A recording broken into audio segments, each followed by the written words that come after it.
She was forced to marry a dangerous man, but his dark secret about her mother shattered her world. She figured marrying Ronan Byrne, the ruthless fixer feared throughout Boston, was just about the worst fate imaginable. Cold, powerful, untouchable. But Ren's life was intertwined with his long before their wedding day, and she had no clue. Could love possibly survive when it's born from violence, lies, and blood? This is the haunting story of a forced marriage, a mafia dynasty, twisted revenge, and a love so toxic it might just be real. If you're new around here, please consider subscribing. Your single click can totally make my day. Silence heavy as death itself.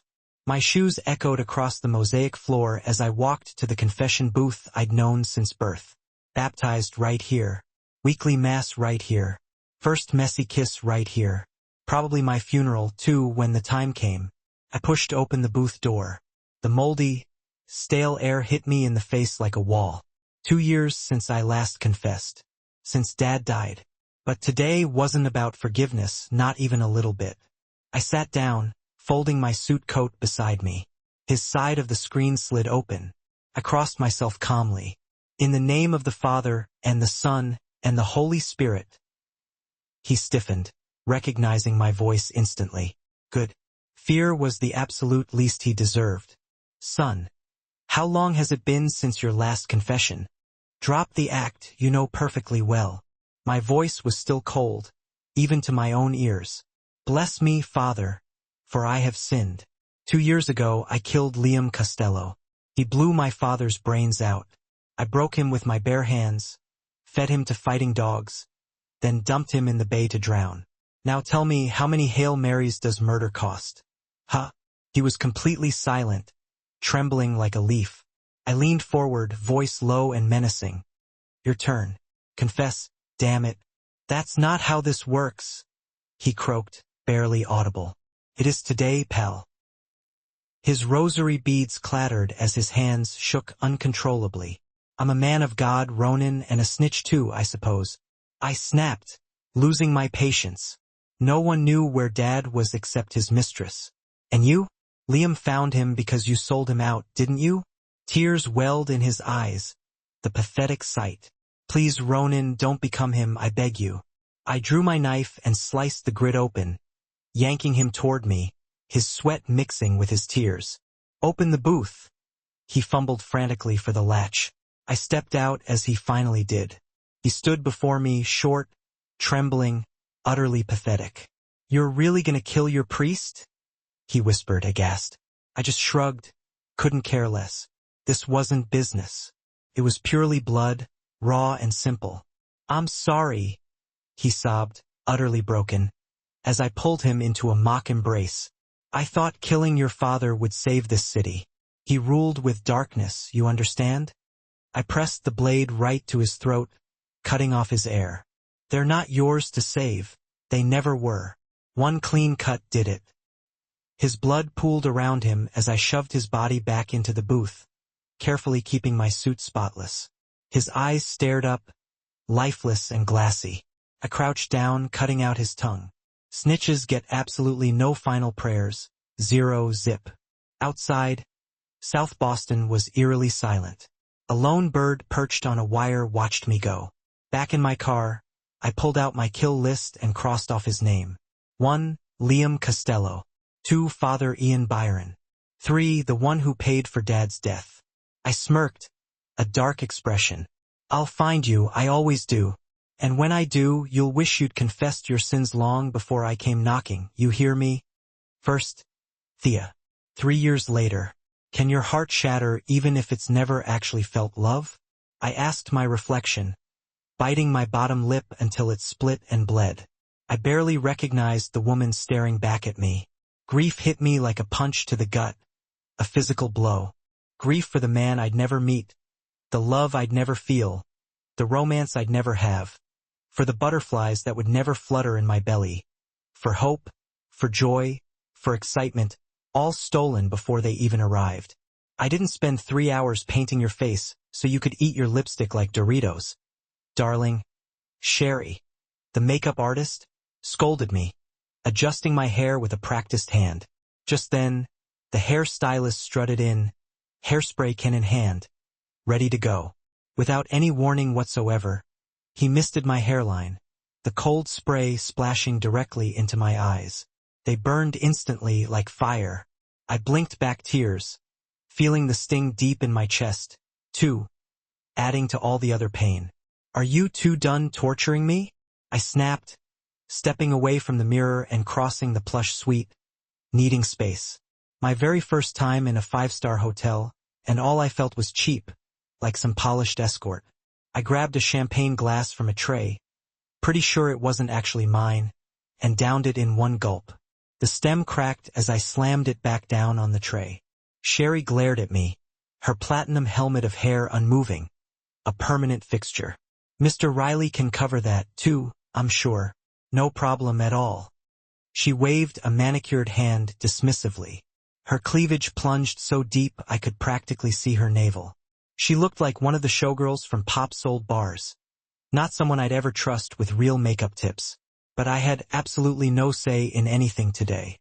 "As long as you're not bleeding, Joe," the stylist said, wiggling a finger at me as he plucked the broken glass shards from my hand.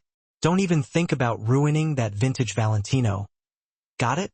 I didn't bother pretending to care what a Valentino even was. South Boston girls didn't know couture. We knew coupons and how to sneak onto the train without paying our fare. That's what we knew. Rolling my eyes, I headed into the bathroom to wash my hands, needing to escape for a minute.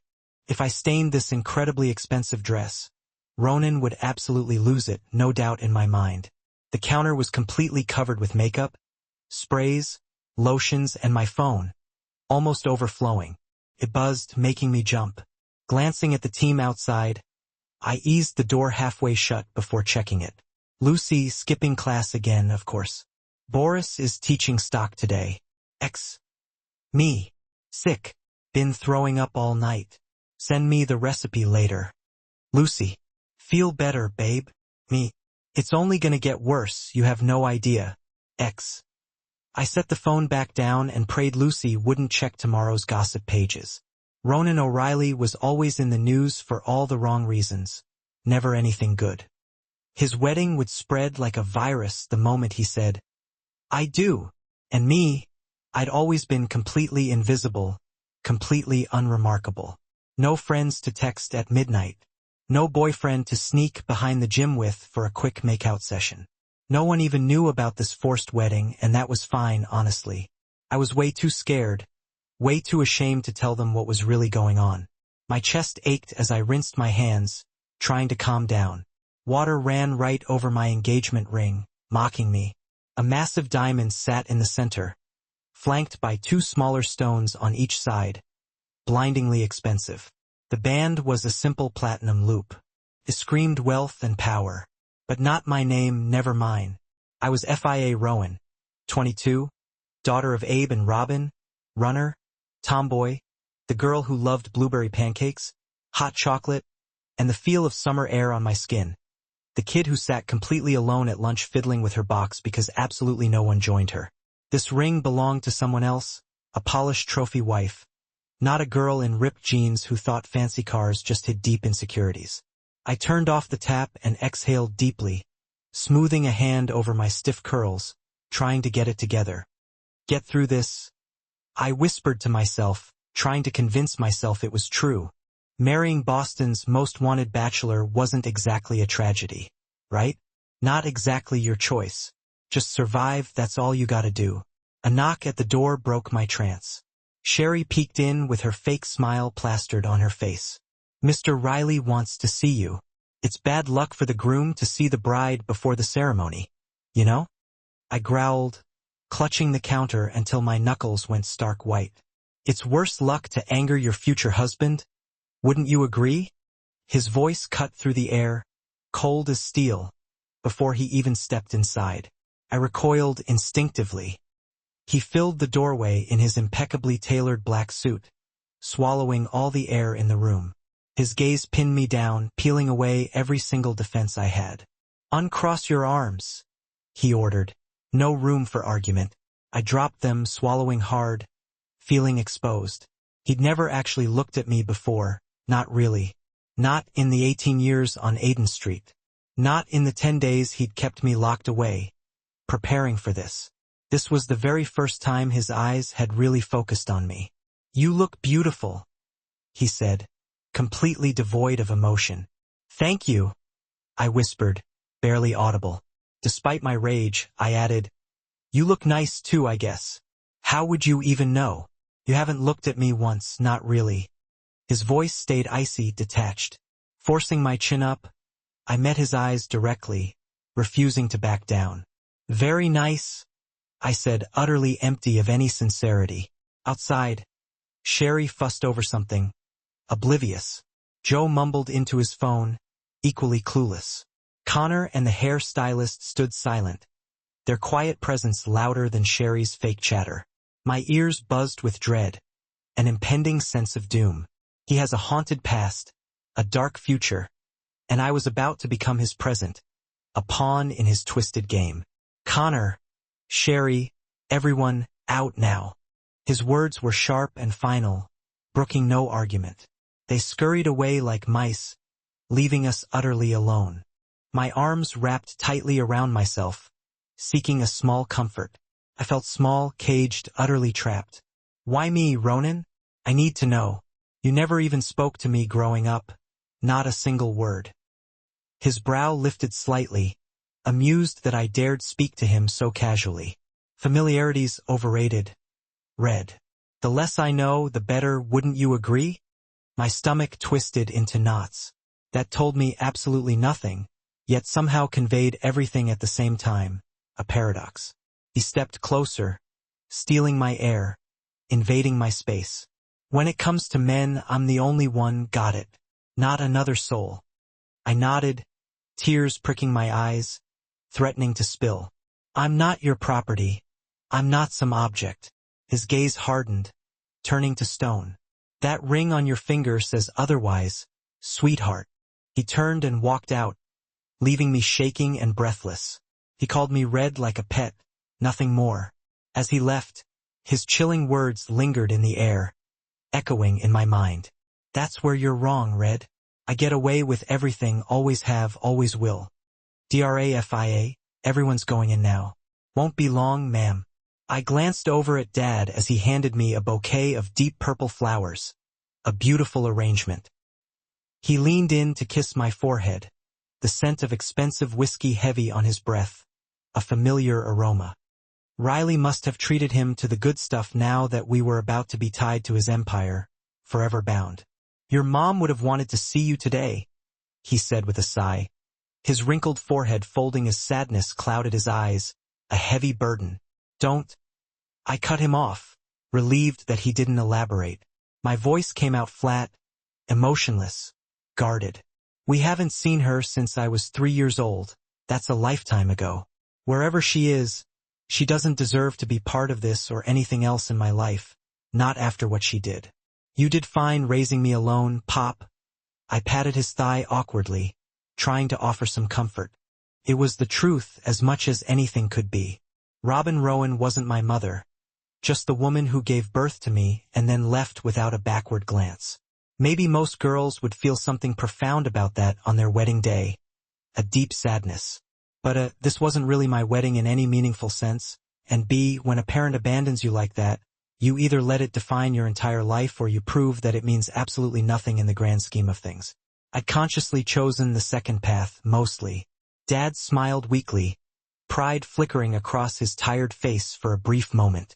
Of course, I'd glossed over the ugly parts of our shared story, the bits we didn't talk about. But I knew today was incredibly hard for him, too, no matter how much he tried to hide it. He might have been an alcoholic, but he'd always kept his work with the Rileys far away from me, shielding me from it. Always tried to protect me from this dark world, in his own flawed way. Parenting-wise, he wasn't cruel or violent, just utterly clueless most of the time, stumbling through life. Sometimes there'd been girlfriends who played house for a while, until they realized his love for alcohol ran far deeper than any love he could ever have for them. But mostly it was just us, a solitary existence. Well, us and the booze, always the booze. I loved him, but I wasn't blind to his faults, never could be. Growing up, He'd come home with split lips from bar fights, a regular occurrence. I'd brought him fresh clothes when the police locked him up for drunken brawls, a familiar routine. Now he worked directly for Ronan, probably doing the same shady Aiden work he always had, the only thing he knew. But he loved me, I knew he did. He cared enough to burn his fingers making real chicken noodle soup when I was sick, not just cracking open a can of store-bought slop. For that alone, he deserved a small sliver of happiness today, even if it cost me all of mine. "I love you, Birdie," he said, his voice thick with emotion. A single fat tear rolled down his lined cheek as he pressed both hands against my face, holding me close.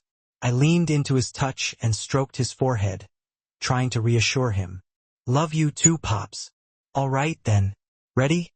The driver's cheerful voice cut in as he opened the door for me, breaking the moment. I stepped out carefully, my dress rustling softly around my legs, feeling like a prisoner. The church courtyard was quiet except for a few old men in suits murmuring about business, the usual crowd. Dad followed me out but veered left toward a group of men gathered by the stone wall, already lighting cigarettes. "Need to talk to Benny for a minute. I'll be back in a minute, don't worry. Let him wait a little, eh?" He winked and shuffled over to the group, his old cronies. I adjusted my dress, shivering despite the summer date. The chill wasn't from the air temperature, that much was certain. I eyed a small garden with a stone bench tucked into the wall's opening. Part of me desperately wished I could hide there forever, escaping this nightmare. Then I heard him, the sound drawing me in. A man speaking softly to his son, his voice both gravelly and gentle at the same time. A strange combination. It sank into me like warm bourbon on a freezing night, offering a fleeting comfort. Abraham wasn't a bad man, but he thought he had to sacrifice his son for God, right? Cold sweat slid down my spine as I listened intently. I leaned closer to hear, drawn in by the conversation. "But dads love their kids, right? They always do, don't they?" "They do, Aiden, more than anything in the whole world. And God loves us too, remember?" He paused, clearly choosing his words carefully. "Then why did God let that happen to Isaac, huh? Why would he even ask that?" "God wanted to test Abraham's faith, that's all. Isaac was safe in the end, but God saw that Abraham would give up absolutely anything for him, anything at all." "Do you think?" Aiden asked, his tiny voice laced with worry and uncertainty.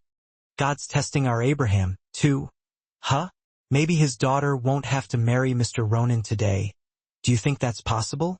The man let out a humorless laugh, devoid of any joy, and my stomach twisted into knots. "No, champ, that's not how it works. Marriage isn't a punishment, Aiden. People marry because they actually want to, because they're in love. Did you want to marry Mommy? Huh?" Silence stretched between them, an awkward pause before he finally answered. "Yes, I did, very much so. Speaking of her, where is she anyway?" At that exact moment, the man stepped through the garden opening and bumped right into me, completely unexpected. I gasped, nearly dropping my bouquet as I stumbled back against the wall, caught off guard. "Oh, sorry," he muttered, clearly flustered. I straightened up and looked up at him, my breath caught in my throat. A sudden shock. Handsome didn't even begin to cover it, falling far short. He was utterly stunning, seemingly carved from something stronger than stone, unbreakable. Broad shoulders filled out his black suit perfectly, the epitome of masculine elegance. Chestnut hair curled slightly at his temples despite being carefully brushed back, adding a touch of rebelliousness. His gray eyes met mine, sharp and watchful, as he rubbed his jaw thoughtfully, assessing me. "You said a bad word, Daddy?" His son squealed, tugging on his pant leg and clutching a blue toy truck tightly. "You owe the swear jar $1, remember?" But the man didn't even hear him, his attention fully on me. His gaze stayed locked on mine, curious and unreadable, like he was trying to decipher me. I swallowed nervously, feeling his eyes strip away my carefully constructed facade, seeing right through me. "I wasn't eavesdropping. I swear. I didn't mean to," I blurted out, smoothing my dress in an attempt to regain some composure. His eyes flicked down to where my fingers brushed the expensive fabric, taking it all in. I quickly dropped my hand, feeling foolish.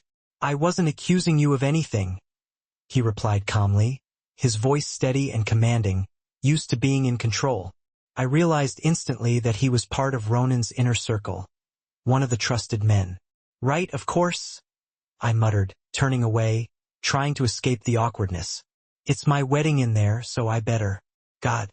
F.I. Shut up before you embarrass yourself any further," I thought, chiding myself. "It is, and I'm sorry about all this," he said, his voice surprisingly soft. His meaning was clear, unspoken but understood. Something twisted in my chest at his small kindness, but I reminded myself that he was married with a child, completely off limits. Besides, I was literally 5 minutes away from becoming the bride of one of Boston's most feared men. A done deal. He was entirely off limits, and I was an absolute idiot for even thinking otherwise, even for a fleeting moment. I brushed a hand across my face, smearing Sherry's masterpiece makeup, ruining it. "Me too," I said softly.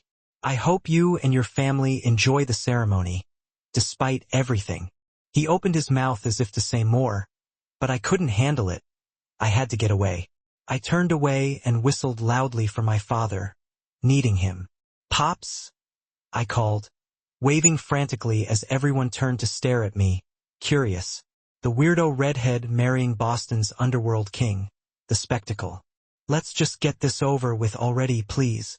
Dad hurried over, panting slightly from the exertion. He nodded politely at the handsome stranger. "Clebe, this is FIA. Cole nodded back, his expression neutral. "Congratulations, Abe. Congratulations, FIA. You know I'm here if you need absolutely anything at all. Okay?"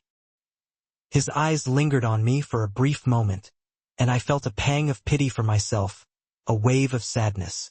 Cole took his son's hand and led him toward the church, leaving me alone with Dad. He squeezed my shoulders reassuringly. "Showtime, Birdie. Let's get you married, my love." When it was finally my turn, I repeated the vows without thinking, like reciting lines for a test I'd never even studied for, a rote exercise.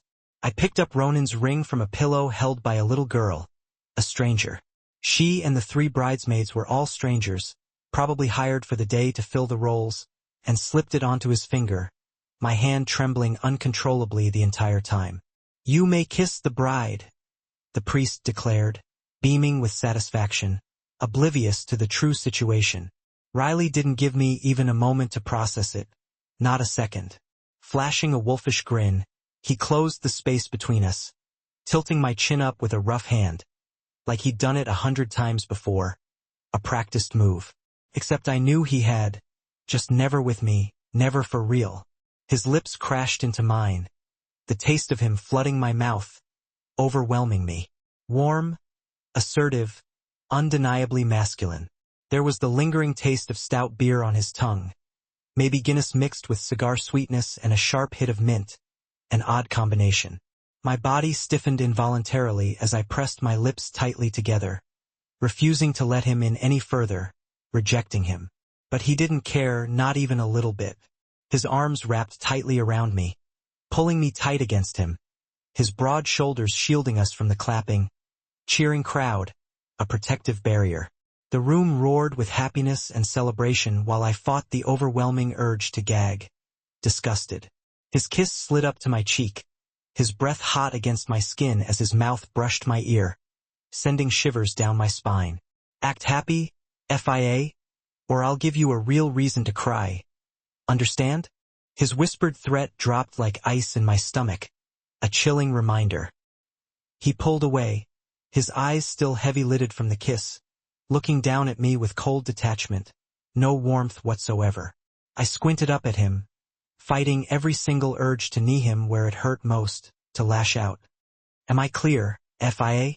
he asked, his voice low and tight, menacing. I swallowed hard, unable to speak. "Crystal, good girl. Now smile for the guests, shake hands, and kiss a few babies. Then we're leaving. Got it? I got a surprise waiting for you, Red." For the next hour, I played my assigned part, a puppet on a string. I smiled wide, shook hands with people whose names I'd never know, and hugged complete strangers in expensive clothes, all of it feeling fake and hollow. Every time the reality of it threatened to drown me, I grabbed another glass of champagne to dull the edges, to numb the pain. Riley wanted everyone loosened up before the reception, so there was an open bar set up right outside the church, readily available. Photographers flitted around us, asking for pictures, capturing the lie.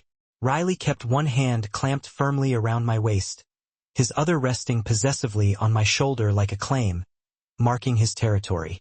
I just stared blankly at the camera, silently begging whoever was behind it to call for help, to save me. My smile felt completely wrong on my face, like I was wearing someone else's skin, an imposter. My dad stayed away, laughing with the washed-up men from our neighborhood, a sad sight. They were guys who'd been left behind as the younger criminals rose to power, bypassed and forgotten. Some because they weren't smart enough to lead, like Sloppy Connolly, who was rumored to have fewer brain cells than a potato, a known idiot. And some, like my dad, because they'd never had the discipline to begin with, lacking self-control. Every time I glanced over and saw him raising his glass, depression seeped deeper into my bones, a heavy weight. Between Riley's forced kiss and the bitter taste of champagne, everything felt utterly hopeless, a lost cause. Then I saw Cole approaching with his little boy and his wife, a family unit. They came over to offer their blessings, like everyone else, treating Riley as if he ruled them all, their overlord. Cole was undeniably striking, so it was no surprise that his wife was equally breathtaking, a perfect match. She had golden skin and endless curves, making me feel childish and awkward beside her, a stark contrast. Her hair was cut into a chic bob, the color of dark coffee, framing whiskey-brown eyes that were both sharp and inviting, captivating. My own long red hair felt dull and lifeless next to her glamour, a stark difference. She oozed effortless allure and sophistication while I felt like a schoolgirl playing dress-up, completely out of my element. It crossed my mind that Riley could have easily chosen a woman like her, someone more suitable. He wasn't charming like Cole, but his sheer force of will probably outweighed any charm. That was his power. He didn't need to woo women, he simply bulldozed them into submission. A different approach. She leaned forward, almost bursting out of her tight red dress, as she kissed Riley's cheek, leaving a vibrant lipstick print behind, a blatant display. "You make a handsome groom, Riley." Her gaze flicked to me briefly, dismissive. "And such a lovely bride, Isabella Greystone." We shook hands, her grip surprisingly fierce, her eyes skimming over me with thinly veiled disdain. A quick assessment. "Pleasure." I lied through clenched teeth, forcing politeness. "I'm FIA." She pouted, clearly annoyed. What an odd name, so unusual. I forced a tight smile, matching her tone. "And that's a predictable comment, don't you think?" She dropped my hand like it burned her, clearly disgusted. Riley arched an eyebrow, clearly amused by my snarky comment, enjoying the friction. Good. He'd better get used to it because I wasn't going to be docile. Cole and Riley exchanged polite greetings, the usual pleasantries. Though they were close in height and build, Cole had the polished look of a successful businessman, while Riley looked rough and dangerous, a clear distinction. Cole was poetry, I thought. Riley was screaming metal, raw and untamed. "My man, Riley," Cole said, clapping Riley's shoulder in a friendly gesture. "Beautiful ceremony, gorgeous bride. Take care of her, you hear me?" Riley smirked, his eyes trailing over me like I was dessert, a possessive gaze. "I plan to, absolutely. Nice to meet you, Mrs. Riley, truly." Cole's nod was polite but reserved, hiding any hint that we'd met before, feigning ignorance. My face flushed for reasons I didn't want to examine too closely, feeling exposed. Desperate for an escape from the awkwardness, I crouched down to Aiden's level, ignoring the adults completely. "Hey, Aiden. I'm FIA. Nice to meet you." "I know," he said simply, making everyone chuckle at his bluntness. "It's a cool name, I like it. Is it your real name, or just a nickname?" I wrinkled my nose, not thrilled with the line of questioning. Yeah. Guess my parents thought they were being original or something, trying too hard. Mine didn't, they were boring. He shrugged dismissively and went back to playing with his toy truck, unconcerned. My real name is Aiden Ewell, so common. It's boring. I wish I had a different one. I think it's strong, and I bet you're smart too, Aiden. I paused, then addressed Riley directly for the first time voluntarily, wanting to provoke him. Right, Ronan? His eyebrows lifted slightly, surprised by my sudden attention before he took a slow sip of his drink, his eyes dropping to the glass. Too soon to tell, he said with a dark smile, his words ambiguous. Isabella frowned but kept her attention focused on Riley, sensing the tension. Cole pulled Aiden close, stroking his hair protectively, his jaw tight with suppressed anger, a subtle warning. Aiden didn't notice, too absorbed in his truck to care. I realized I was staring when Riley reached out and pressed a finger under my chin, forcing me to shut my mouth, a possessive gesture. Careful, FIA, he murmured, stepping closer to whisper in my ear, his breath sending chills down my spine. Don't want to flying into that pretty mouth of yours. In the limo to the reception, rain drummed relentlessly against the windows, mirroring my mood. Of course, even the weather wanted to mark my wedding day with gloom and despair. A fitting backdrop.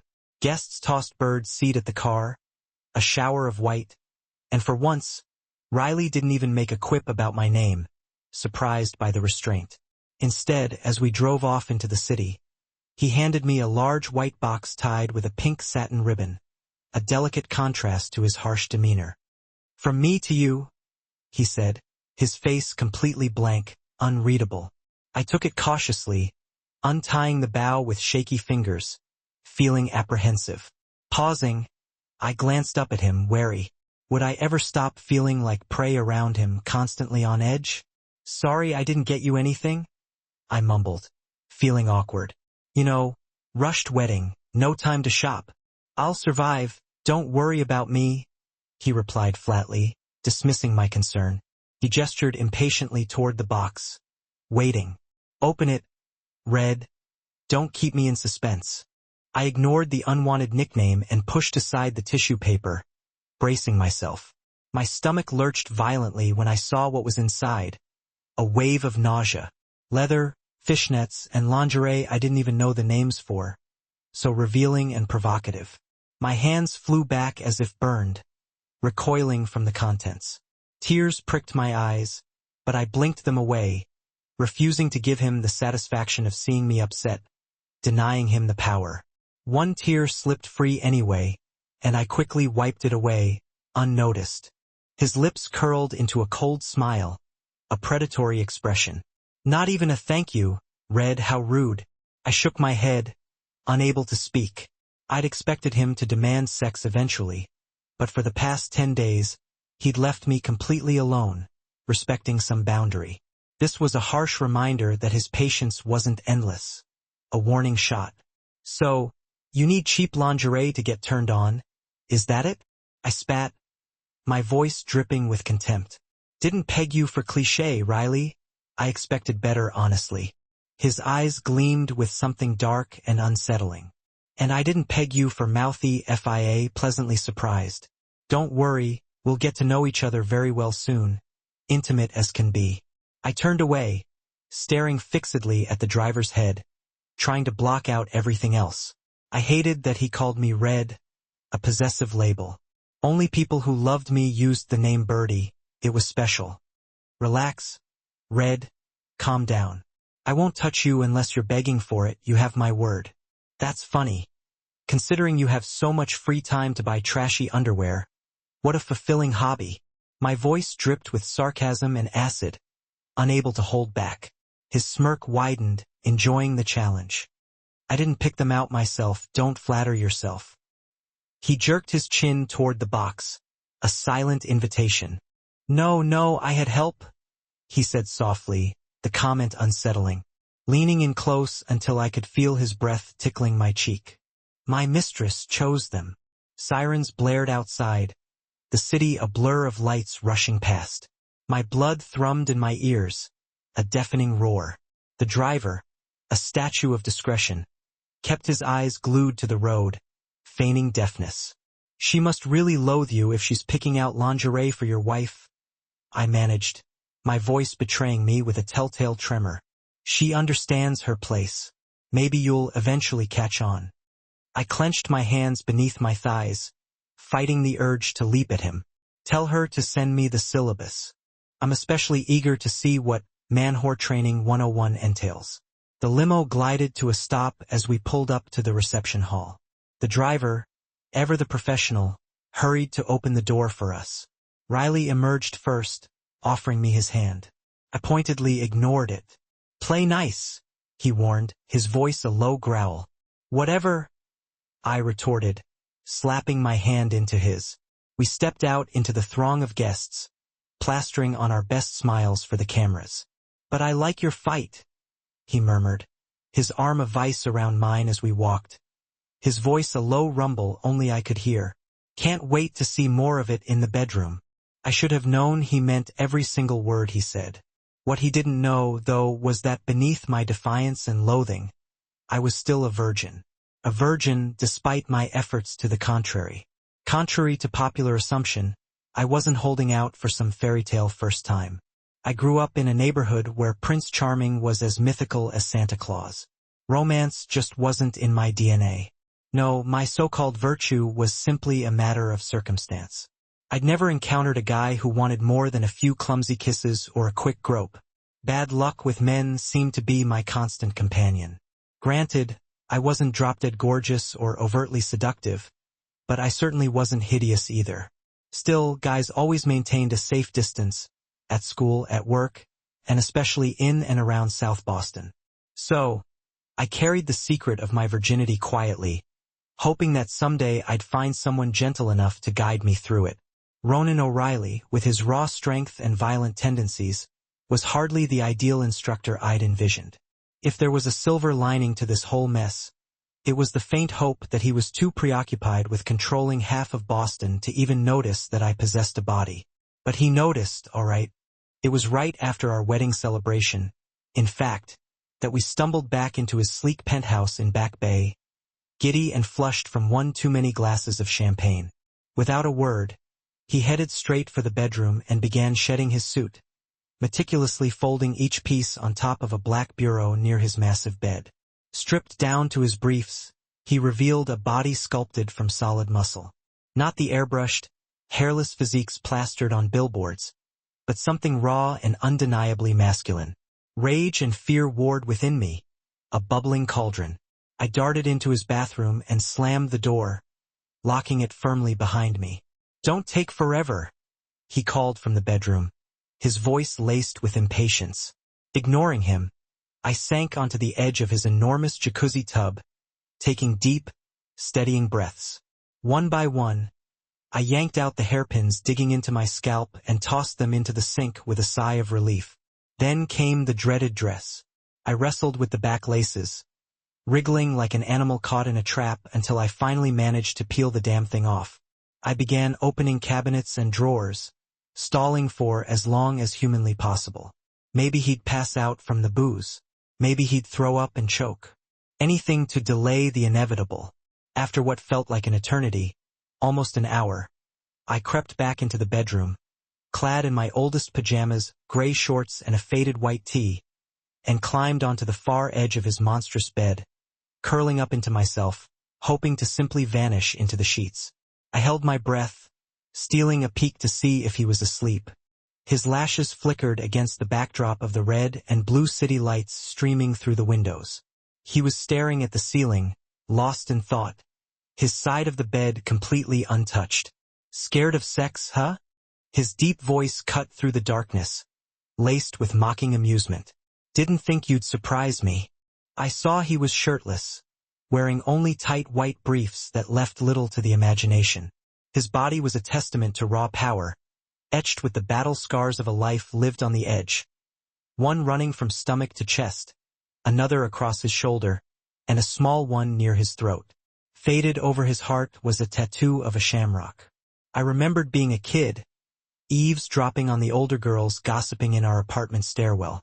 One of them had bragged about finally sleeping with Ronan O'Reilly, describing him as a man built for fighting and for sex, fierce, rough, unforgettable.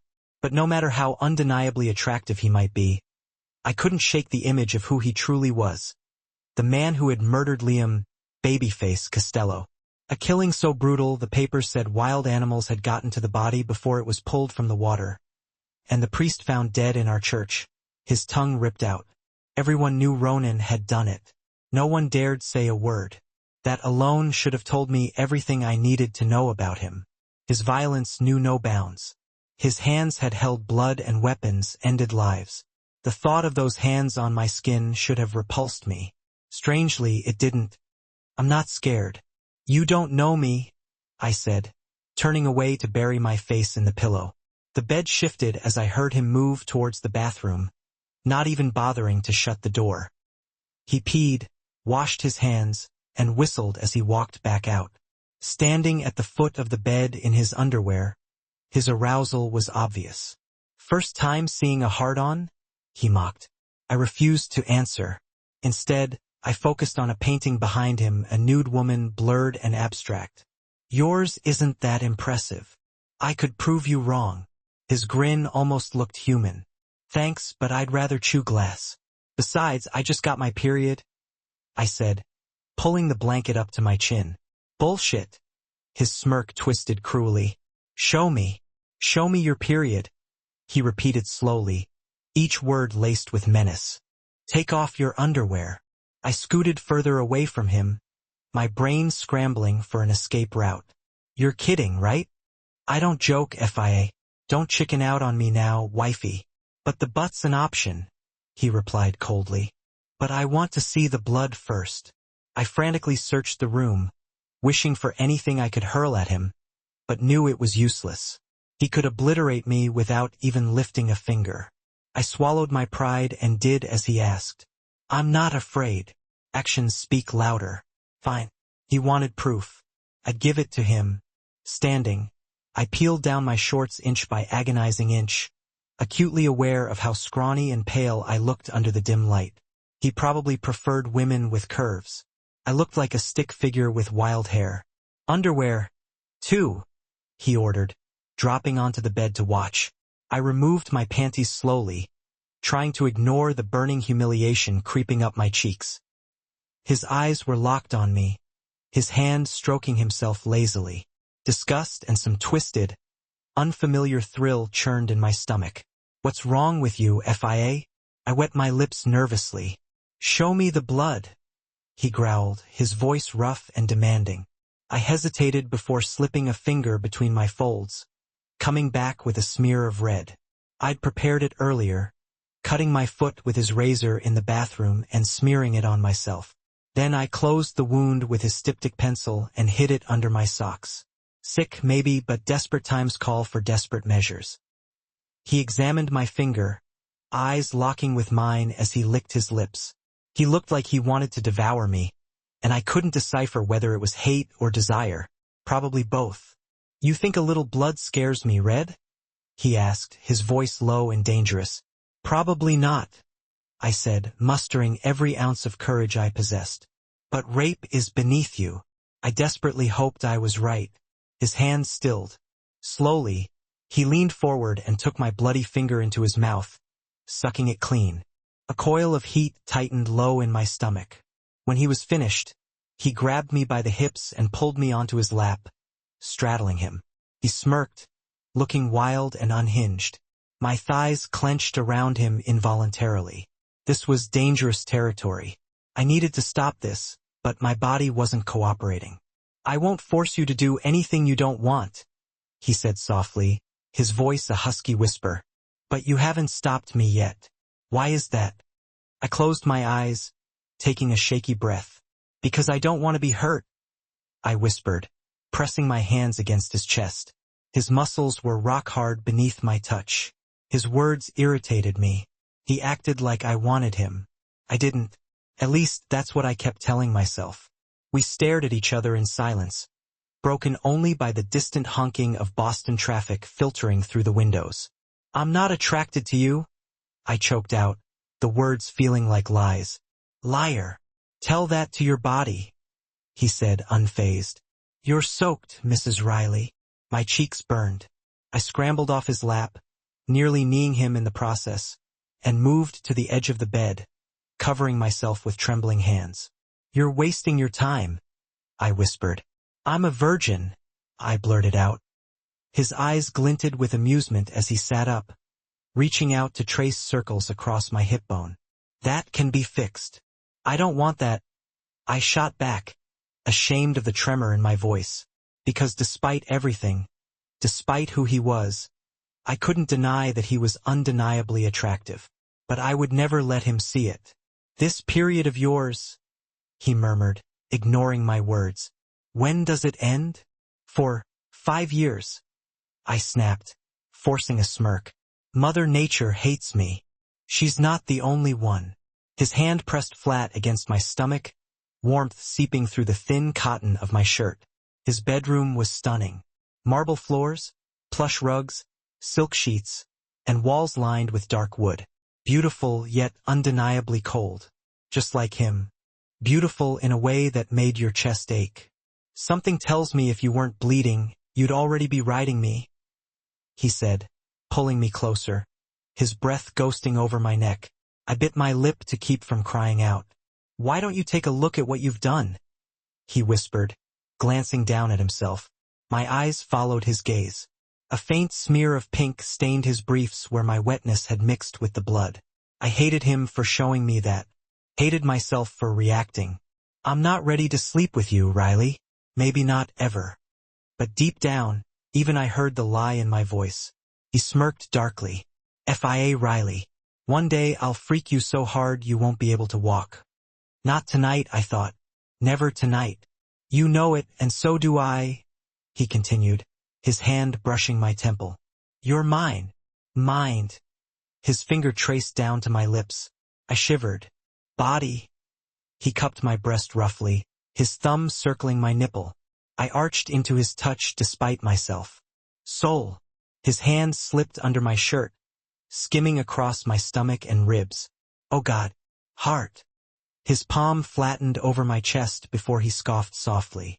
That you can keep. Then, in one swift motion, he flipped me onto my back, his weight pinning me down. I gasped as he ground against me, only the thin cotton of his briefs separating us. Heat pulsed through me. I bit down hard on my lip, swallowing my moan. Should I stop? He asked, his thrust slowing. Why yes? I whispered, my voice trembling. I wasn't even sure if I meant it. He paused, smiling cruelly, then leaned in until his mouth hovered over mine. Someday, Red, you'll scream my name so loud they'll kick us out of this place. I scowled at him. I doubt anyone would kick you out with your reputation. He laughed. A real, deep laugh. He loved that. True enough, he said, tracing a line down my throat. You know, FIA, I think I might actually enjoy playing with you. There's fire under all that good girl skin. I didn't say a word, but deep down I knew there was no fire in his darkness that wouldn't burn me alive. Mundram fear. 5 days later, the days blurred together, sticking like pages in a brand new book that no one bothered to open. And me? I was running out of ideas to keep myself sane inside Ronan O'Reilly's cold, suffocating penthouse. When he first locked me in here for those 10 days before our wedding, he'd only bothered to show up once, just long enough to inform me I'd be his wife. Back then, I couldn't decide if he was trying to scare me or just giving me time to process the nightmare. Now I knew for sure. His vanishing act had absolutely nothing to do with me and everything to do with his work. These days, he came stumbling in every night, long after I'd pretended to fall asleep. He'd smell like dark beer, other women's perfume, and the stale tang of sweat. By the time I opened my eyes in the morning, his side of the bed was always empty and cold. He hadn't tried to touch me again. He didn't even bother with small talk during those rare moments when our paths crossed. Strangely enough, I was actually okay with that. I escaped whenever and wherever I could. Early morning runs, evening cooking classes. Twice a week, I dropped by to check on Pops, cooking him meals and scrubbing his tiny apartment, while Connor tailed me like an obedient bulldog. I flatly refused to let him inside my dad's place, so he'd plop down outside the door on a chair I dragged into the hallway, chewing tobacco like he'd been permanently glued there on guard duty.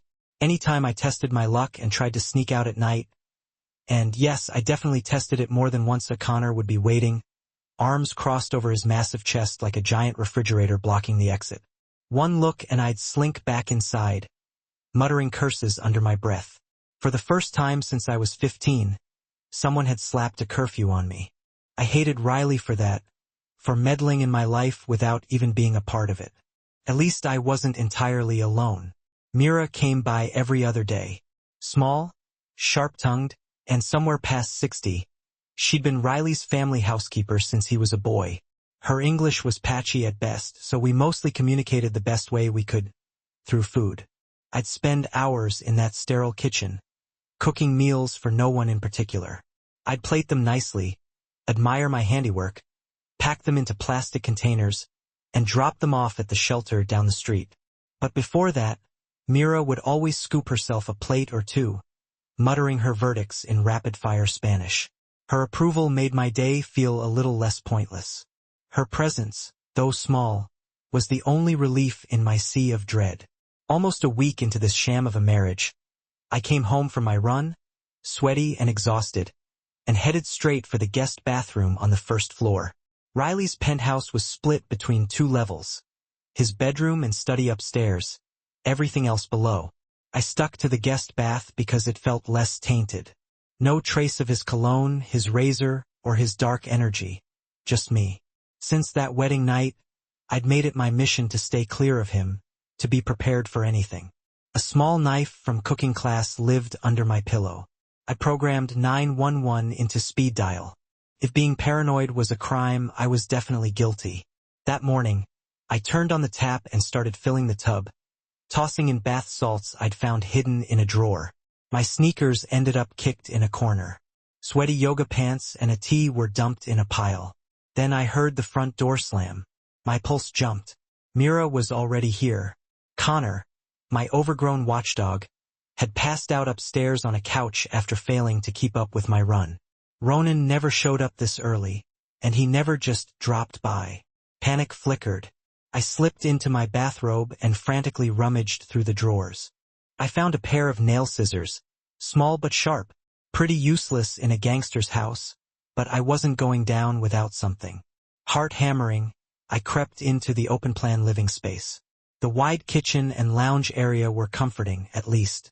No dark corners, no surprise attacks. Then I heard a low chuckle coming from the kitchen.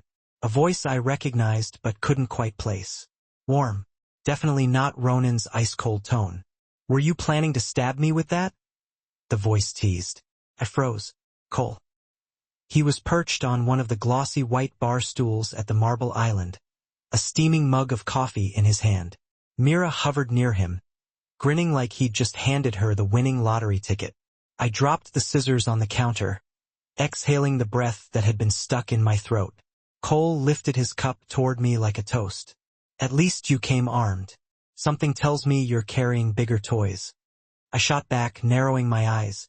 If he was anything like Ronan, his arsenal would put an army to shame. He stood, raising his arms in mock surrender, turning around as if to prove he had no gun. He looked infuriatingly good. Rumpled brown hair, that easy grin, dark jeans, and a soft gray sweater layered over a white shirt. The kind of man magazines plastered on their covers to sell daydreams. And married, I reminded myself. So was I. "What are you doing here?" My voice came out sharper than I intended. Mira needed a few things. I dropped them off. She poured me coffee. Hard to say no. It's my version of street drugs. "Thanks, Mira." He shot her a wink. Data mijo. She kissed his cheek before disappearing upstairs to freshen the sheets. I nearly tripped over my jaw.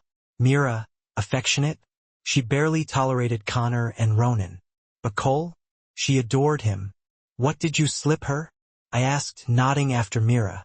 "I only drug people when I'm out of options," he joked, sipping his coffee. "Usually, I let everyone be." His smile made my stomach do something stupid. He didn't ooze menace like Ronan. He wasn't cold or unreadable. He was easy to look at, and damn hard to hate. I cleared my throat and forced a smirk. Good to know, Buddha. He leaned in, lowering his voice like he was about to confess a state secret. Actually, I wanted to see how you're holding up. You looked unhappy at the wedding. I looked away, trying not to betray anything. Hey! He pressed, ignoring my cold shoulder. Talk to me. I'm not the villain here.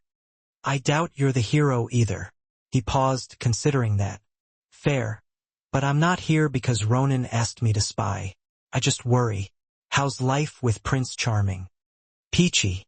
My laugh came out flat. They say a happy marriage means wanting to be married. So yeah. Guess I'm doomed. Brutal honesty. I didn't even care if he told Ronan. My husband already knew. It can get better. Cole's voice softened as he rubbed his neck, looking so genuine it hurt. Does it? I whispered, barely audible. So they say. He drained his mug, thumped it down on the counter, and grabbed his jacket. As he slipped it on, he gave me a smile that made my knees weak in the worst possible way. You'd better check your bath before you flood the place. I nodded, eager to put some distance between us. I didn't trust this heat in my belly. The way he made me feel human again. FIA. His voice stopped me halfway to the hallway. What do you do all day? I didn't turn back. I didn't want him to see the truth reflected on my face. Sit here. Try to remember who I am. Try to figure out what comes next. Your husband's a resourceful man, he said carefully. I tugged at my robe belt, teeth digging into my lip. So I've been told. I finally turned to face him. The distance between us felt too small, too dangerous. He owns a restaurant near Tremont, Rouge Bis. I run it for him. Maybe you'd like to help out there. I stared at him, half laughing. Rouge Bis was the most romantic place in Boston. The idea that Riley owned it felt like a joke the universe was playing on me. How do you even know I cook? Mira says you mess up her kitchen every time you're bored. Also, the fridge is stocked for once. Impressive in a bachelor cave. Oh, and the newspaper. He nodded at the island where my folded paper lay open. The cafeteria cook job highlighted. You're not exactly subtle. I doubt he'd let me near it. He's hardly ever there. If he agrees, I'll handle the rest. Might do you good to feel like yourself again. FIA? Let me help. I looked down, fighting the silly flutter in my chest. Is this real? Am I just desperate enough to trust it? Okay. I said at last, my eyes meeting his. I'll ask. Thank you. Anytime. Thanks for the coffee, Mira. He called upstairs, though she was long gone. Bye, Cole. You too, sweetheart. That night, I crawled under the blankets with a headache pounding behind my eyes, matching the storm hammering against the windows. Summer in Boston. My foot. The gloom outside mirrored the mess churning inside me. Cole's words spun in my mind like a broken record. Part of me tried to imagine how I'd even broach the subject with Ronan. The other part dared to feel a tiny, foolish flicker of hope. Since Ronan had dragged me away from Pops, I'd felt shackled inside a runaway train with no brakes. But food of food was mine. I dreamed about cooking professionally since middle school when Pops gave me Ratatouille on DVD for Christmas. I'd watched it so many times I could practically recite every line. I'd scraped together money for every cooking class I could find, chasing that tiny spark. I wasn't some mob princess or arm candy. I was the girl who could whip up the fluffiest pancakes or a hearty Irish stew. Cooking made me someone, not just the girl whose mom ran off. Back in Southie, everyone had a label. The pretty one, the athlete, the screw-up, the enforcer. I'd been the girl with no mother. Maybe this was my chance to rewrite that story. I lay there waiting for Ronan to come home while the clock ticked agonizingly slow. Would he slam the door in my face? Would he surprise me for once? Was I really ready to work for the man who owned me on paper but hadn't yet stolen my last shred of freedom? I heard the front door open and slam shut around 2 in the morning. Riley's place was so empty and echoey that the sound carried right up to my room. At first, I stayed hidden under the covers, waiting. But when 15 minutes passed and turned into 30, I finally climbed out of bed. My hair tumbled down my back, brushing my skin as I made my way downstairs. By the time I reached the dim foyer, I was tiptoeing. I always walked softly around him. He stood with his back to me, staring out the windows at the city lights, gulping down whiskey like water. The sharp smell of it punched me straight back to childhood, to memories of Dad sprawled on our couch. Except Ronan's drink wasn't cheap bourbon mixed with sweat and failure. I hesitated, unsure what to say or do. His suit was dark and crisp, making him look almost clean-cut, despite everything I knew he did for a living.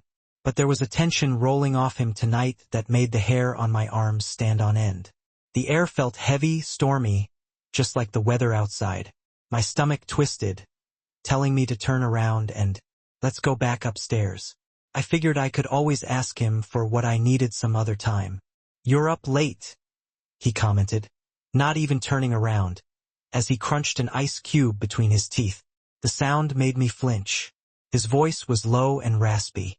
If I'd learned anything in the week we'd been living together, it was that this man didn't express emotions the way normal people did. Even now, his tone was flat and bored. I waited for you, I said softly, genuinely surprised he'd even noticed I was there. He finally turned to look at me, his eyes sharp and hard, like he was trying to strip away every lie I'd ever told. His grip on his glass tightened. You look upset, I whispered. Am I usually some happy clown to you? His tone dripped with sarcasm. You're never happy, just terrifying. I shot back, noticing a bruise darkening on his forehead. His shoulders relaxed slightly, almost as if my bluntness amused him. I had a feeling not many people talked to him like that. Maybe it was refreshing, or maybe I was just plain stupid. Feeling braver, I stepped forward and rested my hand against his chest. The move felt forced, but something about it felt necessary, too. Maybe I wanted to remind myself he was human. Maybe I just wanted him to see me as human, too. Rough day at work? I asked gently. Drop the act, he said coldly. Don't pretend you care. You already have my credit card. Not every woman cares about money, especially when it's filthy, I retorted, realizing too late that I'd used his first name. My fingers pressed harder against him, grounding myself. Using his name made him feel more real, less like a monster. What exactly do you do, Ronan? I make money. Doing what exactly? I own a grocery store, a restaurant, a few poker rooms. Your dad works security at one. You know this. The grocery store was losing money before it even opened. The poker rooms are small time. That's not how you afford a Maserati in a penthouse bigger than my old school. His eyebrow lifted as he looked me over slowly. You're sharper than you look. There's a lot about me you don't know, I murmured. And there's one thing I do know, he said, his voice low and cold. You hate me, I swallowed. I don't hate you. The lie felt thick on my tongue because I did. I hated him for trapping me here, for marrying me, for dragging me into his shadows just because he could. You're a terrible liar, he said, pulling me closer by the nape of my neck until his breath touched my cheek. You wear the truth like a badge. My heart was pounding. I reached up and brushed my thumb gently over the bruise on his forehead. It was bold, but fear made me act in ways that didn't make sense. Fear made people do whatever it took to survive. He narrowed his eyes at me, his lips twitching into a smirk that felt dangerous. Prove it. Before I could think twice, I lifted onto my toes and kissed him lightly, softly. I kissed the man I loathed more than anyone. I kissed him because I wanted something from him. Freedom, a job, a slice of dignity, anything. He didn't kiss back gently. He grabbed the hem of my shirt and slammed me against the wall, pinning me there. The impact sent a dull ache down my spine, but heat pulsed in my stomach before I could stop it. His mouth crashed over mine, angry and demanding. He hooked one of my thighs around his waist, lifting me off the floor, his erection pressing against me through his suit pants. My fingers tangled in his hair as his lips moved over mine with rough intent. I knew who he was. A cheater, a killer, a man without mercy.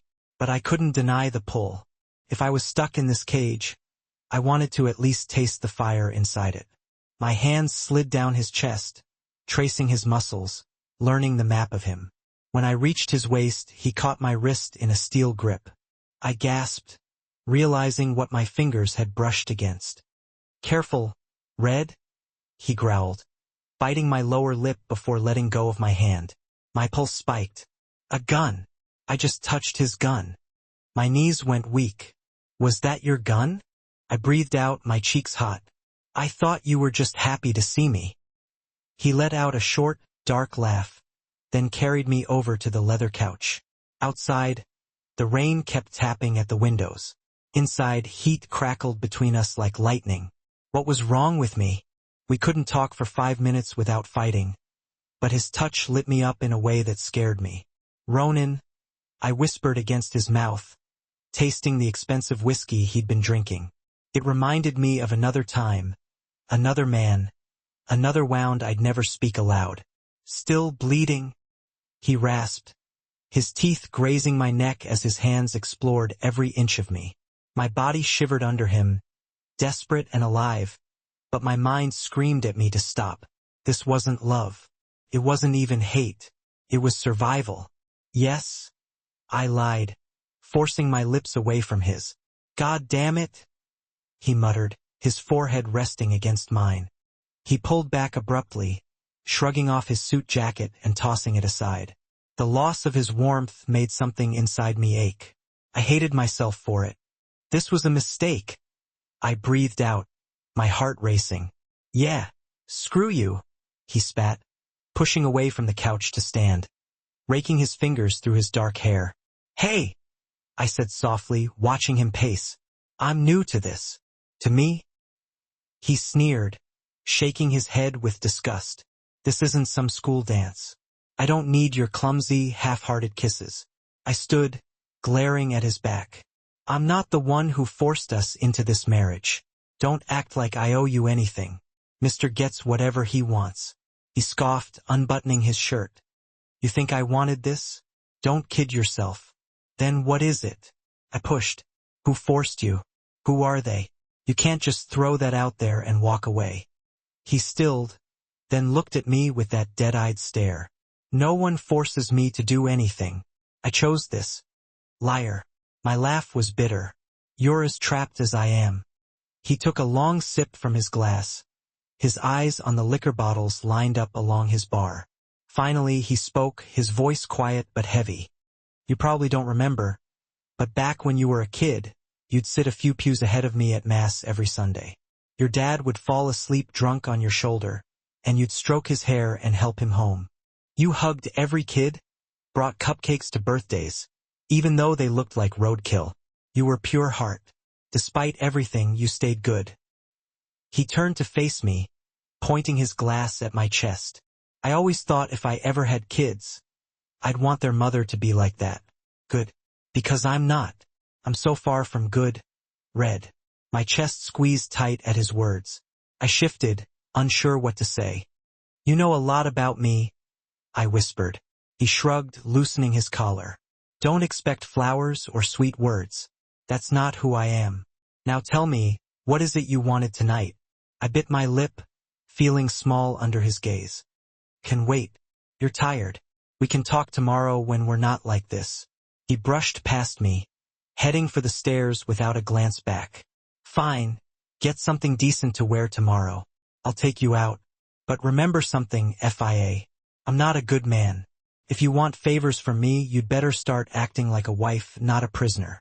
And if this period of yours lasts much longer, I'll have you checked out at the hospital. Can't have you bleeding to death." Then he was gone, leaving me alone in the quiet, trembling from the aftershocks of him. Jesus, this man would ruin me. For Nav Ronan, inviting her to dinner had been a split-second decision, one I knew I'd probably regret. A date. What the hell was I thinking? This wasn't some romantic comedy, and she definitely wasn't Julia Roberts in Pretty Woman. That story I told her about church? Complete BS. I'd never sat there watching her. In truth, I'd spent most of my life pretending she didn't exist, blocking out the reality that this girl would one day end up my wife. Even when her little friends giggled near me after Sunday Mass, and she stood shyly beside them, sneaking glances like I was some alien life form. I ignored her. I knew her story. Absent mother, drunk father, life handing her nothing but dirt. But she'd never left any mark on me. Hardly anyone did. Only one woman ever had. So honestly, whatever I felt for Fia Rowan was exactly what I felt for every woman who wasn't the one who tore out my heart. Absolutely nothing. After that night, I'd showered off the grime of the day, not caring if she was awake or not. I'd lied to her about our so-called history just to shut her up. Her attempts to dig deeper, to talk, grated on me. She was sounding like every other woman who'd tried to break down my walls before. But I had to admit, seeing her emerge from the bathroom on our wedding night, limping slightly, socks on her feet, bleeding, that got my attention. She'd injured herself deliberately, choosing pain over what she thought was coming. That took guts. The daughter of a drunk, abandoned by her mother, but full of sharp pride. I should have expected it, but I didn't. Unlike every other girl in Soe, she wasn't about to drop her panties for a man in a tailored suit. Even before she stepped out with blood dripping down her leg, I'd known she wasn't the type to simply lie back and accept her fate. She probably thought I'd force myself on her, that she'd lay there empty and silent, hoping it would be over quick, hoping pregnancy would at least keep me off her back for 9 months. But that didn't happen because Fia Rowan had some fire in her. And that fire intrigued me enough that I wanted to test her, push her boundaries, see what she'd do. The lingerie gift wasn't mine. That was Kat's little move. She'd pay for that, scaring Fia too soon. But the blood stunt, that was all me. When I tasted it, knowing it was from a cut she'd made herself, I searched her face. She looked horrified, disgusted. But there was something else there, too. Something darker. Something that mirrored me. Yeah, she had courage. More courage than half the men I dealt with daily. It almost made me want to spare her innocence. I didn't care much for virgins anyway. Even though her body reacted to me instantly, craving what she feared, I held back because I needed her to know she was mine if I chose to take her. And that was enough. After that night, I didn't bother with her. Work took over. I was too busy to care. And besides, she wasn't really my type. She was pretty sure, in a quiet, understated way but inexperienced, plain. Her wardrobe alone was enough to make me want to drag her to Saks and lock her in with a stylist for a month. Hoodies, beat-up sneakers, mom jeans. She was practically begging to be ignored. Still, there was something about her defiance that almost amused me. Almost. That day had started badly and only spiraled further down. I'd spent my morning crushing the kneecaps of 2 idiotic gang wannabes. They'd gotten hold of footage of a powerful client of mine, some polished politician who liked it rough with his trans dominatrix, and tried to blackmail him for $1 million. Normally, I just handle the girl, but these fools broke in, stole the camera, and thought they'd struck gold. Cleaning up other people's messes was part of my job, but it still pissed me off. By the time I walked into Rouge Beast, my restaurant, I was sporting a knot on my forehead the size of a fist from one of those idiots' last act of defiance. Cole was there, as always, typing away behind his desk. He managed my legitimate businesses, Rouge Beast, the grocery store, the poker joints I used to launder money. He also had other talents. The guy could detox an addict faster than I could break someone's face. "Rough morning?" he asked without looking up. I tossed my bloodied shirt and blazer in the trash, grabbed a clean one from the cabinet, and pressed an ice pack against my head. "Shattered my Callaway on their kneecaps," I muttered. Cole kept typing. "Shame about the club, not the knees, I'm guessing." I buttoned up my fresh shirt. That club was my favorite. "Finally," he glanced up, his face hard. "Does your wife know how sick you are?" "Probably," I said flatly. "If she has half a brain." He stilled, his gaze sharp. "Don't take it out on her. She didn't choose this, and neither did her mother." My grip tightened around the ice pack. I raised my chin, smirking. "Stay out of it, Greystone." Before he could say another word, I turned and walked out. Later, I'd leave him a note to replace my club like he was my personal assistant. Then I'd buy him a drink. That was how it worked with Cole. Keep him close. Keep him on a leash so short he couldn't move without my say-so. That night ended with me stopping by Kat's place. I'd planned to blow off some steam, maybe remind her who was in charge after that stunt with the wedding gift. She wasn't expecting me. Good. I liked the surprise. "Kneel," I ordered as soon as she walked into her room. She flinched, startled, but quickly obeyed, dropping to her knees, her chest heaving. I slammed the door behind me so her kid wouldn't hear. I stepped forward, unzipping my pants. "Suck." She hesitated, defiant as ever. "Screw me first." My jaw ticked. I wasn't in the mood for games. I yanked her hair, forcing her closer. "If you won't, FIA will." Been meaning to try her out. Her breath hitched, her eyes watering as she took me in her mouth. She hated that thought me with my wife, but she loved it too. Bella was twisted like that. I was her addiction, her obsession. She'd never walk away. When I finished, I zipped up without sparing her a glance. She slumped on the floor, her mascara streaking down her face, tears dripping onto the carpet. She didn't even care that her son was probably awake downstairs. "You're a mess?" I muttered, spitting out my toothpick and watching it roll under the bed. "It kills me you're with her now," she choked out, clinging to my leg. I shook her off. "Don't push it, Kat. You've got a kid, a husband.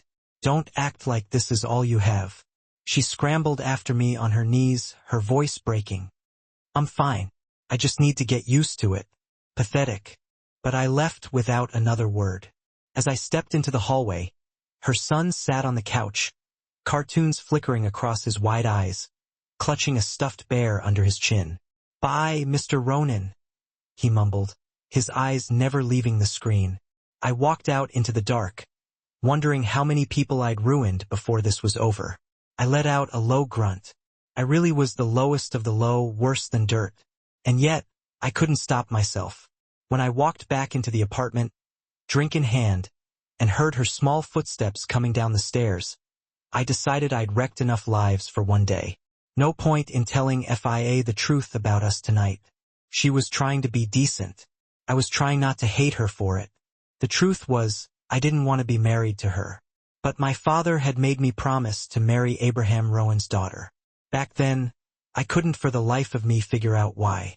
Abe Rowan was a pathetic drunk. Never amounted to anything in the old days when even the dumbest punks managed to join the mob. He only ever got the garbage jobs, threatening small debtors, bouncing at third-rate poker games, running errands when others called in sick. Useless. But my old man always spoke highly of his kid. Still, I was shocked the day he called me into his office, rare for him, even though we were close, and told me that when I grew up, I'd marry Abe Rowan's daughter. Marry FIA Rowan. The scrawny, red-headed kid I barely knew existed. I'd loved my father more than life itself, so I didn't argue. I was 18 then. She was 8, twisted and sick. But I shoved it to the back of my mind, figuring it wouldn't matter for years. As we got older, the idea only got worse. She was plain as bread. The thought of marrying her felt like hugging a cactus naked. But I kept my word, made sure no guy looked at her twice, warned off every loser who tried. Not that she was drawn to them anyway. I kept pestering my father, asking why he wanted this marriage. He never answered. After his death, I finally found out. Turns out he'd been sleeping with Robin Rowan, FIA's runaway mother. It all made sense then. By that time, I was a different man. Hardened, colder. After having my heart shattered beyond repair, I'd learned that getting what you want means giving something up. Fear was my sacrifice. I made the promise and I followed through. To be honest, I would have dragged it out a few more years, but his will made it clear. No marriage, no inheritance, and if we divorced, she'd walk away with most of his estate. At 32, I wasn't about to lose what was rightfully mine. My father's legacy. Especially not when my mother decided to blow through cash like water, moving to the French Riviera with some younger boyfriend. While everyone else retired to Florida or Arizona, Andrea Riley picked nice. And she'd never even worked a day in her life.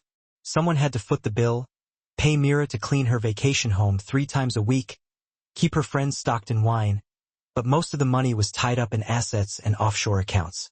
Liquid cash was scarce. Sometimes I thought about how much she and Isabella had in common. Anyway, if FIA ever found out why Dad forced this marriage, or how I'd kept her untouched for myself all these years, scaring off every potential suitor, she'd probably kill me, or worse, report me. Either way, I'd rot in prison. So, I tried to keep things civil, but honestly, I had no clue what to do with her. Romance her. Ignore her. Force myself on her? I wasn't into either extreme. Ignoring her had worked for a week, but it was getting old. Hearing about her wandering around my place all day like a ghost, pretending to sleep when I came home at night, grated on me. Then that scene in the living room happened. She'd looked so broken. I blurted out some crap about seeing her at church and offered dinner. Dinner. A date. First one since her. I reminded myself dates were like riding a bike. You never really forget. By the time I got out of the shower, she was asleep for real. I slipped into bed beside her, watching her chest rise and fall. She wasn't peaceful, though. I knew she kept a knife under her pillow. It made me smirk. Ballsy. Not that she could ever use it on me, but I liked that fire. She was nothing like her father. Nothing. I'd expected her to lock herself in a room, blasting man-hating pop songs and crying all day.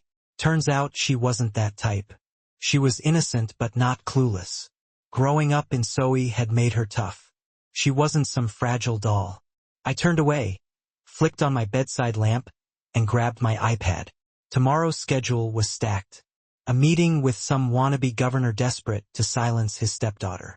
An appointment with a property developer who'd pissed off the Armenians by refusing to pay protection money. Those bastards ran Boston now. A grim reminder of what could have been ours if Dad hadn't screwed up the business. Back in the day, people respected the Rileys. We kept the city clean of the worst crimes, gave to charities, schools, churches. Sure, we were criminals, but we had rules. We didn't touch drugs or prostitution. We only hurt those who deserved it. Now it was chaos. No codes, no honor, just thugs with unregistered guns. I skimmed through an email, cursed the Armenians again, then tucked the tablet back in the drawer. Glancing at FIA, I noticed her phone glowing on the nightstand with a new message. For A.M. Who the hell was texting her now? My eyes darted from her sleeping face back to the phone. Don't do it. Do it. Don't do it. Screw it. She was practically a stranger. For all I knew, she was working undercover. A snitch or worse. I reached over her, grabbed the phone, and started reading. She didn't have many contacts. No surprise. She'd always been a loner. Lucy seemed to be her closest friend. Then there was Boris, her cooking instructor, who I'd already warned off. Daisy was another girl I vaguely remembered from the neighborhood. Her last chat with Lucy caught my eye. The timestamp showed it was right after our run-in downstairs. While I'd been in the shower, she texted her friend. Lucy had just replied. Lucy, drinks tomorrow. Usual spot. My treat. I wish I could. Got a job interview. Lucy. What? Where? Spill. Faye, Rouge Beast. That fancy French place we always talk about dining and dashing from. Lucy. No way. Isn't that Ronan O'Reilly's place? The only Riley not dead or in jail. Haha. Yeah. Hopefully, they'll wait until after my interview to kill him. I'll keep you posted. Wish me luck. Lucy. Don't get close to him. They call him the Fixer for a reason. Faye, I know he's shady. He's my dad's boss, remember? Lucy. Just making sure you do too. Faye, love you. Lucy. Love you more. And then Lucy's final message, still unread. Lucy. P.S. Don't feel bad if you don't get it. Word is he's a total S. I put the phone back down. So, she thought I was scum just like everyone else. Any idea of making her life easier evaporated right then. FIA. I hurried into the kitchen just as the first light crept through the windows. After everything that had happened last night with Ronan, I wasn't sure what to think. But I knew one thing for certain. I needed to stay in his good graces. Alright, fine. I'd admit it. I really wanted that job. And I couldn't deny that knowing he'd noticed me back at church stirred something inside me. Even if it was silly, it felt good to know he'd paid attention. So, I decided to give him a fair shot and not act like he was a complete jerk. I'd whipped up breakfast for him. A stack of blueberry pancakes drizzled with maple syrup, alongside a steaming mug of hot chocolate, my comfort drink of choice. I planted myself at the kitchen island, wearing my brightest smile, as he came down the stairs, blinking at the morning glare. He was only in his briefs, and to say he was pitching a tent was an understatement. It was more like an entire forest. Curiosity got the best of me. As I adjusted the forks and napkins, I stole a glance downward, mentally calculating his proportions.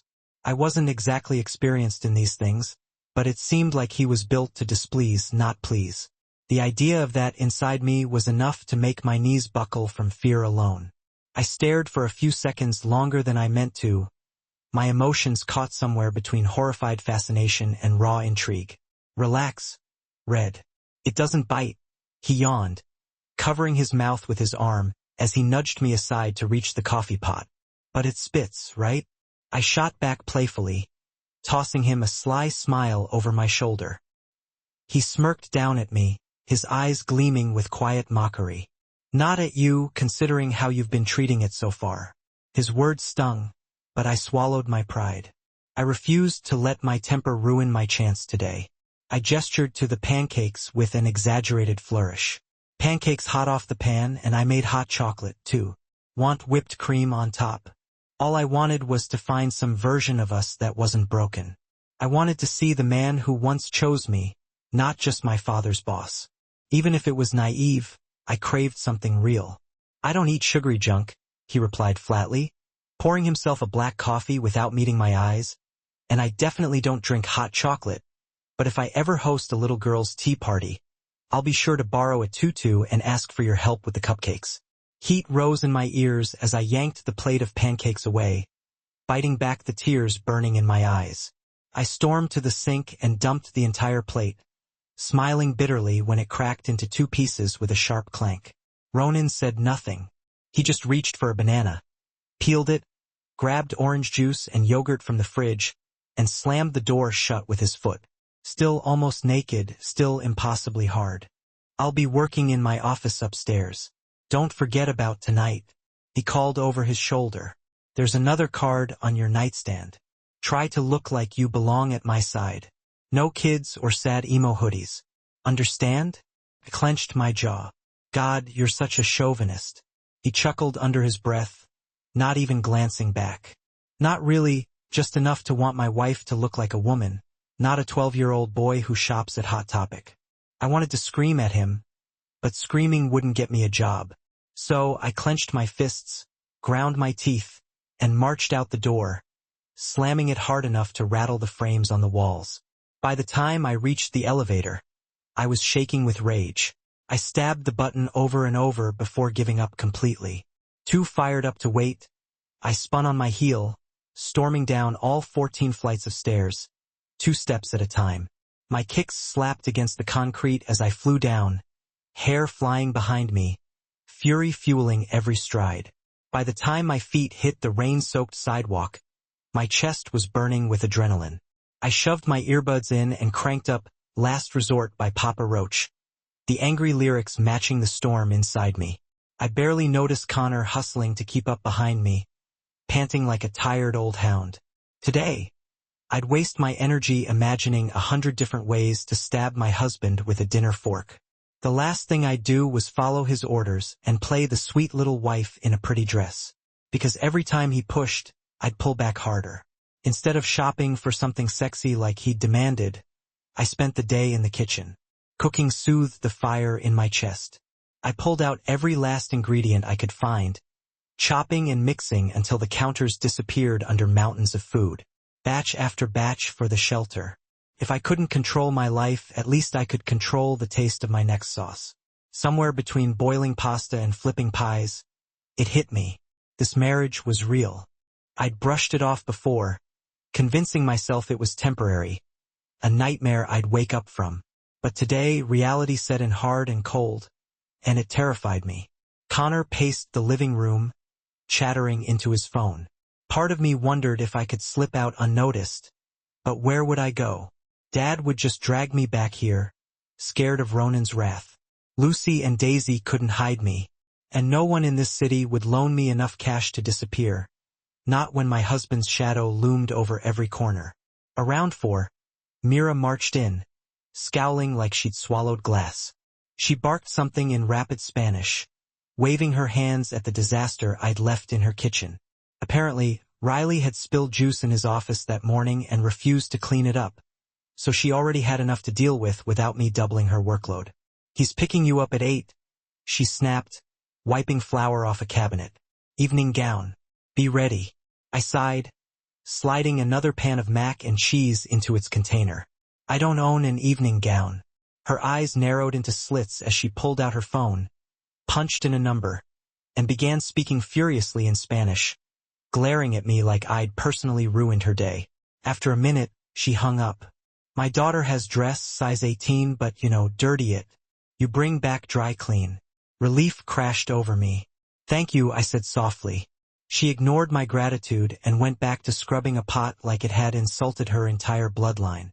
"You little girl," she muttered, flicking her chin upstairs. "He big man, don't annoy him or he dump your ass." I snorted, half laughing. "Dump my ass?" I repeated, grinning despite myself. "See," she growled. "Don't make me repeat." By the time Connor came back with the dress, Mira was gone. I never met her daughter. The gown was a pale peach with a sweetheart neckline and a thin gold belt. Simple but beautiful. Connor left it on Ronan's massive bed while I showered, scrubbing off the grease and flour until my skin stung. At 7:45, I zipped it up, dabbed on mascara and gloss, and rode the elevator down to wait. He was late, of course. I sank into one of the lobby's cream leather chairs and pulled out my phone to text Lucy and Daisy, my chest clenched with guilt at the thought of them worrying. "Me drinks next week?" Lucy wrote. "You tell us." "Me?" "Daisy stopped by your place. Your dad said you moved out." "What's going on, Bertie?" My stomach dropped. They knew. "Me? You must have misunderstood." "I'm fine. Just busy." "Have a job interview soon?" Lucy replied.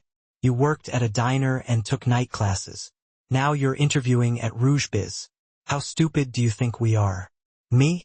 5, I typed back. "Me again," Daisy responded. "Kidding. I can explain." Except I couldn't. And that hurt the most. "Daisy, we'll be at the usual spot." "Explain it then." "Good luck." I was typing another reply when I heard footsteps approach. Confident. Heavy. The kind that owned every room. I looked up from my screen, heart tripping in my chest. Ronan was walking toward me, crisp in a pale gray suit that only made him look taller, broader, more untouchable. I rose, smoothing my dress, feeling like a child caught sneaking cookies before dinner. "How were the pancakes?" Ronan asked, brushing a brief, impersonal kiss against my cheek. It felt obligatory, like I was some elderly relative he had to greet out of politeness.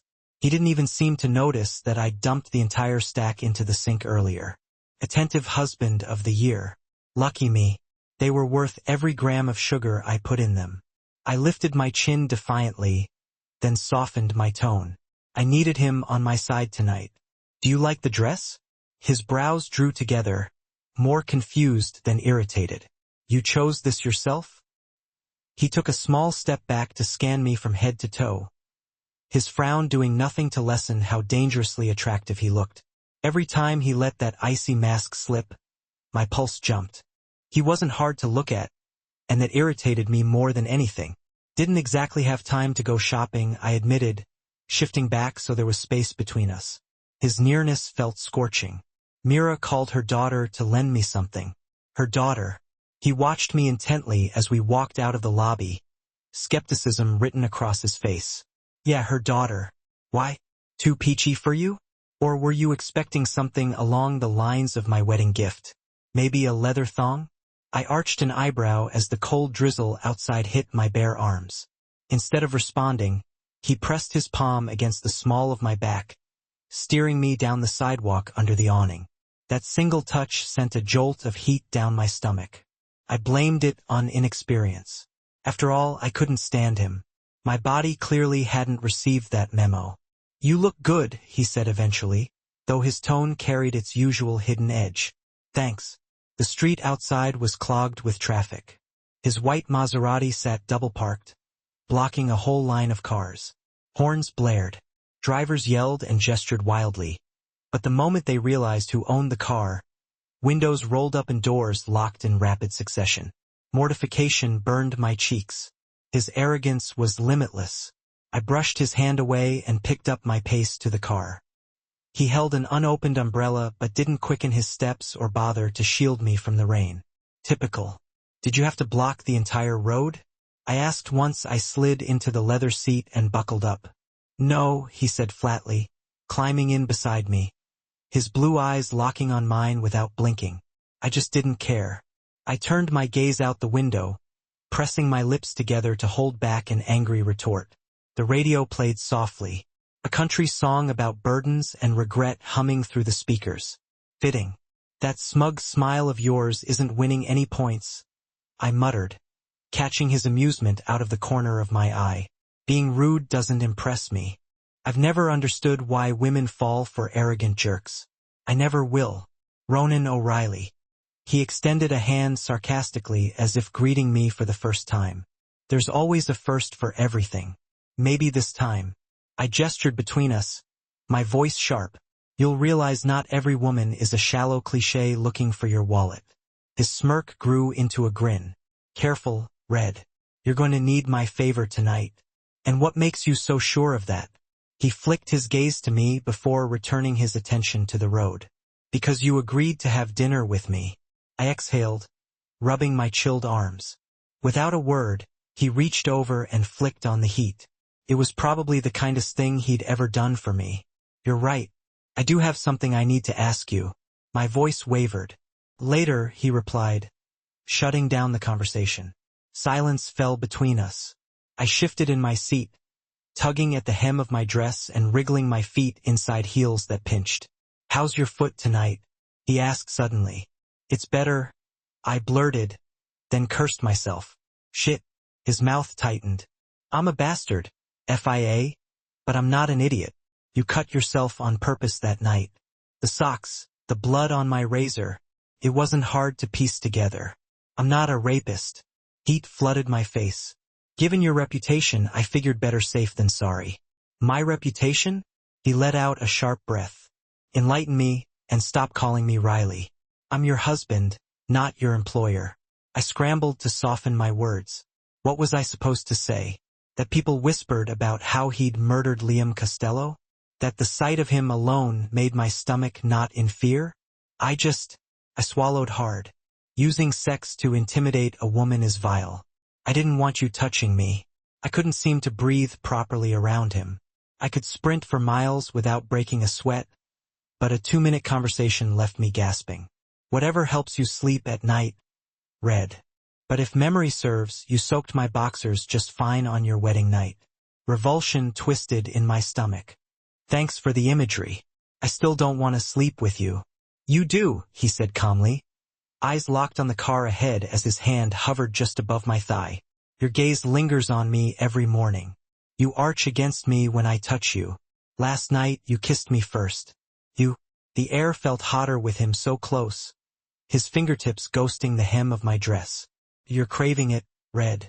It's just a shame you want it from a man you despise. I shook my head, fighting the flush creeping up my neck. Unbelievable. He drummed his fingers on the gear shift. Love and hate are closer than you think. Is there a way to love you far away from me? I snapped. Number? But you're welcome to hate freak me anytime. My cheeks burned scarlet. A wave of shame and involuntary desire flooding through me. Why was he so comfortable saying things that left me speechless? I sat up straighter, desperate for the conversation to end. Traffic crawled along inch by inch. We're going to miss our reservation at this rate. Maybe we should skip dinner altogether. He chuckled under his breath. I don't need a reservation. I own the place. They'll serve me at sunrise if I want. As if on cue, the traffic cleared. He punched the accelerator, weaving through the late-night chaos like it belonged to him. My heart thumped harder with each turn. We were heading for Rougebee's, the restaurant I dreamed of working in.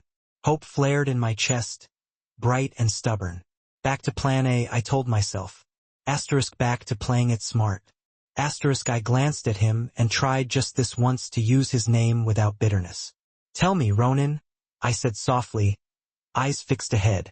Why did you choose to marry me? His fingers tightened on the wheel. When you were 9 and I was 19, he paused, letting the weight of our age gap settle uncomfortably between us. There was a wedding, Paddy Rowan and his third wife. You remember them? My throat tightened as I nodded. Pops had been proud to get an invitation that day, even if it was just to fill the numbers. Paddy was a sleazy real estate crook, dabbling in anything illegal that turned a profit. I'd hated him for as long as I could remember. I whispered. They played, Saving All My Love for You. Come Again? The song we danced to. My cheeks burned hotter. Whitney Houston. He huffed a laugh. Yeah. Anyway, our families shared a table that day. You sat across from me. I didn't pay you much attention. You were just a kid. But I remember you. You were polite, asked my mom if her teeth were real, and then you insisted I dance with you. You did dance with me? I murmured, pressing my nails into my palms to anchor myself. Memories flickered at the edges of my mind, soft and bitter at the same time. Yeah, he said, a smile twitching at his lips. You wouldn't take no for an answer. Even then, Red, I was your first. My hands clenched tighter in my lap. It wasn't the memory of our dance that made my skin crawl. It was everything else that happened that day. Everything I'd spent my life trying to bury. The valet line is long. Pull over and I'll tell someone we're here, I croaked out. I own the place. He chuckled darkly. Watch. He screeched the Maserati to a halt in the middle of the street, threw open his door, and tossed his keys to a valet smoking nearby. The kid dropped his cigarette like it burned him and scrambled to catch the keys before bowing in panic. Traffic jammed behind us instantly. Somehow, I suspected Ronan O'Reilly was responsible for half the gridlocks in Boston. Smoke on the job again and you're fired. Scratch my car and you're dead. Understand? Ronan barked. He circled around and opened my door, offering his hand. I took it reluctantly, letting him guide me inside. Staff lined the entrance, holding the doors open as we passed into the warm glow and soft piano music of Rouge Bees. You're not 9 anymore, he murmured as we stepped inside. Thank God for that, I whispered back, forcing the memory of Paddy Rowan from my mind before it swallowed me whole. Ronan Isabella had sent over her dress and heels for Red to wear tonight, just to mess with my head. And it worked. Seeing Red in that dress didn't feel like seeing Bella wrapped up like candy waiting to be unwrapped. Red looked like a delicate princess about to be ruined by the big bad wolf. I kept feeding my little Red Riding Hood sweet lines, sprinkling her with memories that weren't hers to keep her docile. Words were easy. She lapped them up like honey. But guilt will rot you from the inside out, twist your plans, ruin your focus. I wouldn't let it sink its claws into me. So, I shoved it aside and convinced myself this wasn't lying, just bending the truth. Sure, we had danced at that wedding.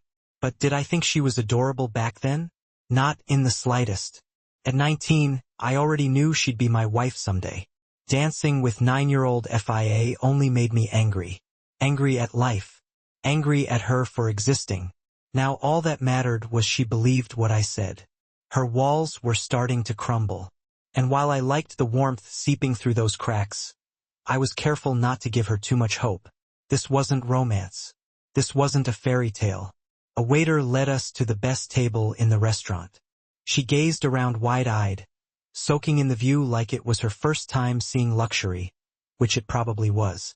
Before me, she could barely afford fries at a diner. Now she sat staring at brass accents, concrete bronze tables, and a water wall that probably cost more than her dad earned in a year. People turned their heads as we walked by, whispering behind menus, wondering how a man like me ended up with a plain Catholic girl like her. Their eyes trailed her every step, trying to figure out what secrets were hidden behind her green eyes and fiery hair. I straightened my posture, guiding her forward with a firm hand on her narrow waist. They're all staring, she whispered, her voice barely there. Does it bother you? She paused, looking down at her borrowed heels before lifting her chin. No good, I said, smirking. Because opinions are like assholes. Everyone's got one, and they usually stink. She cracked a smile, biting her lip. That's just your opinion. I almost laughed. Her wit chipped away at my annoyance. She wasn't flawless, but at least her mouth was useful for more than moaning, and that was rare enough. She waited until her third Kir Royale before blurting out what she wanted from me. I figured if she knew each cocktail was worth $125, she wouldn't have downed them like water just to find the courage to ask about working here at Rouge Bees. I liked that about her. She didn't care about my money, even though she had none. That showed grit, or ignorance. Probably both.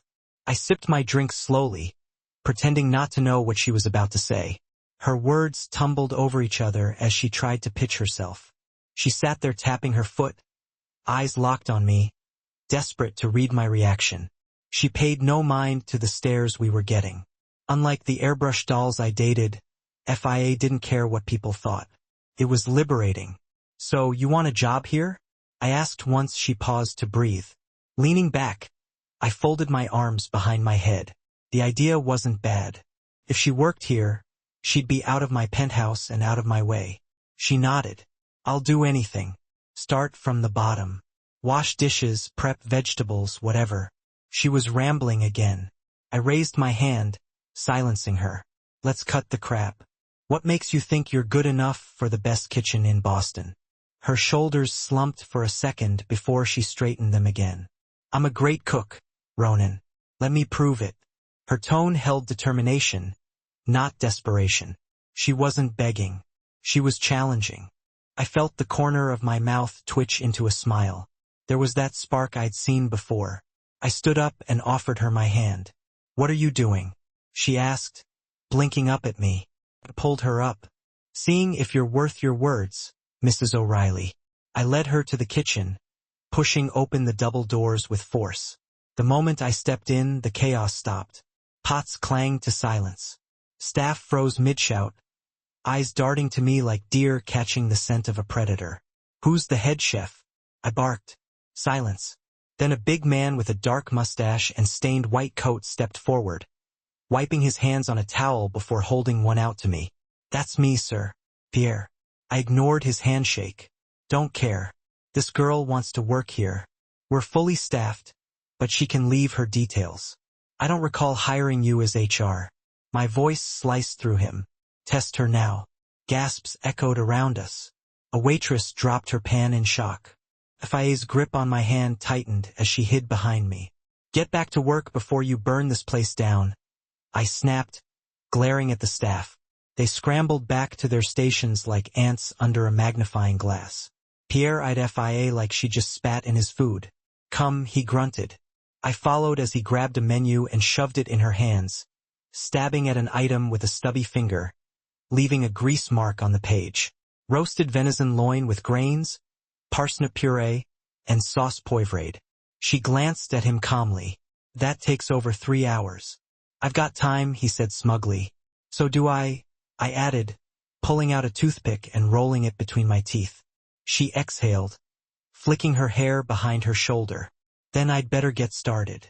She moved quickly, ignoring his sarcastic offer of an apron. She set up her station with quiet confidence, grabbing ingredients like she knew exactly what she was doing. Pierre had tried to set her up to fail, but every time she came back with exactly what she needed, his scowl deepened. Watching her cook was like watching an artist. I was such a jerk. The truth was, I was a complete and utter jerk. I'd gotten up early and whipped up breakfast for him, even though I knew he didn't deserve it. A beautiful stack of fluffy blueberry pancakes, each one perfectly browned, drizzled generously with warm maple syrup, and alongside that, a steaming mug of hot chocolate, piled high with marshmallows, my personal comfort drink of choice. I'd even taken the time to arrange everything artfully on a plate. I'd planted myself at the kitchen island, plastering on my brightest, most hopeful smile, as he finally came down the stairs, blinking and squinting against the morning glare streaming through the windows. He was wearing nothing but his briefs, and to say he was pitching a tent would be a gross understatement. It looked more like an entire redwood forest was trying to escape from his underwear. Despite myself, curiosity got the better of me. As I subtly adjusted the forks and napkins, I stole a quick glance downward, mentally trying to calculate his proportions. I mean, I wasn't exactly what you'd call experienced in these things, but it seemed pretty obvious that he was built more to inflict pain than to offer pleasure. The very idea of that thing inside me was enough to make my knees wobble and buckle from sheer fear alone. I stared for a few seconds longer than I probably should have, my emotions getting all twisted up somewhere between horrified fascination and a kind of raw, undeniable intrigue. "Relax, Red. It doesn't bite," he drawled, yawning widely and covering his mouth with his arm as he casually nudged me aside, making his way to the coffee pot. I couldn't resist firing back a smart aleck response. "But it spits, right?" I shot back playfully, tossing him a sly, over-the-shoulder smile. He smirked down at me, his blue eyes gleaming with a kind of quiet, mocking amusement. "Not at you, considering how you've been treating it so far." His words stung, I have to admit, but I stubbornly swallowed my pride. I flat out refused to let my stupid temper ruin my chance, my only chance, to get what I needed today. I gestured dramatically towards the perfectly arranged pancakes with an exaggerated flourish of my hand. "Pancakes hot off the pan, and I even made hot chocolate, too. Want some whipped cream on top?" Deep down, all I really wanted was to find some version of us that wasn't completely broken and dysfunctional. I needed to see the man who had, at one point in time, actually chosen me, not just my overbearing father's wealthy and powerful boss. Even if it was hopelessly naive of me, I desperately craved something real, some tiny spark of genuine connection. "I don't eat sugary junk," he replied flatly, pouring himself a cup of black coffee without even bothering to meet my gaze. "And I definitely don't drink hot chocolate. But, hey, if I ever decide to host a tea party for a bunch of little girls, I'll be sure to borrow a tutu and ask for your help with the cupcakes." A wave of heat rushed to my ears, and my face flushed as I angrily yanked the plate of pancakes away from him, biting back the burning tears that were welling up in my eyes. I turned on my heel and stormed over to the sink, dumping the entire plate, pancakes and all, into the garbage disposal. I managed a bitter little smile when the ceramic plate cracked into two pieces with a sharp, resounding clank. Ronan, of course, said absolutely nothing. He simply reached into the fruit bowl, grabbed a banana, peeled it, grabbed some orange juice and yogurt from the refrigerator, and then slammed the door shut with his foot. Still practically naked, and still unbelievably rock hard. "I'll be working in my office upstairs," he called over his shoulder, without even turning around to look at me. "Don't forget about tonight. There's another little card waiting for you on your nightstand. Try to look like you actually belong at my side. And that means no kids' clothes or those sad, emo hoodies you love so much. Understand? Red?" I clenched my jaw so hard that my teeth ached. "God, you're such a chauvinist." He chuckled softly under his breath, still not even bothering to glance back in my direction. "Not really. Just chauvinist enough to want my wife to look like a real woman, and not some 12-year-old boy who shops exclusively at Hot Topic."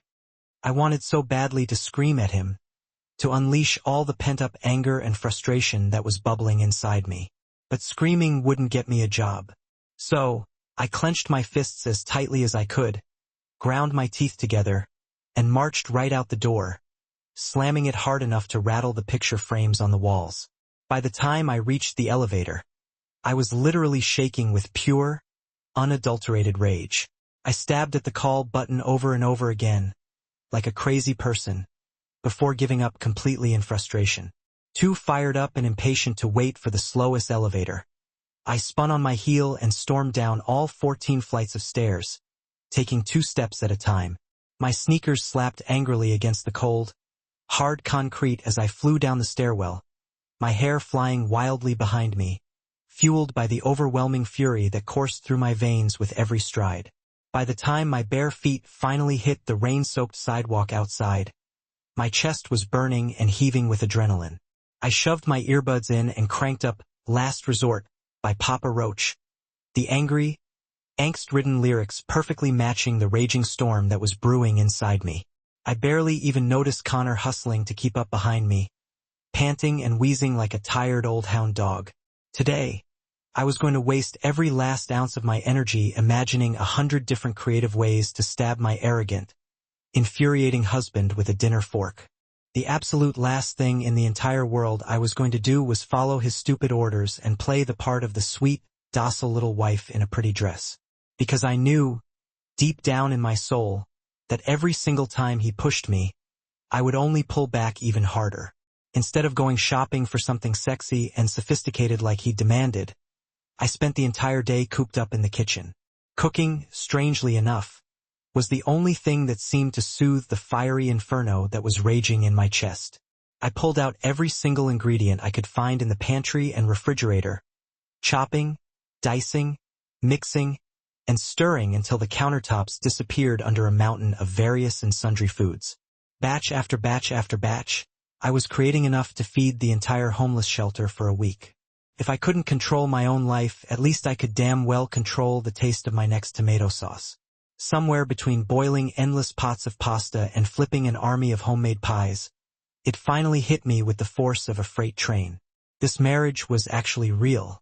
I'd managed to brush it off before, successfully convincing myself that it was all temporary, just a bad dream, a horrible nightmare that I would eventually wake up from. But today, reality finally set in, hard and cold and unyielding, and it completely terrified me. Connor continued to pace back and forth in the living room, chattering endlessly into his phone. Part of me actually wondered if I could somehow slip out of the penthouse unnoticed, just disappear into the city. But where the hell would I even go? Dad would just end up dragging me back here, terrified of incurring Ronan's considerable wrath. Lucy and Daisy couldn't hide me. They barely had enough room in their own cramped apartment for themselves. And there wasn't a single person in this entire city who would even consider loaning me enough cash to disappear off the grid. Not when my husband's long, ominous shadow loomed over literally every corner of Boston. Around 4 o'clock in the afternoon, Mira suddenly marched into the kitchen, scowling like she had literally swallowed a handful of broken glass. She started barking something at me in rapid-fire Spanish, waving her hands around wildly at the chaotic disaster I'd left in her otherwise immaculate kitchen. Apparently, that idiot Riley had spilled juice all over the floor in his office that morning and then refused to clean it up, so she already had more than enough on her plate without me adding to her already overflowing workload. "He's picking you up at 8, she snapped, wiping a smear of flour off of a cabinet with a damp cloth. "Evening gown. Be ready." I sighed heavily, sliding another steaming pan of macaroni and cheese into its designated container. "I don't actually own an evening gown." Her eyes immediately narrowed into thin little slits as she pulled her phone out of her pocket, punched in a series of numbers, and then began speaking furiously in Spanish, all the while glaring at me as if I had personally ruined her entire day. After a minute or two, she abruptly hung up the phone. "My daughter has dress size 18, but dirty it. You bring back dry clean." An overwhelming wave of relief suddenly crashed over me, washing away a good portion of my anxiety and dread. "Thank you," I said softly, my voice barely above a whisper. She completely ignored my pathetic attempt at gratitude and went right back to scrubbing a large pot as if it had personally insulted her entire bloodline. "You little girl," she muttered under her breath, flicking her chin in the general direction of the upstairs bedrooms. "He big man. Don't annoy him or he'll dump your ass." I snorted derisively, half laughing in disbelief. "Dump my ass?" I repeated incredulously, grinning despite myself. "See?" she growled, pointing a soapy finger at me. "Don't make me repeat." By the time Connor finally came back with the dress, Mira was already gone for the day. I never even got the chance to meet her daughter. The gown itself was a pale, delicate peach color, with a sweetheart neckline that flattered the bust and a thin gold belt that accentuated the waist.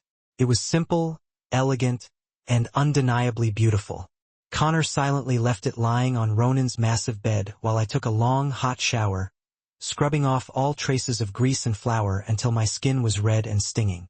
At exactly 7:45 p.m., I carefully zipped up the dress, dabbed on a bit of mascara and lip gloss, and then rode the elevator down to the lobby to wait. He was late, of course.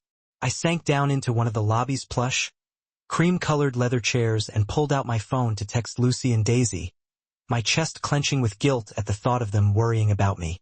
"Me drinks next week?" Lucy texted back almost immediately. "You tell us, me?" Daisy stopped by your place. "Your dad said you moved out. What's going on, Bertie?" My stomach dropped like a lead weight. They knew, or at least suspected, something was up. "Me?" I typed back quickly, trying to sound casual. "You must have misunderstood. I'm fine. Just busy. Have a job interview soon?" Lucy replied sarcastically. "You worked at a diner and took night classes.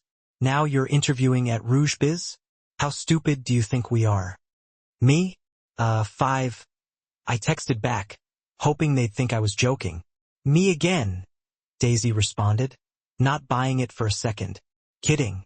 I can explain." Except the awful truth was that I actually couldn't explain. And that was what hurt the most. "Daisy, we'll be at the usual spot. Explain it then. Good luck." I was in the middle of typing another reply when I suddenly heard a familiar set of footsteps approaching. They were confident, deliberate, and heavy.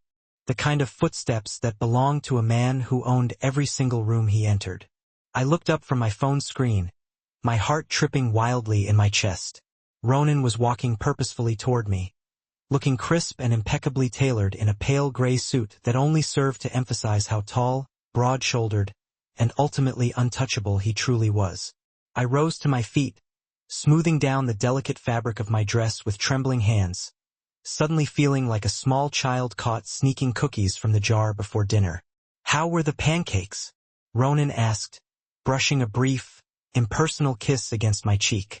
It felt perfunctory, almost obligatory, like I was some elderly relative he was forced to greet out of basic politeness. He didn't even seem to notice that I had dumped the entire stack of pancakes into the garbage disposal earlier. Attentive husband of the year. Lucky me. "They were worth every single gram of sugar I put in them," I replied, lifting my chin defiantly. Then I forced myself to soften my tone. I needed him on my side tonight, and I wasn't going to blow it by acting like a complete idiot. "Do you like the dress?" The way she moved while she painted, the intense focus that narrowed her eyes, the way her tongue would curl over her lip when she was concentrating, for a moment, I completely lost track of where I was. "Pass me the red wine?" she asked, her eyes scanning the shelves. "Number, do your job?" I said, my voice flat. She rolled her eyes dramatically and just grabbed the bottle herself. Someone definitely woke up on the wrong side of the crime syndicate this morning. She worked for hours, strands of hair plastered to her face, her dress hopelessly stained, but that damn smile of hers never wavered. When she finally finished plating the dish, she presented it to Pierre and me like it was some priceless treasure. "Enjoy!" she beamed, radiating pride. We both dug in silently. The instant those flavors hit my tongue, I knew she was damn good. Pierre's jaw visibly tightened as he chewed. "Too salty," I snapped, trying to find fault. "It's perfect," she countered. She blinked, clearly startled by my unexpected praise. "You mean it?" "Yeah," I grunted. I tossed my napkin down on the table and stood up. "Tell your friends you'll be working evenings from next week. Cole will take care of your paperwork." I turned to Pierre, making a point of not looking directly at him. 5 shifts a week. Keep her learning. No grunt work. Report to Cole if she screws up. Then I turned my attention to FIA. "You've completely ruined that dress. No surprise there. Let's go home." Pierre stammered something behind us, sounding totally confused. I casually dropped my arm over FIA's shoulders. Her reaction honestly surprised me. She immediately wrapped her arm around my waist like we were just any ordinary couple. "Stop smiling," I muttered under my breath as we walked out. She giggled softly. "I can't help it. Lucy's going to absolutely freak when she hears about this." For the first time since I married her, I didn't feel that familiar gnawing resentment in my gut. We stepped out into the night and I let go of her as the valet hurried to bring my car around. She was still laughing to herself when I opened the car door for her. Secretly, I had to admit, her laugh wasn't actually all that terrible to listen to. That probably should have been my first major warning sign. I was practically floating on pure happiness the entire drive home. The thought of actually working in a top-tier kitchen made me want to burst out into a spontaneous dance right there in Ronan's ridiculous car. 5 shifts a week. That meant culinary school was officially behind me. My real career was finally about to kick off. FIA Rowan. Runner, lover of early summer mornings, devoted to boyfriend jeans, and now chef. Hear that, Mom? The daughter you threw away like garbage is finally becoming someone worthwhile. I would be someone. My mind was already racing with possibilities. I'd gain some solid experience here and maybe even open my own place one day. Honestly, I wasn't even all that into fancy, upscale food. I pictured myself running a food truck, flipping blueberry pancakes for the corporate crowd downtown, brightening up their dull, gray routines. I'd hire Lucy to work alongside me, and maybe even Daisy, too, even though she couldn't cook to save her life. She was amazing with people, and that definitely counted for something. I bounced excitedly in my seat, practically buzzing with anticipation. Ronan mostly ignored me, but when I managed to sneak a glance, I caught a flicker of a smile tugging at the corner of his mouth. Something in him had definitely shifted. I could feel it. Despite all the warnings I'd been giving myself, something fluttered deep inside me at the very thought. Did he feel it too? Did he even care at all? In the elevator, I found myself watching his face, carefully studying him. You care? I asked softly, testing the waters. Don't kid yourself, he scoffed dismissively. But I saw it. He did care. I practically danced my way into the bedroom. Ronan trailed behind me, pouring himself a drink and methodically locking up for the night. Every single evening, I heard him meticulously checking each and every room, silent and precise. I guess it was supposed to make him feel safer. For me, it just felt suffocating. Especially with Connor, my ever-present personal shadow. A few minutes later, I felt Ronan come in behind me as I rummaged through my drawer for pajamas, ready to slip into the bathroom and change. The thing about Ronan was that he carried a whole damn atmosphere with him wherever he went. Like a walking thermostat, he controlled not only the temperature of the room, but your very mood as well. Sometimes he brought tension and anger, sometimes fear. Rarely, very rarely, anything even remotely soft. Tonight, he brought desire. He took one step closer, then another. A wave of heat washed over my body like a fever. Maybe it was the cocktails I downed after dinner. Maybe it was the rush of actually landing a real job. I felt incredibly alive and tingling all over. A restless, urgent heat was pulling deep inside me. If I let myself actually want him, it would only end in complete heartbreak. The warning screamed inside my mind. Stay away, FIA. Don't even think about giving in. The windows were fogged up from the humid night air. My breathing became faster and more shallow. I kept my back turned, terrified that I'd give in if I even looked at him. I braced my palms against the dresser, still wearing those cursed heels. He stepped in behind me, close enough that I could feel his body heat seeping into my skin, but he didn't actually touch me. And somehow that made me want him even more. My body locked up, unsure if it was fear or something else entirely. No, FIA. This man is dangerous, a monster disguised in a tailored suit. Don't forget. My mind was spinning in confusion. He'd said I needed to give back, but also that he wasn't the kind of guy to force me into anything. He actually believed that I'd want it. Want him. Bend over, he murmured, his lips lightly grazing my ear. Before I could even fully process his command, I felt his fingers trail down my back, unzipping my dress with agonizing slowness. I instinctively bent forward to take off my shoes, but he pulled me back against him. My hips pressed firmly into his. Leave them on, he said gruffly. The dress was now pulling uncomfortably at my feet. I stepped out of it, standing there in nothing but plain white cotton underwear and a strapless bra. He kicked the dress aside, tracing his finger lightly across my collarbone, sending shivers racing down my arms. Spread your legs. My hands trembled slightly as I obeyed, bracing myself against the dresser. He stepped away for a moment, and my heart pounded in the silence. Then I saw his arm reach past me to set his gun down on the dresser top. The holster clattered loudly to the floor. Still fully clothed, he lowered his mouth to the side of my neck, just barely brushing my skin. My entire body burned with intense wanting.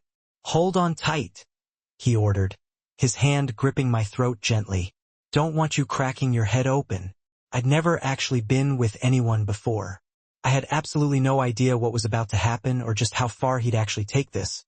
But deep down, despite every single red flag, I truly didn't want him to stop. I was so tired of constantly feeling small and untouched. I gripped the edge of the dresser tightly, biting down on my lip to try and keep steady. "How's that magical period tonight?" He mocked softly in my ear. I arched my back slightly, pressing closer, completely unable to fight the heat that was coursing through me. His hand slipped inside my bra, kneading and rolling my nipple until I gasped out loud. "Tell me you don't want this," he murmured, his lips trailing along my jaw, stopping just before reaching mine.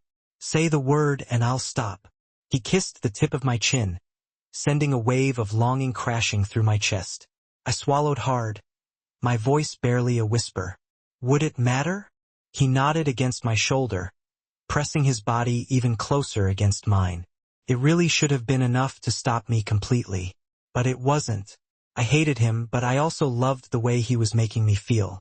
"Don't stop," I whispered, all my defenses completely dissolving. Ronan dropped down to his knees behind me. My body stiffened as his warm breath brushed over my underwear. He kissed me softly through the thin cotton and a sharp shiver rolled down my spine. I squeezed the dresser even tighter, feeling my legs begin to weaken. "You've never been touched like this before," he said, his voice calm and low. I stayed silent. It wasn't even a question. His fingers trailed slowly between my thighs. "No one ever touched you here before." Memories I'd buried incredibly deep clawed their way back to the surface. I shook my head quickly, blinking back tears that I completely refused to shed. He didn't need to know about my past. He wouldn't even care. "You're lying," he said quietly, hooking his fingers into the waistband of my underwear. My stomach twisted at his words, but I still didn't respond. His mouth hovered there again, and despite the sharp sting of his question, the heat that was rising inside me just wouldn't stop. My breath hitched as his lips brushed my skin once more, sending my pulse racing. "Tell me," he murmured, "who was stupid enough to touch what's mine?" His question rattled through my mind, slicing through my haze of overwhelming want. But logic felt so far away, completely drowned out by the all-consuming sensation of him there, claiming every single part of me. I lowered my head, fighting the sting in my eyes, clinging to the dresser like it was the only thing keeping me upright. "Patty," I managed to choke out, my voice coming out rough. "At his wedding, I went to use the bathroom and Patty Rowan. He touched me. Then he just kept doing it. It turned into some twisted routine for him." I swallowed hard, trying to keep it together. I was 9. I didn't cry. I spoke as if I was telling someone else's story, as if it wasn't actually me that this had happened to. Maybe after burying it for so long, part of me secretly wondered if it had even truly happened at all. After all, no one ever knew. Not a single soul. It went on for almost a year, and still no one ever found out. I couldn't bring myself to tell my father. Patty and Cillian were his bosses back then, and he desperately needed his job. Between actually telling the truth and keeping food on our table, I chose silence until tonight. Telling Ronan the secret somehow made me feel even more exposed than standing there half naked. It was like stripping off my last layer of protection. Part of me actually wanted to see his reaction. Would this sudden revelation disgust him? Would he finally back away now that he knew I was ruined in some way? Maybe I just wanted him to see me as broken. Maybe I even hoped it would push him away. I glanced down, trying to catch his expression, but he remained behind me, hidden from view. "What exactly did he do?" he finally asked, his voice calm, pressing his face against my underwear and breathing me in. He sounded steady, but his hand, which was now trembling slightly on my stomach, betrayed his hidden anger.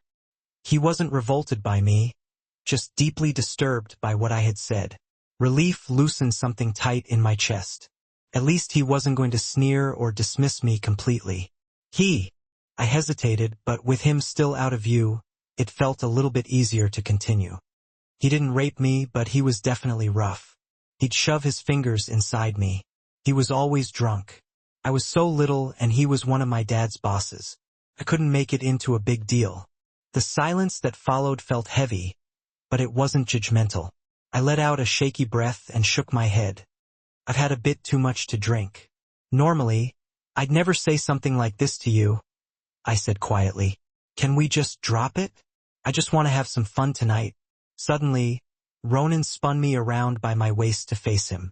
Still down on his knees, he kissed my hip bones softly, his hands holding me steady. In that fleeting moment, I almost loved him just for being there, for listening without disgust or cruelty, for not being the complete monster I knew him to be, if only for a brief breath of time.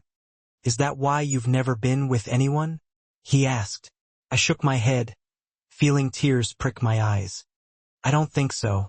I just never really got around to it. It wasn't exactly seductive pillow talk, but I honestly didn't care about impressing him. He looked up at me, searching my eyes for just how deeply this hurt still ran. I didn't need him to pity me. Patty was long gone from my life. But tonight, I felt ready for something new. I won't make you do anything you're not ready for, Red, he murmured, his voice low. But I should probably tell you, sex can actually be incredible. Don't let one man's sickness steal that from you. Even if we don't even like each other, you can still enjoy how it feels. His eyes dropped to my underwear. He slowly slid them down to my knees and pressed a gentle kiss just above my core. His thumbs parted me slightly and he closed his eyes as he breathed me in. Heat flooded my cheeks. It was completely embarrassing and completely electrifying all at the same time. Our eyes met. My hand instinctively found his hair, which was surprisingly softer than I'd expected.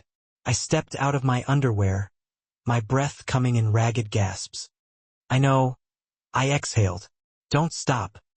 His mouth pressed against me, warm and sure, his tongue teasing me gently at first.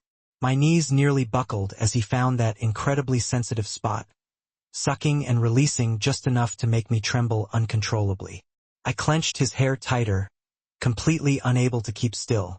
A wave of warmth washed over me as I shifted against him, desperately needing more. He sucked harder, pulling me even closer. Stay still, he ordered, his rough hands roaming my hips and thighs. God, I missed this. He sighed against my skin. You taste so damn good. I flushed, biting back a smile. For once, I felt special. He continued, licking and sucking until I couldn't even stand upright anymore. He hooked one of my legs over his shoulder, burying himself deeper between my thighs. My head fell back as a raw cry tore from my lips. Then his tongue slipped inside me, slow at first, then faster. My vision blurred. Every nerve ending burned with wanting, but every single time I neared the edge, he'd slow down again, refusing to actually let me tip over. Please, I panted, not even sure what I was actually begging for anymore. Please what? He demanded, his voice muffled against me. I couldn't answer. I just clung tightly to his hair, desperate. He picked up his pace and I saw stars.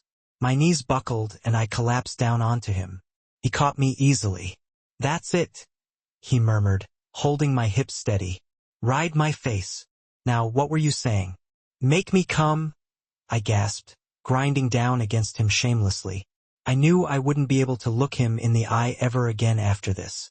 He chuckled against my core, the vibration sending a jolt straight through me. Then he slowed down again, licking me gently as his hand reached up to pinch my nip through my bra. I groaned in frustration. I hate you, I hissed, trying to pull away, but he yanked me back down, laughing darkly. Say the magic word, he taunted. I bit out, breathless, my body trembling. That's not it. Beg me. He ran his tongue along me with agonizing slowness. And I'll let you finish. Keep dreaming, I moaned. He laughed again, this deep, satisfied sound.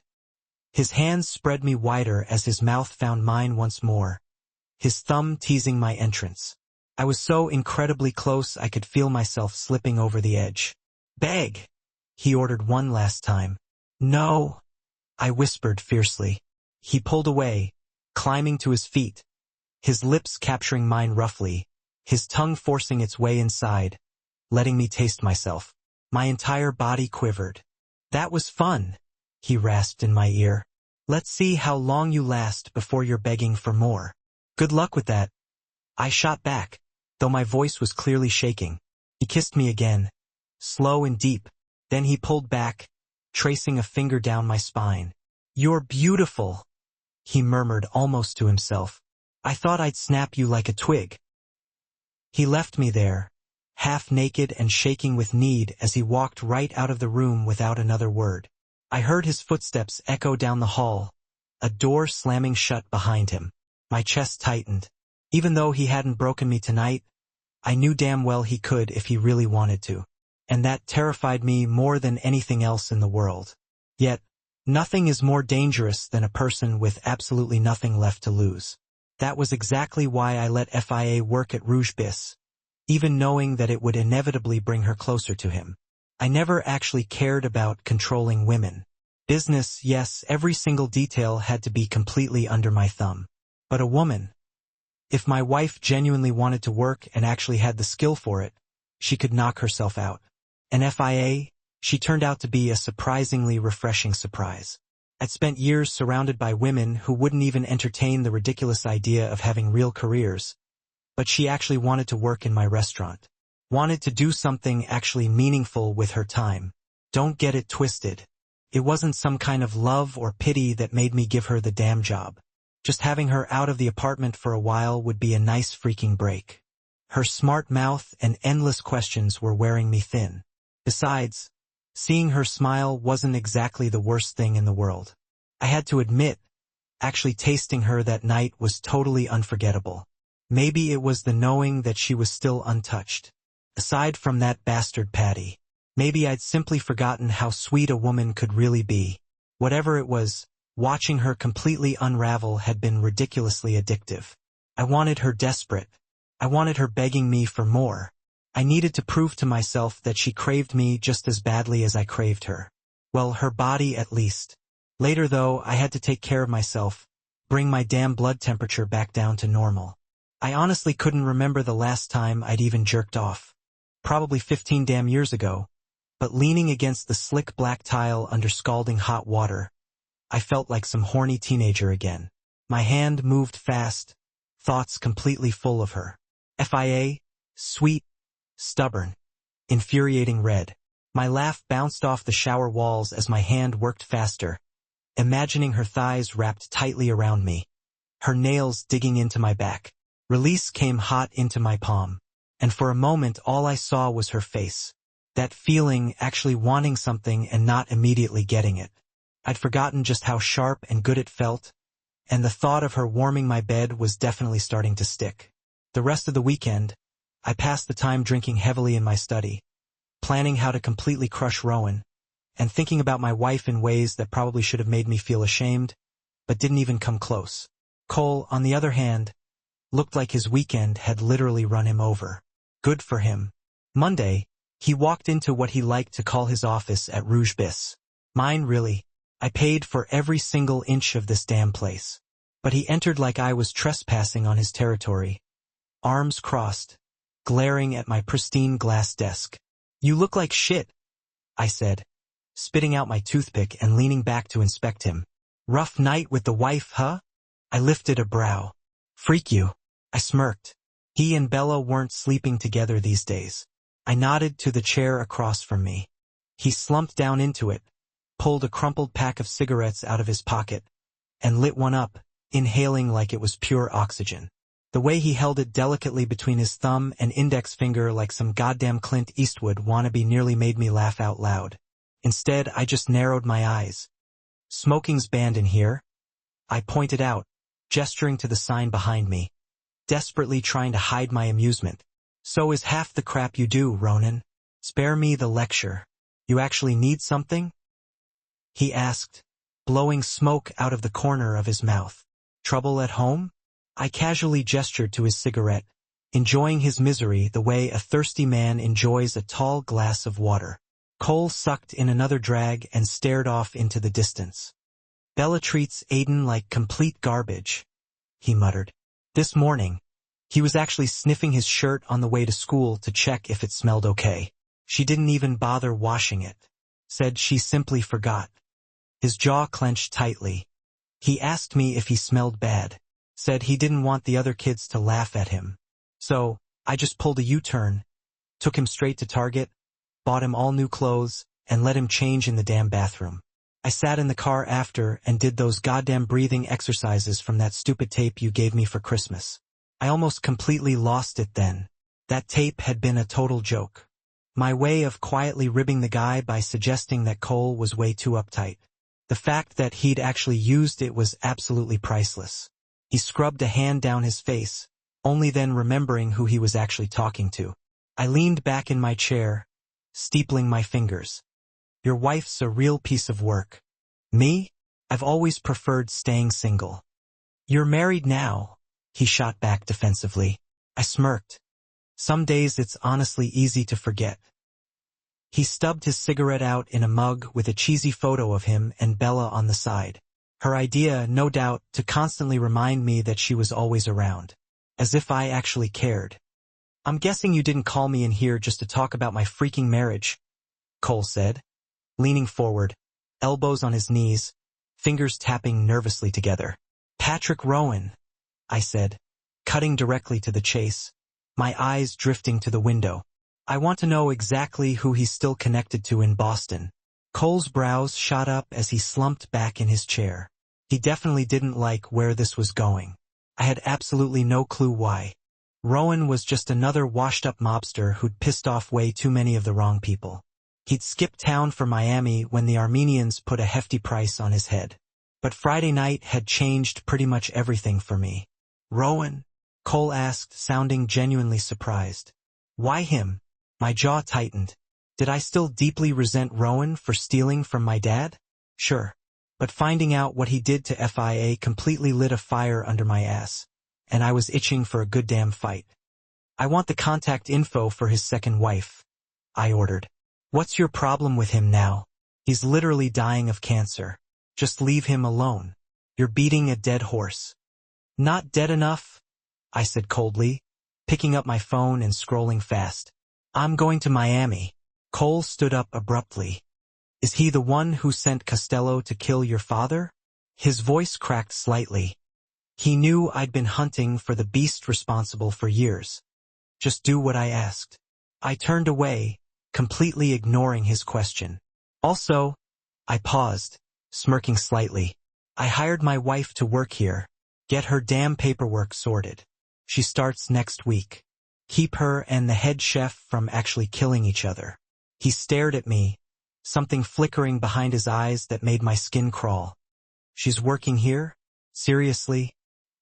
He looked all around as if cameras might be filming this ridiculous reveal. I nodded. He knew about the arrangement between FIA and me. He also knew exactly why she mattered so much to my father.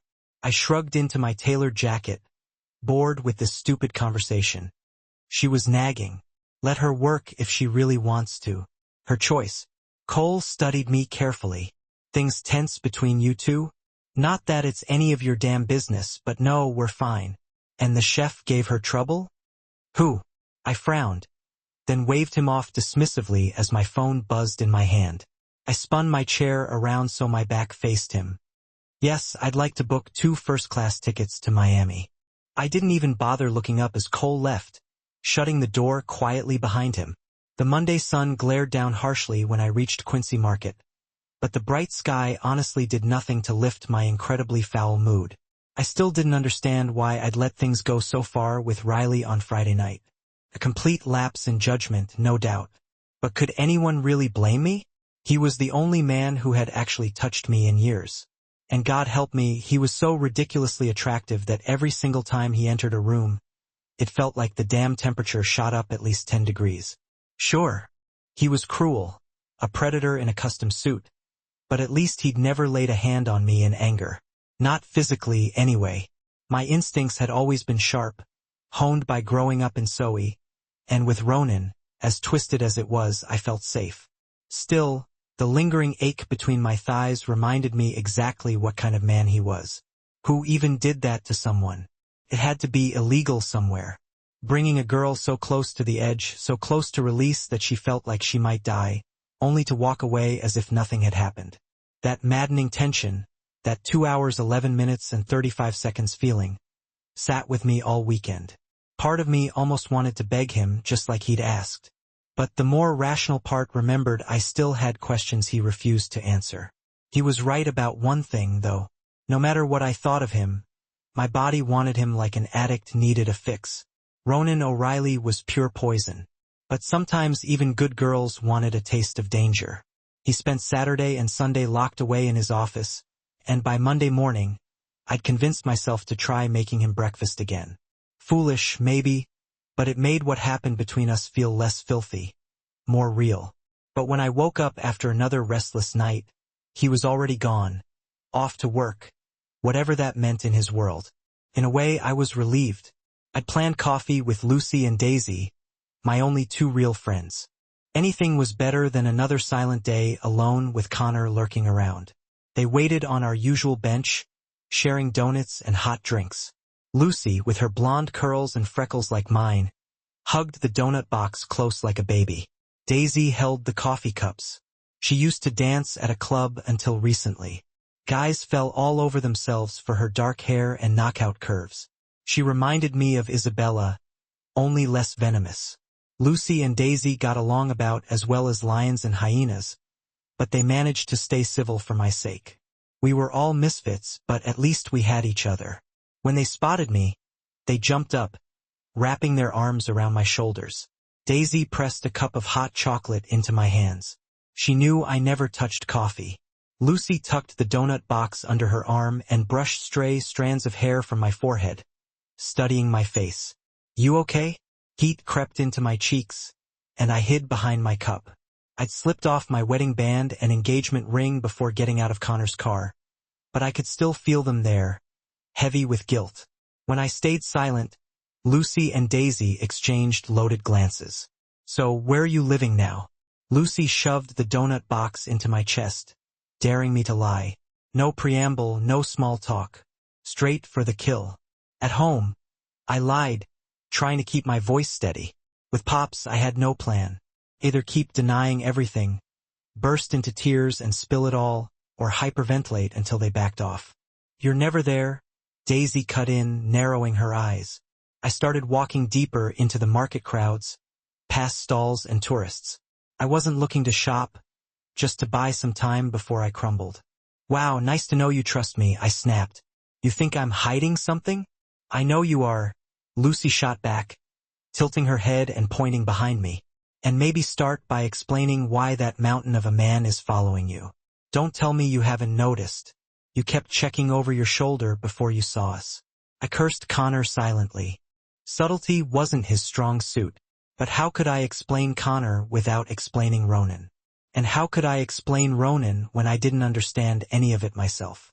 They knew Pops wasn't exactly winning Father of the Year, but how could I tell them I thought he'd sold me to Riley like property?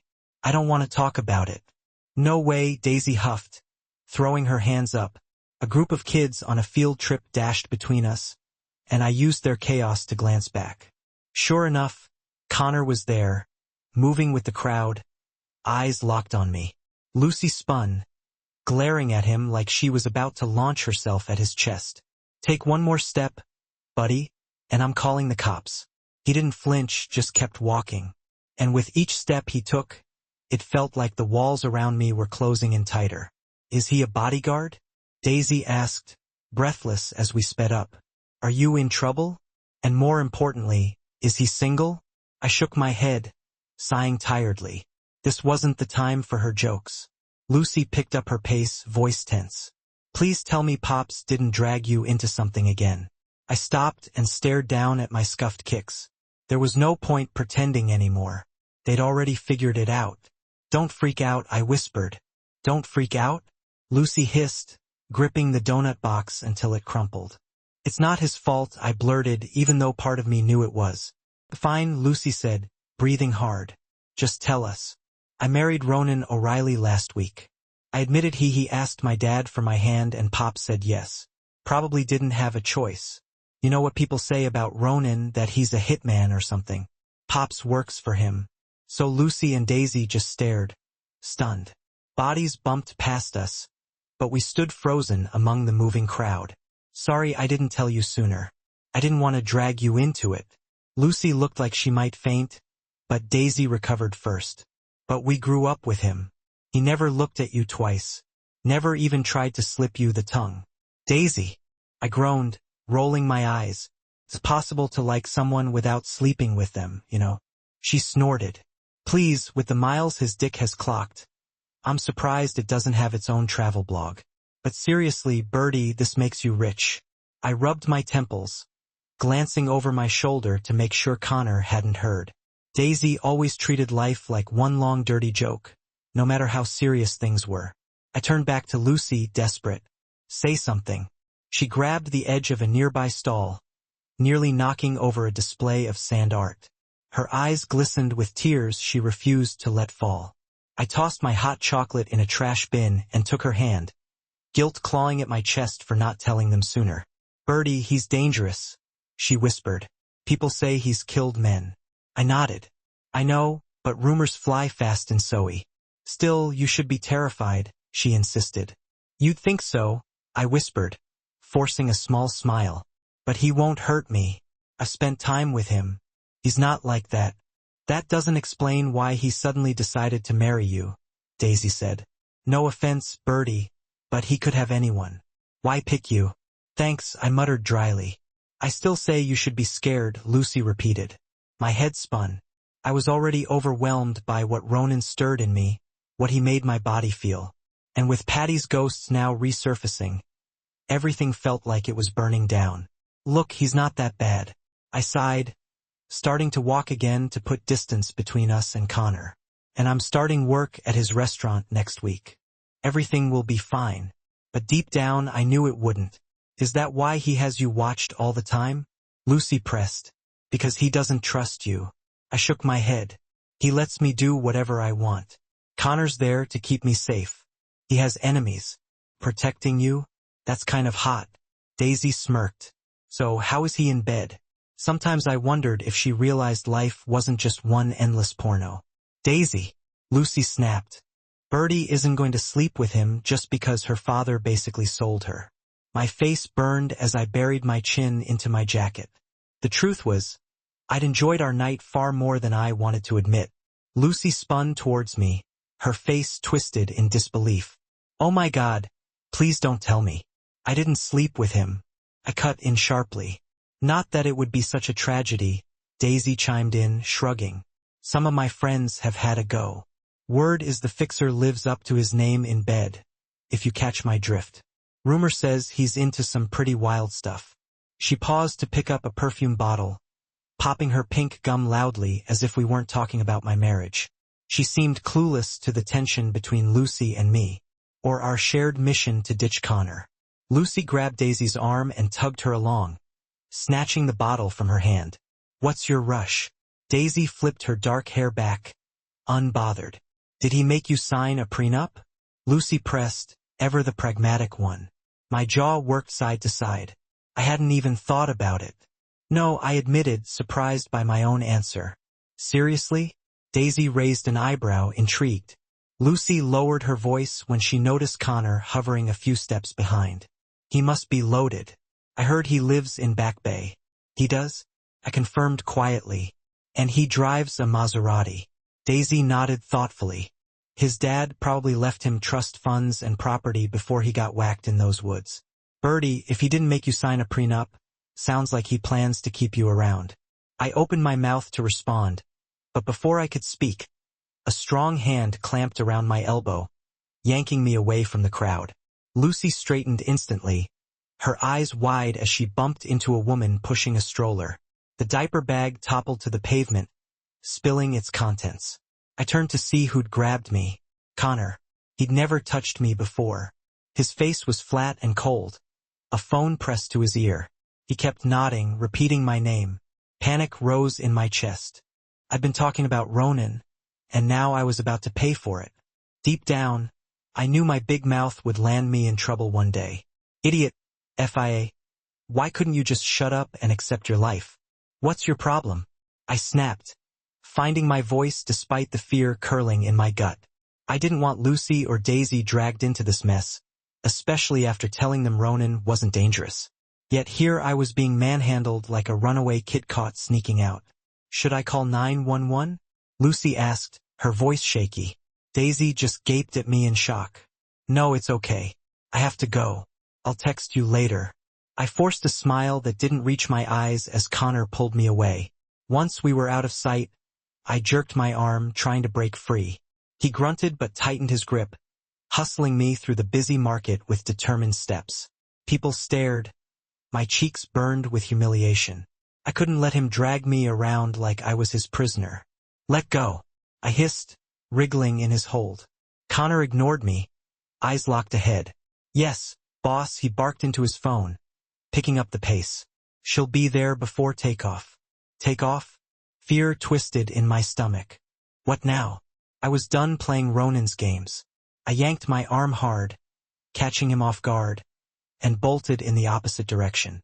Running had always been my escape, and in a crowd like this, outrunning Connor was easier than I'd hoped. I darted down the street, my heart thudding as I risked a glance behind me. His angry, flushed face was gaining on me fast. I pushed harder, worried about what Lucy and Daisy must be thinking. They probably imagined the worst. And maybe they weren't wrong. I ducked into a narrow side street and crashed into a solid chest. Strong hands steadied me before I fell. Cole. I shook off his grip. Don't tell me he sent you too. I spat, my voice trembling with rage, his brows knitted in confusion. What if I'm just here shopping with my son. Kindergarten's half day today, so I took the afternoon off. No one sent me. Are you okay? Over Cole's shoulder, I saw Connor closing in, fists clenched. Aiden clung to his dad's leg, looking at me like I'd lost my mind. Hey there, I managed, forcing a small smile at the boy. Hi, he whispered shyly, burying his face against Cole's pants. Got to go, I muttered, trying to slip away, but Cole's hand landed on my shoulder. Don't run, he said softly. Connor's an idiot, but he won't hurt you. I know why he's after you, and it's not what you think. Do you trust me? His eyes searched mine, warm but guarded. Did I trust him? Why would I? I barely knew this man. No, I admitted bluntly. He laughed. A deep, quiet laugh that loosened the tension in my chest. My shoulders sagged in relief. That's good, he said, turning to Aiden. Never trust strangers, right, bud? He ruffled his son's hair, then pulled me into a quick hug. I stiffened. This wasn't affection. It was strategy. Listen, he whispered near my ear. This is a new chapter for you. I'll make sure you feel at home at Rougebee's. Go with Connor. Play your part. Lay low, and I promise I'll make it worth your while. Deal? Tears threatened to spill, but I blinked them away. You're being nice to me again, I whispered. You're his friend. No FIA. His voice dropped to a gravelly hush. I'm on his payroll, that's all. He pulled away just as Connor reached us, his face thunderous. Cole gave me a gentle shove toward him. I think you lost something, he told Connor coolly. Here she is. Connor snatched my arm, his grip bruising. She ran, he growled. That tends to happen when people have legs, Cole shot back, his voice now cold and clipped. He turned away without another word, taking Aiden's hand and disappearing into the crowd. Connor's fury radiated off him as he dragged me toward the car parked nearby. You stupid little witch, he seethed, shaking me hard enough to rattle my teeth. Then he shoved me into the passenger seat like I was nothing but baggage. As I scrambled upright, he slid into the driver's seat and slammed the door. What the hell is wrong with you? I yelled. He didn't answer, just jammed the gas pedal down, weaving through traffic like a madman. Where are you taking me? My voice cracked with fear. Home, he spat. You need to pack. You're going to Miami. My chest tightened. Miami? Why? For how long? He kept his eyes on the road, knuckles white on the steering wheel. "Ask your husband," he muttered. I pulled out my phone, desperate for answers, but realized I didn't even have Ronan's number. The thought stunned me. I was married to a man whose number I didn't know. I turned to Connor, swallowing my pride. "Can I have his number?" He ignored me, weaving through traffic. Panic clawed at my chest. Why Miami? Was he sending me away? Coming with me? Was it a honeymoon? That thought made my blood run cold. At the next red light, I threw open my door, ready to run again. But Connor yanked me back, his fingers digging into my skin so hard I gasped in pain. "Let go," I shouted, but he slammed the door shut, locking it with a flick of his wrist. Rage burned through me. Without thinking, I grabbed my phone and hurled it at his face.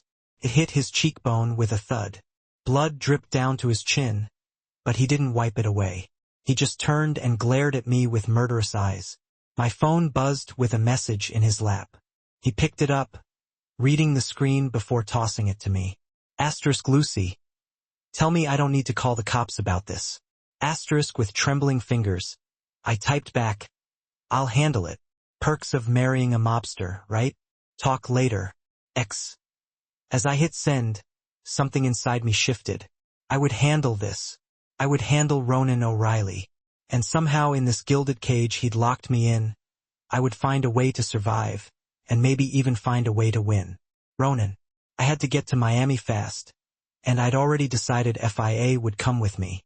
Patty had been fighting cancer for months, and word was he wouldn't see the end of summer. Debts needed settling, and revenge was on the menu, cold and ruthless.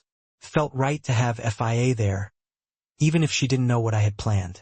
Besides, I didn't trust leaving her alone in Boston.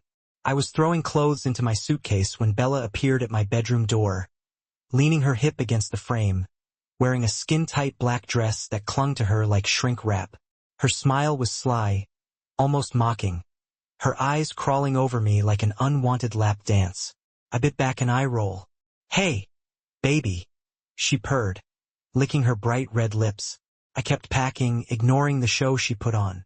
"Mom said your wife's out and Cole picked up Aiden for some shopping, so I thought I'd swing by." "Shopping?" "Cole had a job to do. What do you want?" My tone was short and cold. "You, obviously." She stepped into the room, the sharp clicks of her heels echoing off the marble floor like nails on a chalkboard. She slipped her arms around me from behind, pressing her forehead between my shoulders. Her perfume invaded the air. Too sweet, too thick. "Where are you going, Ronan? How long will you be gone?" I didn't answer. I zipped up my suitcase, ignoring her. Red would be home soon. I'd already called Connor to bring her back immediately. I made a mental note to speak to Mira about letting her daughter into my apartment unannounced. "You need to come see me Friday," Bella pushed, her voice dripping with fake sweetness. "We have our thing." I turned to face her, buttoning my shirt. "Cole looks pissed at you lately. You causing trouble again?" She pouted, refusing to respond. "This," I gestured between us, "is nothing but sex. Don't forget it. Spend more time with your husband." Her lips trembled, but instead of crying, she smirked. "But you are my family, baby." She reached down to grab me, but I twisted her wrist behind her back, making her yelp. I didn't hurt her, but I wanted her to know her limits. I leaned in, my lips brushing hers. "Tell your mother that next time she lets you in here without asking me. Both of you will leave with my shoe so far up your asses you'll taste leather for a week. Got it?" She pressed her chest against mine, moving against me with deliberate intent. Pathetic. No self-control at all. "Since when do you care about Cole?" She taunted, dragging her teeth down my chin. "You think Little Miss Pigtails downstairs keeps your bed warm? Please. I bet she doesn't even sleep next to you." I grabbed her hair and spun her around, slamming her against the wall, grinding my hips into her backside. "Watch your mouth," I growled into her ear. "It's only ever been good for one thing, and even that's getting old." She threw her head back, laughing. "You haven't even freaked her yet. Have you?" I'd have paid to see her face when she opened the little gift I left her. "I can wear it for you instead, baby. All the leather and lace you want." "You're insane." My voice tasted bitter. Have you relapsed? I'm clean. She smiled wickedly. I just came to remind you you're still mine. She reached back, gripping me hard through my pants. She couldn't have been more wrong. I was never hers, never would be. But she was right about one thing. I hadn't touched my wife, the woman living under my roof, sleeping in my bed, working in my restaurant. I hadn't even laid a hand on her. And it made me furious. Forget about her, Bella whispered. She'll never want you. Shut up. I lifted her dress and tore her panties away in one swift move, leaving a red mark on her skin. Her body was tan and full, so different from Fia's pale, slight frame. But even as I unzipped, I closed my eyes, imagining it was red instead. I took her hard and fast against the wall, each thrust punishing, her moans echoing off the stone.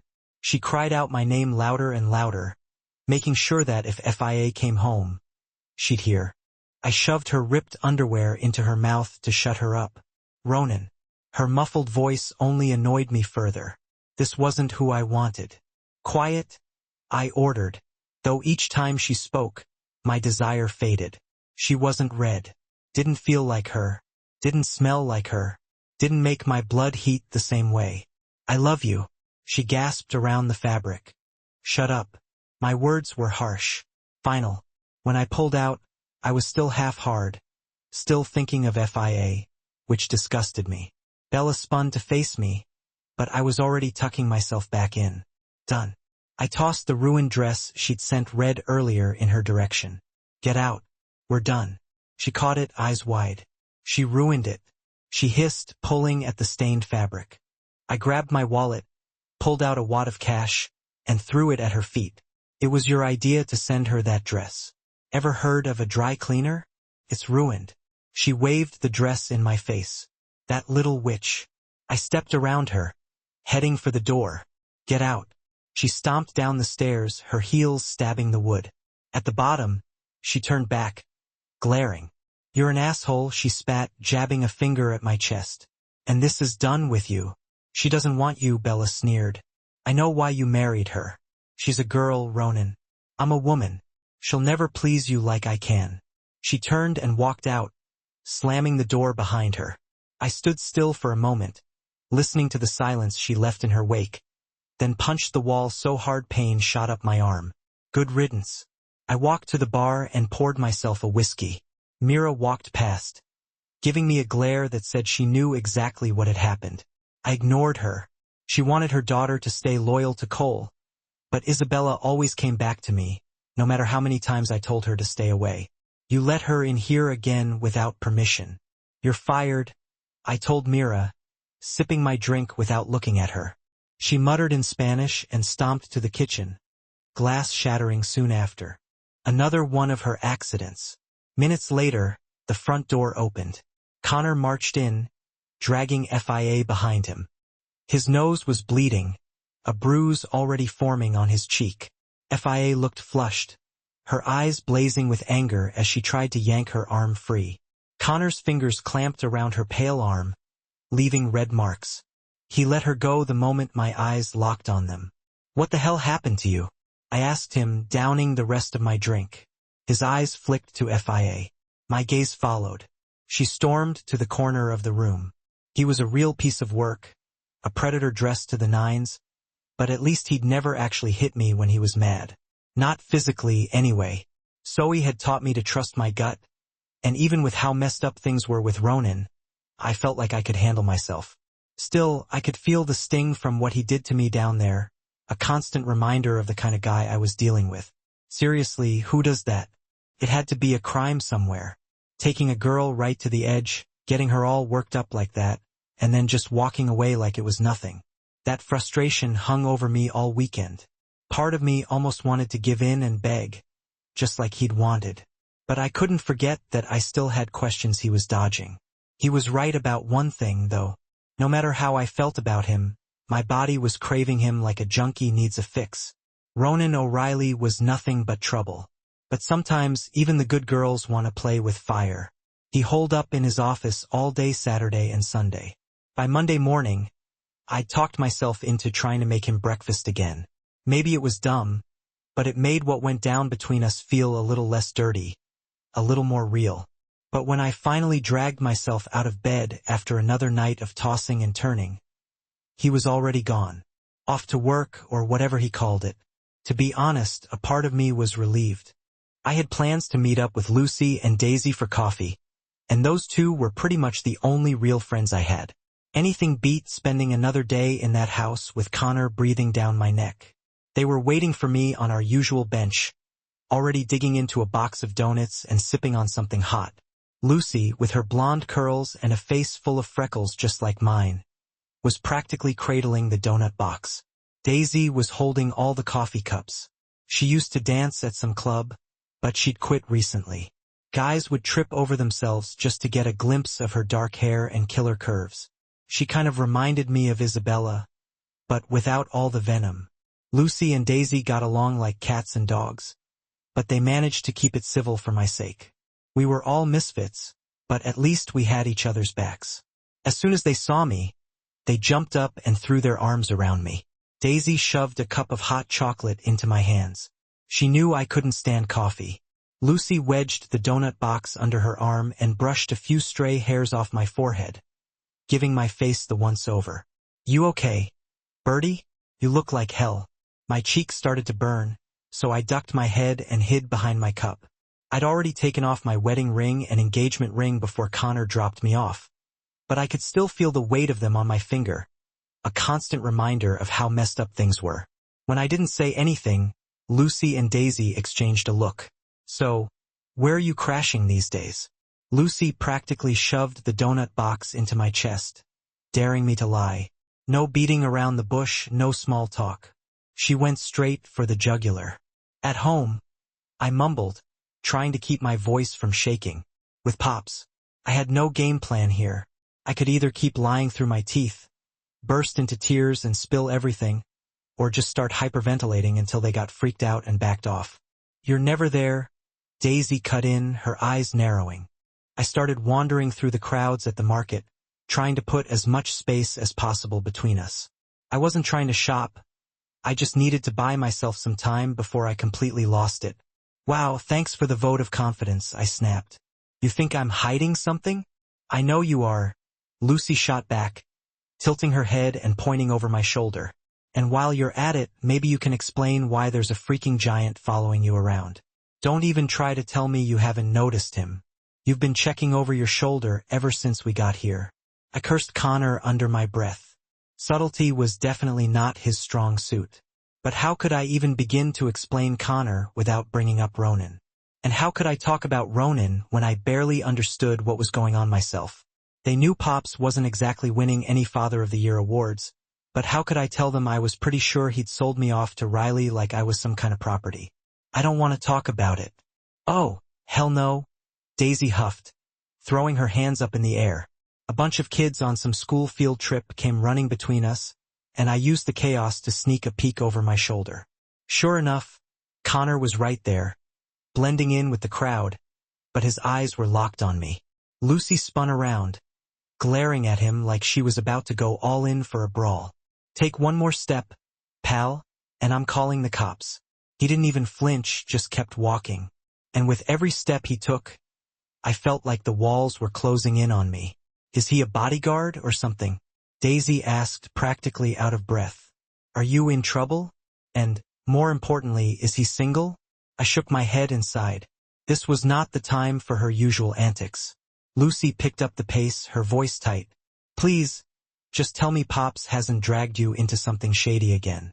I stopped dead in my tracks and looked down at my worn-out sneakers. There was no point in pretending anymore. They already knew something was up.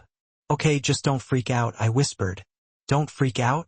Lucy hissed, practically crushing the donut box in her hand. "It's not his fault," I blurted out, even though a part of me knew that it was. "Fine," Lucy said, taking a deep breath. "Just tell us what's going on."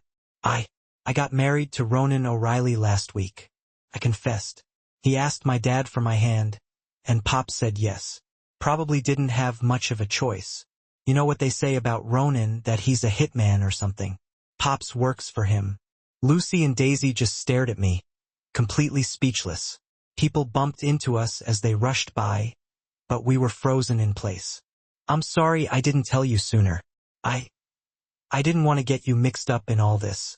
Lucy looked like she was about to pass out, but Daisy recovered first. But we grew up with him. He never gave you a second look. Never even tried to make a move on you. Daisy, I groaned, rolling my eyes. It's possible to like someone without trying to get them into bed, you know? She snorted. Please, the dude's probably got more miles on his junk than my car. Seriously though, Birdie, this means you're loaded now. I rubbed my temples and glanced over my shoulder to make sure Connor hadn't overheard. Daisy always treated life like it was one big dirty joke, no matter how serious things were. I turned back to Lucy, hoping she would say something. Anything. Say something, please. She grabbed onto a nearby stall, almost knocking over a display of those cheesy sand art things. I could see tears welling up in her eyes, but she was fighting to keep them from falling. I tossed my hot chocolate into a nearby trash can and took her hand, feeling guilty as hell for keeping them in the dark for so long. Birdie, he's dangerous, she whispered. People say he's killed people. I nodded. I know, but you know how rumors are in Soe. They spread like wildfire. Still, you should be terrified, she insisted. You'd think so, I whispered, forcing a small smile. But he's not going to hurt me. I've been spending time with him and he's really not like that. That still doesn't explain why he suddenly decided to marry you, Daisy said. No offense, Birdie, but he could have had anyone. Why you? Thanks a lot, I muttered sarcastically. I'm still saying you should be scared, Lucy repeated. My head was spinning. I was already struggling with all the feelings Ronan stirred up inside me, the way he made my body react. And now that Patty's ghosts were resurfacing, it felt like everything was falling apart. Look, he's really not that bad. I sighed, starting to walk again to put some distance between us and Connor. And I'm starting to work at his restaurant next week. Everything will be fine. But deep down, I knew that was a lie. Is that why he has you followed everywhere? Lucy pressed. Because he doesn't trust you. I shook my head. He lets me do whatever I want. Connor's just there to keep me safe. He has enemies. Protecting you? That's kind of hot, Daisy said with a smirk. So, spill the tea. How is he in bed? Sometimes I wondered if she even realized that life wasn't just one big X-rated movie. Daisy, Lucy snapped. Birdie's not going to sleep with him just because her father basically sold her off. My face was burning as I buried my chin in my jacket. The truth was, I'd enjoyed our night together way more than I wanted to admit. Lucy whirled around to face me, her eyes wide with disbelief. Oh my God. Please don't tell me. I didn't sleep with him, I said quickly. Not that it would be such a tragedy, Daisy chimed in, shrugging. Some of my friends have taken a ride on that roller coaster. Word on the street is the fixer definitely lives up to his name, if you know what I mean. I've heard he's into some pretty wild stuff. She paused to grab a perfume bottle from a nearby stall, popping her gum like it was no big deal, like we weren't even talking about my marriage.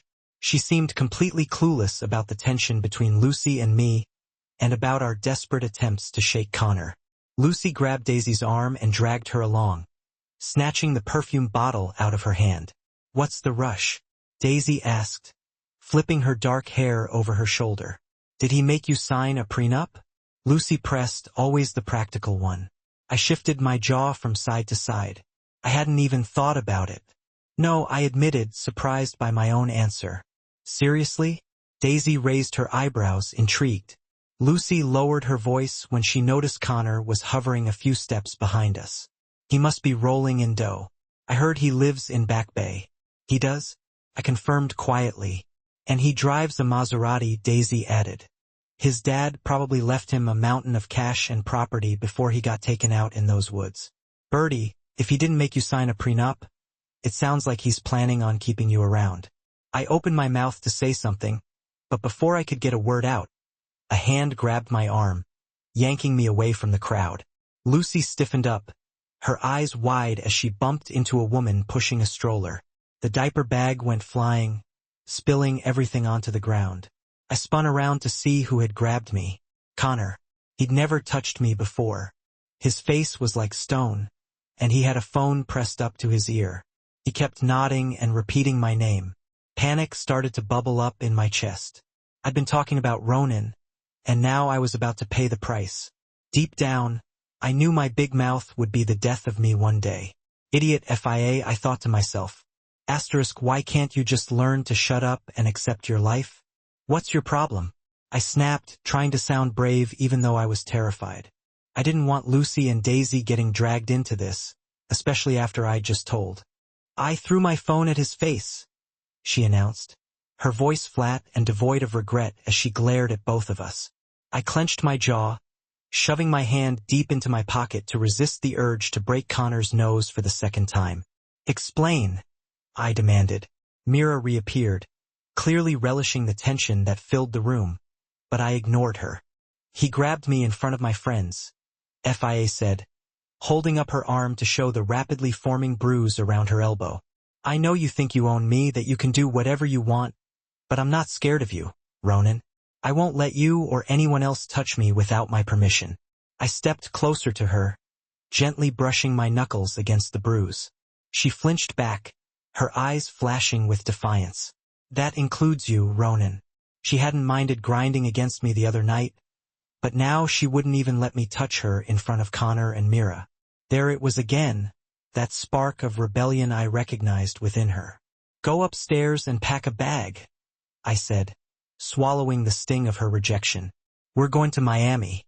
Mira smirked, clearly enjoying the unfolding drama before turning back to scrubbing dishes at the sink. I'm not going anywhere, FIA snapped. Not until you tell me why, where, when, and how. And by the way, I don't even have your phone number or a driver's license, so good luck getting me on that flight. Guess bossing me around isn't as easy as you think. You really should have planned ahead. She was rambling again, and I fought the urge to press a finger to her lips to silence her. Instead, I lifted my hand, slicing through her torrent of words. This is the last time I'm asking nicely. Go upstairs and pack now. Her mouth snapped shut, her brows shooting up in outrage. She flipped me off before turning and stomping upstairs. I heard drawers slamming open and shut moments later, each bang echoing her fury. As much as her defiance irritated me, a sliver of worry twisted inside my gut. I'd half expected her to refuse outright. Red wasn't the type to be locked away in a penthouse, silent and obedient. She was a fighter, a rebel. I knew I was clipping her wings, and damn if it didn't gnaw at me. I turned slowly to Connor, feeling the familiar twitch in my eye, the one that came whenever I was ready to rip someone's throat out. Before FIA, Connor had been my part-time muscle, paid to follow orders without question. After the wedding, I'd assigned him full-time to keep tabs on her, not to protect her. No one was out to get her. I wasn't in the mob anymore, and even if I was, wives were off limits. He was there to keep her from running, to ensure I always knew where she was. I needed her afraid, small, dependent. What I hadn't accounted for was that Connor, like most muscle heads, lacked basic intelligence. In trying to keep her under control, he'd manhandled her, and now he'd made things worse. Boss, he started, lifting one trembling, sweaty hand. His face looked crumpled, his eyes pleading. I had no pity to spare. As I stalked toward him, he backed up until he hit the wall, his head knocking against the concrete with a dull thud. He barely flinched. You told me to get her here fast, he stammered, his voice shaking. She was stalling. Then she tried to run. I didn't know what else to do. When you poke a bear, Connor, I said, my voice low and calm, dangerously so, prepare to get mauled. I stepped closer, curling my fingers around his thick neck and squeezing until his eyes bulged. His face reddened, veins popping along his temples. I kept tightening my grip, imagining his pulse faltering under my thumb, watching his worthless life flickering out. Touch my wife again, I said, my voice deathly quiet, and I'll show everyone just how savage I can be. Boss, he choked out, his words breaking as blood vessels in his eyes ruptured. Please, I swear, never again. Damn right, I growled, squeezing until his cheeks turned purple and his mouth dropped open in panic. Then I let him drop. He crumpled to the ground like a broken puppet, his arms shielding his head as though expecting another blow. Pathetic. He crawled away, his eyes downcast. I'll apologize, he whimpered, inching backward on the polished floor. Don't, I spat. Don't you ever go near her again. I left him to gather his dignity from the floor and climbed the stairs 2 at a time. I found Fia sitting on the edge of the bed, staring out the floor-to-ceiling window, lost in thought. She didn't even glance at me when I entered. Her hands were clasped between her thighs, her feet swinging above the carpet. She looked so small, so breakable, so young. She was a kid, and yet all I wanted was to spread her out beneath me, taste every inch of her, drive her senseless until she forgot her own name. This summer's weird, she murmured, her eyes still locked on the skyline. The sun's out, but it's freezing. Sunshine, but fake. Lies keep the world spinning. Red? I said, stepping closer. She was strange, sweet, and she had no clue how dangerous that combination was. She wrinkled her nose. What's that smell? Of course, the room still reeked faintly of sex, but she wouldn't recognize it. Good thing, too. I had no time to hunt down every man who dared look at her the way I did. He won't touch you again, I said, ignoring her question and sinking down beside her on the bed. Connor, Patty, even me. Too many men had touched her without permission. I'd pushed her that night, knowing she wasn't ready, forcing her into a situation she couldn't control, and I'd do it again without hesitation. Fire him, she said flatly. Normally, I would have laughed, maybe scared her a little for being so bold, but after what I'd just done with Belle in this room, I didn't have it in me. I need you protected, I argued. I'm perfectly capable of protecting myself, she said, her eyes narrowing. Last I checked, I'm the one who walked away unscathed today. Fine? I sighed, defeated, a smirk tugging at my mouth despite myself. Connor's gone. I pulled out my phone and dialed quickly. Calling so you have my number. Happy? Never with you. Her tone was flat as her ringtone buzzed from her purse. That emptiness in her voice cut deeper than any insult. Before I'd touched her, she'd looked at me like that, distant, unimpressed, unbreakable. So what is that smell? She repeated. And where's the dress Mira gave me? I dealt with it. Thank me later. Her eyes narrowed further, unimpressed. Have you packed? Or do you want to test my patience some more? I asked, regaining a touch of my edge. Don't have a license, she reminded me. Or a passport or anything really. You can't get me through TSA.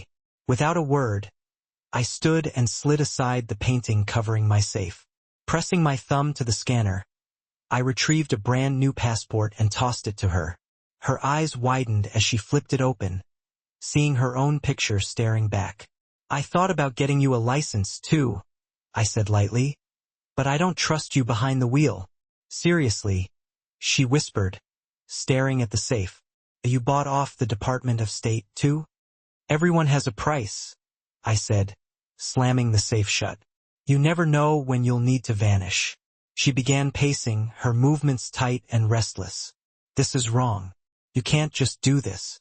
I'm not a child. It's a honeymoon, I said. Miami for a few days. Some sun, shopping, Cuban food. Then we're back. She froze mid-step, her fists clenching at her sides. Do you think you can just whisk me away like I'm some handbag dog?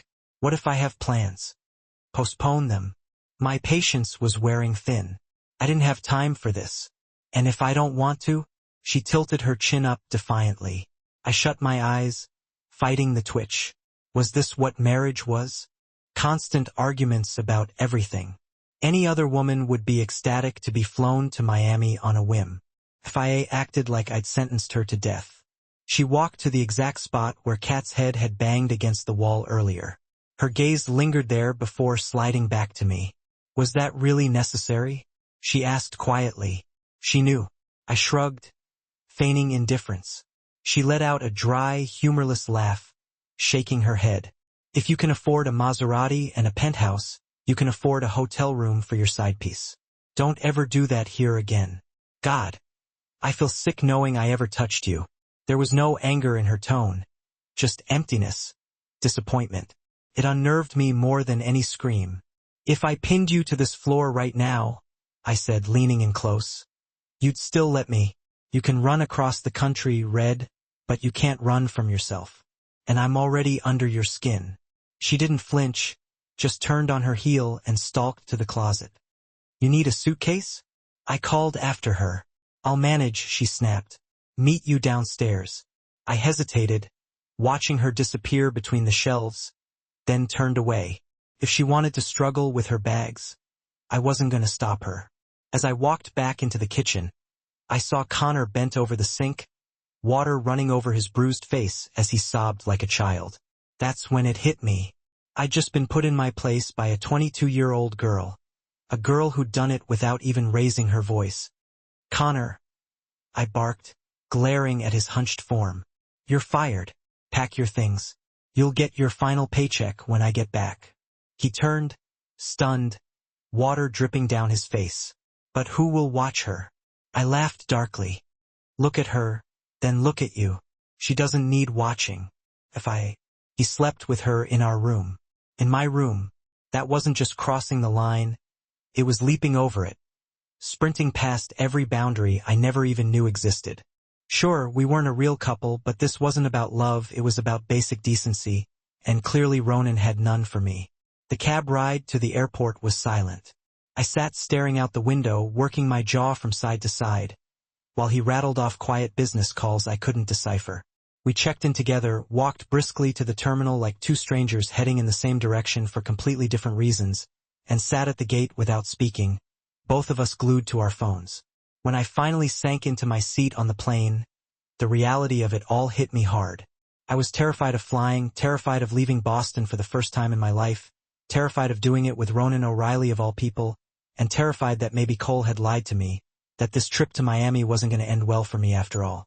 I told Ronan I wasn't scared of him. That had been a lie.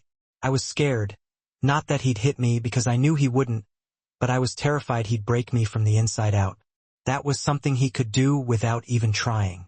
Looking to him for comfort would be like asking a shark to save you from drowning.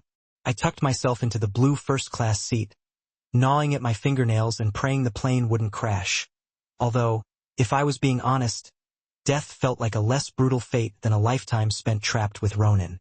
Connor said you tried to run before he dragged you home, he said, not bothering to glance at me. Think you can run away from me?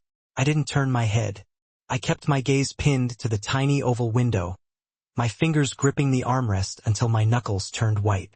Through my peripheral vision, I saw his sharp profile, his jaw locked tight as he stared at his iPad.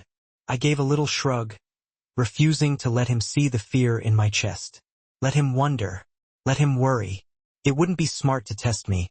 FIA, he warned, his voice slicing against my ear, each word vibrating low in my stomach. I scowled. Now was not the time for my body to betray me. As the plane picked up speed on the runway, I licked my dry lips. His hand hovered close to my thigh, close enough to feel the heat, but not quite touching. I shifted away. I'm fast, my voice was quiet. And I'm a damn good hunter, he murmured back. Miami's heat turned my hair into a frizzy mess of copper curls, but even sweating under the sun, I couldn't deny it was breathtaking. Like your first crush asking you to dance, your first stolen kiss under the stadium bleachers, or that overpriced bakery cupcake that tasted like heaven. Where Boston was damp streets and somber brick buildings, Miami exploded with color and light. Boston dressed in gray suits. Miami strutted around in neon bikinis. Felt like I'd stepped into a completely different world. Everything here buzzed with life and possibility, except Ronan. He remained exactly the same. Cold, unreadable, chewing on a toothpick like it was a permanent fixture in his mouth. Everywhere he went, he left those little wooden sticks behind, as if marking his territory. Our cab pulled up outside a massive hotel lined with towering palm trees. Each balcony boasted a glass railing, a private patch of grass, and its own plunge pool. The driver hopped out to grab our luggage while I stepped onto the hot pavement, fanning myself with my hand as I tried to absorb the bright, alien scene. Ronan stayed put in the back seat, rolling his toothpick between his teeth, his eyes hidden behind dark aviators. Our suitcases sat between us on the walkway, 2 silent guards keeping us from lunging at each other. What's wrong? I taunted, my voice dripping with sarcasm. Legs too delicate to walk? Should I carry you in on my back? Cute, he drawled, spitting the toothpick onto the sidewalk. I'll be back in a few hours. I blinked. You're leaving me here? He glanced around as if confirming I was in fact talking to him. You don't want me to touch you? You sure as hell don't want to talk to me, and you've got my credit card. It's your honeymoon. Check in. Have fun. He was ditching me. After dragging me here against my will, he was dumping me like a stray dog outside a gas station. I forced a sugary smile. Wow. So I'm no fun, huh? He leaned his head back against the seat. I'm saying if I can't eat it, screw it or kill it, I'm not interested. His words should have disgusted me, but they lit a flicker of something dangerous inside. He knew exactly what I didn't want to admit. I was drawn to him in all his darkness like an idiot moth desperate to burn on his flame. I bit down hard on the inside of my cheek, tasting copper. He was a liar, a cheat, a criminal, and somehow I still wanted him near me. Fine, I snapped. Go eat. Go find a hooker. Go kill someone. Have a blast. Just don't expect me to sit here waiting like your loyal pet. He chuckled as he shut the cab door. A low, genuine laugh that almost sounded happy. He rolled the window down before the car pulled away. Dinner at 9 o'clock. Dress nice, he said. Is that a request or an order? I folded my arms across my chest. That depends on your answer. He tipped his sunglasses down, those frostbite eyes locking on mine and sending a shiver straight through me. He smirked as he tapped the driver's shoulder. Women and their semantics. Let's go. The cab merged into traffic, leaving me standing there with 2 suitcases and a smoldering rage in my chest. But I wasn't going to let him win this time. I squared my shoulders, grabbed my purse, and pressed some bills into the hand of a waiting bellboy. I didn't have much, but it would do. Please keep my bag safe until I'm back, I said softly. And get me a taxi right now. Minutes later, I was tucked into the back of a rattling yellow sedan. My driver, an older man with thickly accented English, glancing at me in the rearview mirror. Where to, senorita? I pointed at Ronan's cab, stuck just ahead in traffic. Follow that car.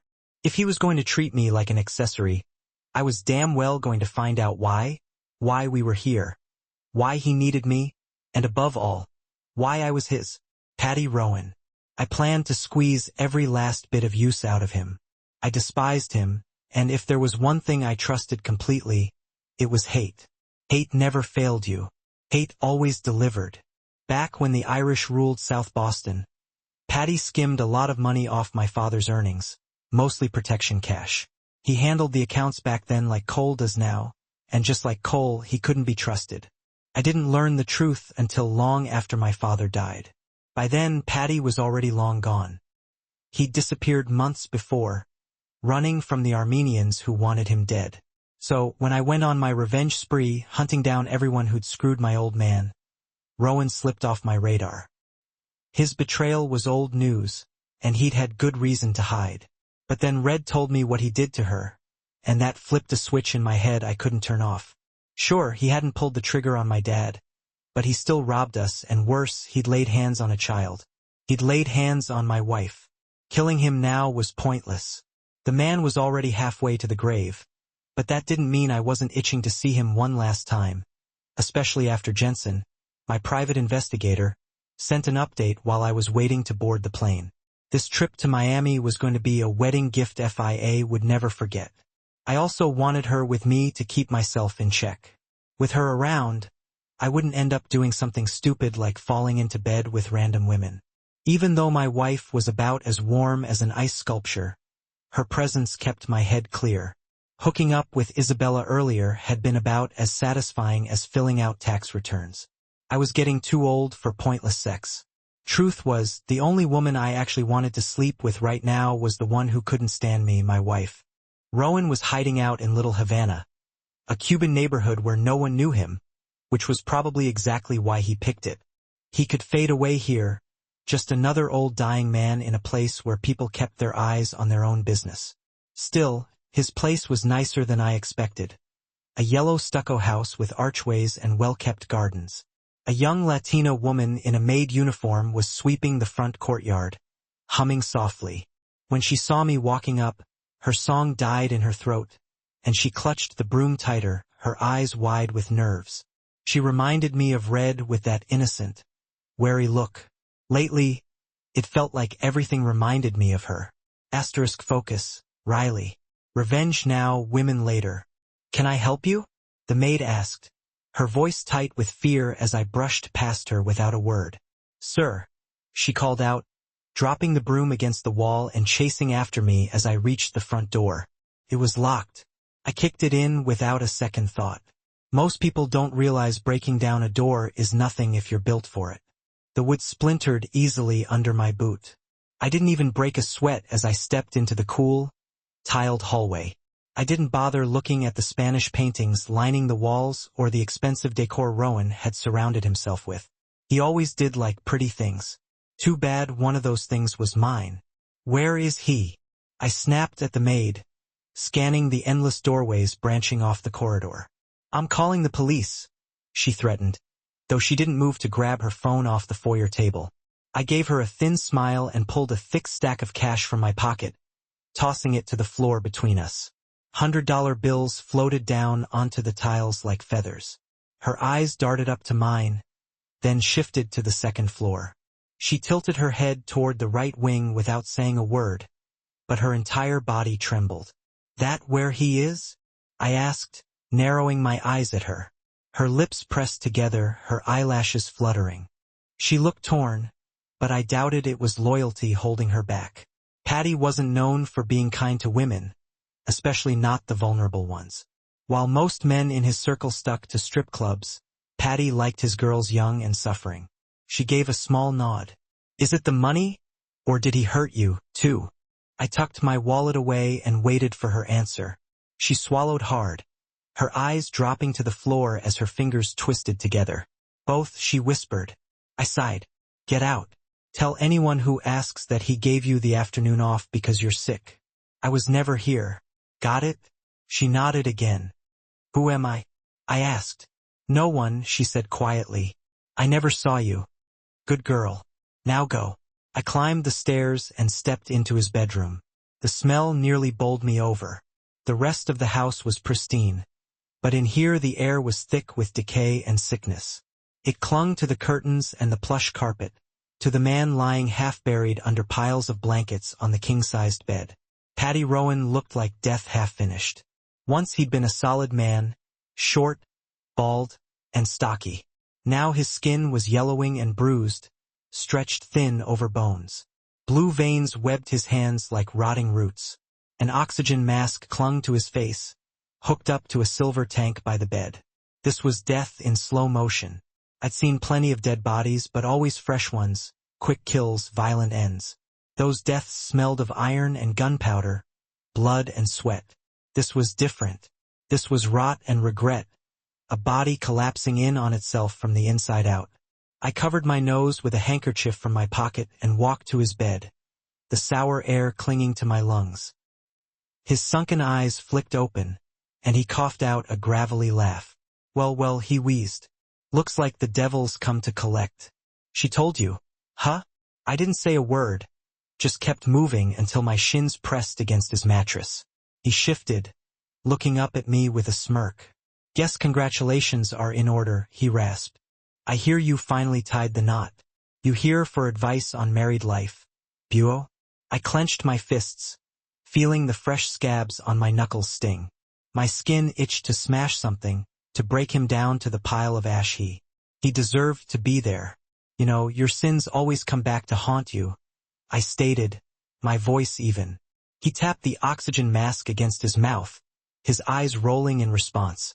Remember that when your sweet little wife finds out the real you, and what you did to her mother.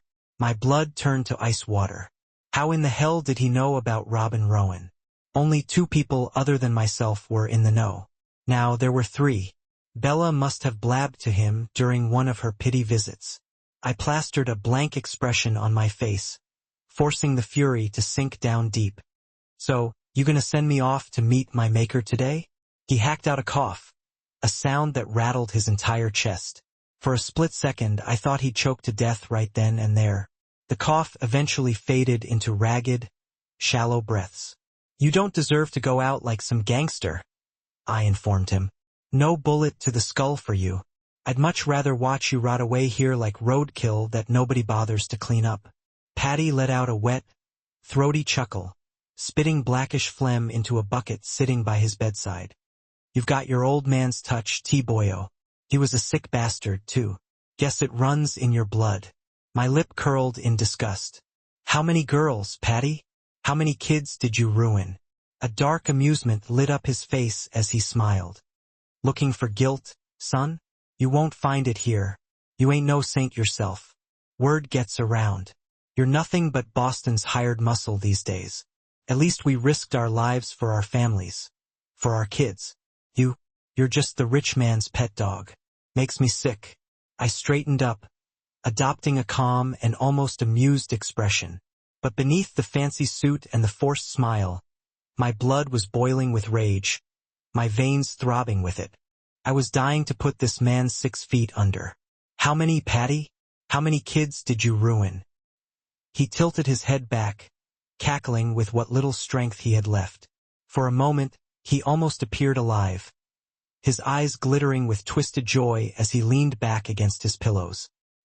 He licked his cracked lips slowly, then sucked in a wheezing breath. "Your wife had such a tight little body back then. Is it still as sweet as I remember? Don't shoot him. Not yet. You know. I had her for almost a year, right before her drunk of a father sobered up long enough to find some woman to watch her while he worked." He barked out a laugh that scraped his throat like shards of broken glass.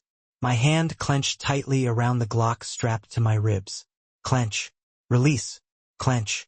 Release. God, I wanted to end him. But that's what he wanted, too. He was prodding at every sore spot, looking for a reaction. He had nothing left to lose except her. I exhaled, letting a dark calm wash over me. I was going to settle the score for FIA, for my father, for every little girl he'd violated. My gaze slowly lifted to meet his, steady and unflinching. "You've got a decent amount stashed away, don't you, Patty? Offshore accounts in the Caymans, a couple in Belize. I know where the money's hidden." His triumphant grin faded, replaced by a thin, trembling line. The old Patty would never have slipped up like that. Gotcha. I took a slow step forward so he could see just how much I was enjoying this. His hand fumbled at the bedside table until he found a beat-up pack of cigarettes. He tugged one out with shaky fingers and lit it, dragging hard until his chest rattled like an empty tin can. "Damn it," he wheezed out. "Yeah.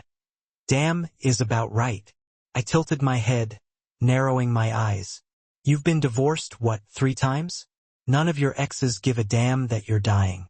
No kids waiting around to inherit the fortune you stole from my dad. So, I started thinking, maybe there's someone out there who actually matters to you." I turned my back to him, pacing the room as I tucked the handkerchief away. The acrid scent of cigarette smoke cut through the heavy odor of rotting flesh. I lowered my chin, letting my eyes gleam with mockery. "And guess what? Wife number 2 was eager to spill a few secrets about your cheating days." His face collapsed into a maze of deep lines. He winced, and I could see his pride crack. This was even better than pulling the trigger. "I was your father's best friend," he croaked. "When your girl needed rehab, I paid for the best place in the country." I almost laughed. That rehab stint had been a disaster. "Don't push me, Patty. Don't touch her." His voice trembled after a long silence, a silence that told me he actually cared. "Touch her?" I let the word roll lazily off my tongue. "I'm not stopping at touch. I know exactly how to break people like you."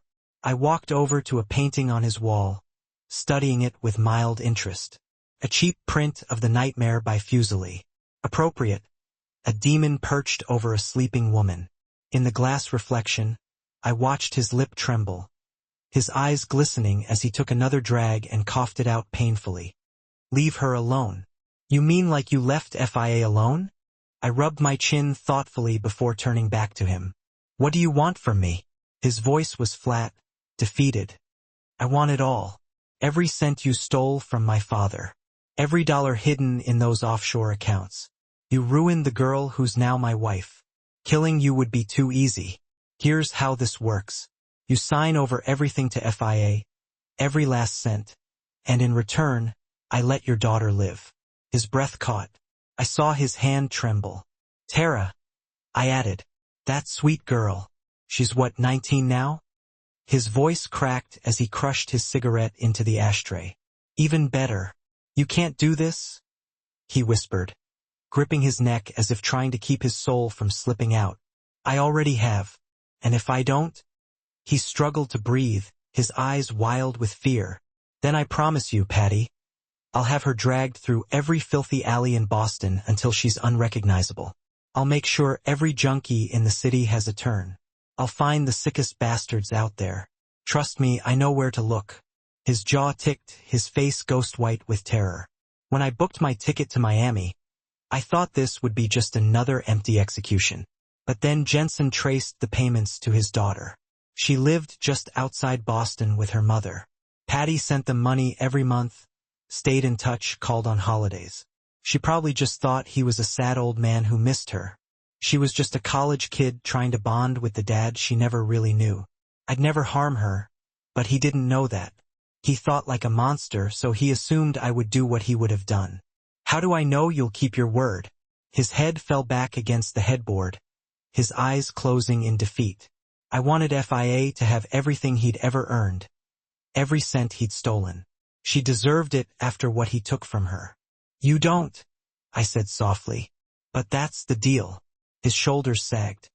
I had him. You're worse than your father ever was. I smiled faintly, pulling out my phone. I'll call the lawyer now. He'll draft up the papers. We'll start with this power of attorney.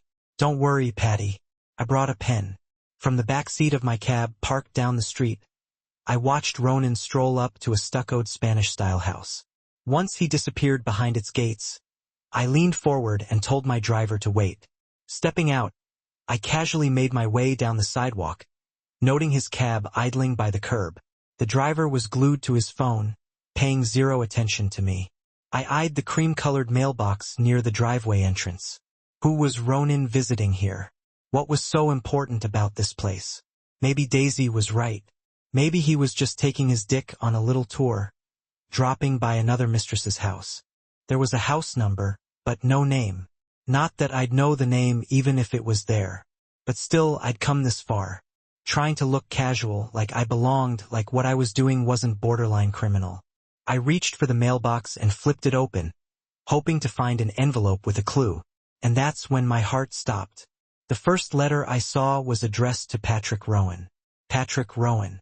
Patty, the monster who abused me when I was a child. My chest seized up as I stumbled back from the mailbox like it held live snakes. My pulse pounded in my ears so loud I felt dizzy. Why was Ronan here? Was he going to kill him? Everyone whispered he was capable of murder.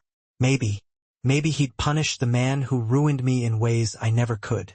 My eyes flicked back to the house just as a young woman in a maid's uniform hurried out. She looked shaken and afraid, her gaze darting up and down the street. For a moment, I thought she might yell at me for snooping, but instead, she wrapped her arms around her waist and rushed away, heading for a nearby bus stop, glancing over her shoulder with each step. Once she disappeared from view, I took a deep breath to calm my trembling hands and slipped behind a dense square bush near the courtyard gate. From there, I kept my eyes trained on the house, hardly blinking. 20 minutes passed before Ronan emerged. He walked out holding a bundle of papers tucked under his arm, looking calm, almost pleased. Behind him appeared an old, frail man I barely recognized. His skin was thin and pale, his posture sunken, but when I saw his eyes, bile rose in my throat. It was him, Patty Rowan. They shook hands and nodded at each other like polite businessmen. Ronan's back was to me, but I heard him laugh softly before he turned and headed for his cab, leaving Patty standing in the doorway, alive and breathing. That was all I needed to see. My stomach twisted violently as I realized the truth. Ronan wasn't here for revenge. He didn't care about what Patty did to me. He was here for business. I bent over and wretched between the bushes, my tears mixing with the bitter taste of vomit. I hated them both. Hated Patty for what he'd done to me. Hated Ronan for letting him walk free. But I also knew one thing for certain. I wouldn't give Ronan the satisfaction of knowing I'd witnessed this. Especially not after he'd already humiliated me by sleeping with another woman in our own bed. There was no way I could hurt him back. But I could keep this to myself. Let him believe I was oblivious to his filthy dealings. From that moment on, I decided I would hate Ronan O'Reilly in silence. Pretend nothing happened. Never let him touch me again or think he had any power over me. As far as I was concerned, my husband was dead to me, and this time it was final. As the cab pulled away from Patty's house, I let out a low groan, tilting my head back and rubbing my eyes with both hands. Accepting that I couldn't kill the bastard who'd hurt Red, and probably countless other girls, was harder than I expected.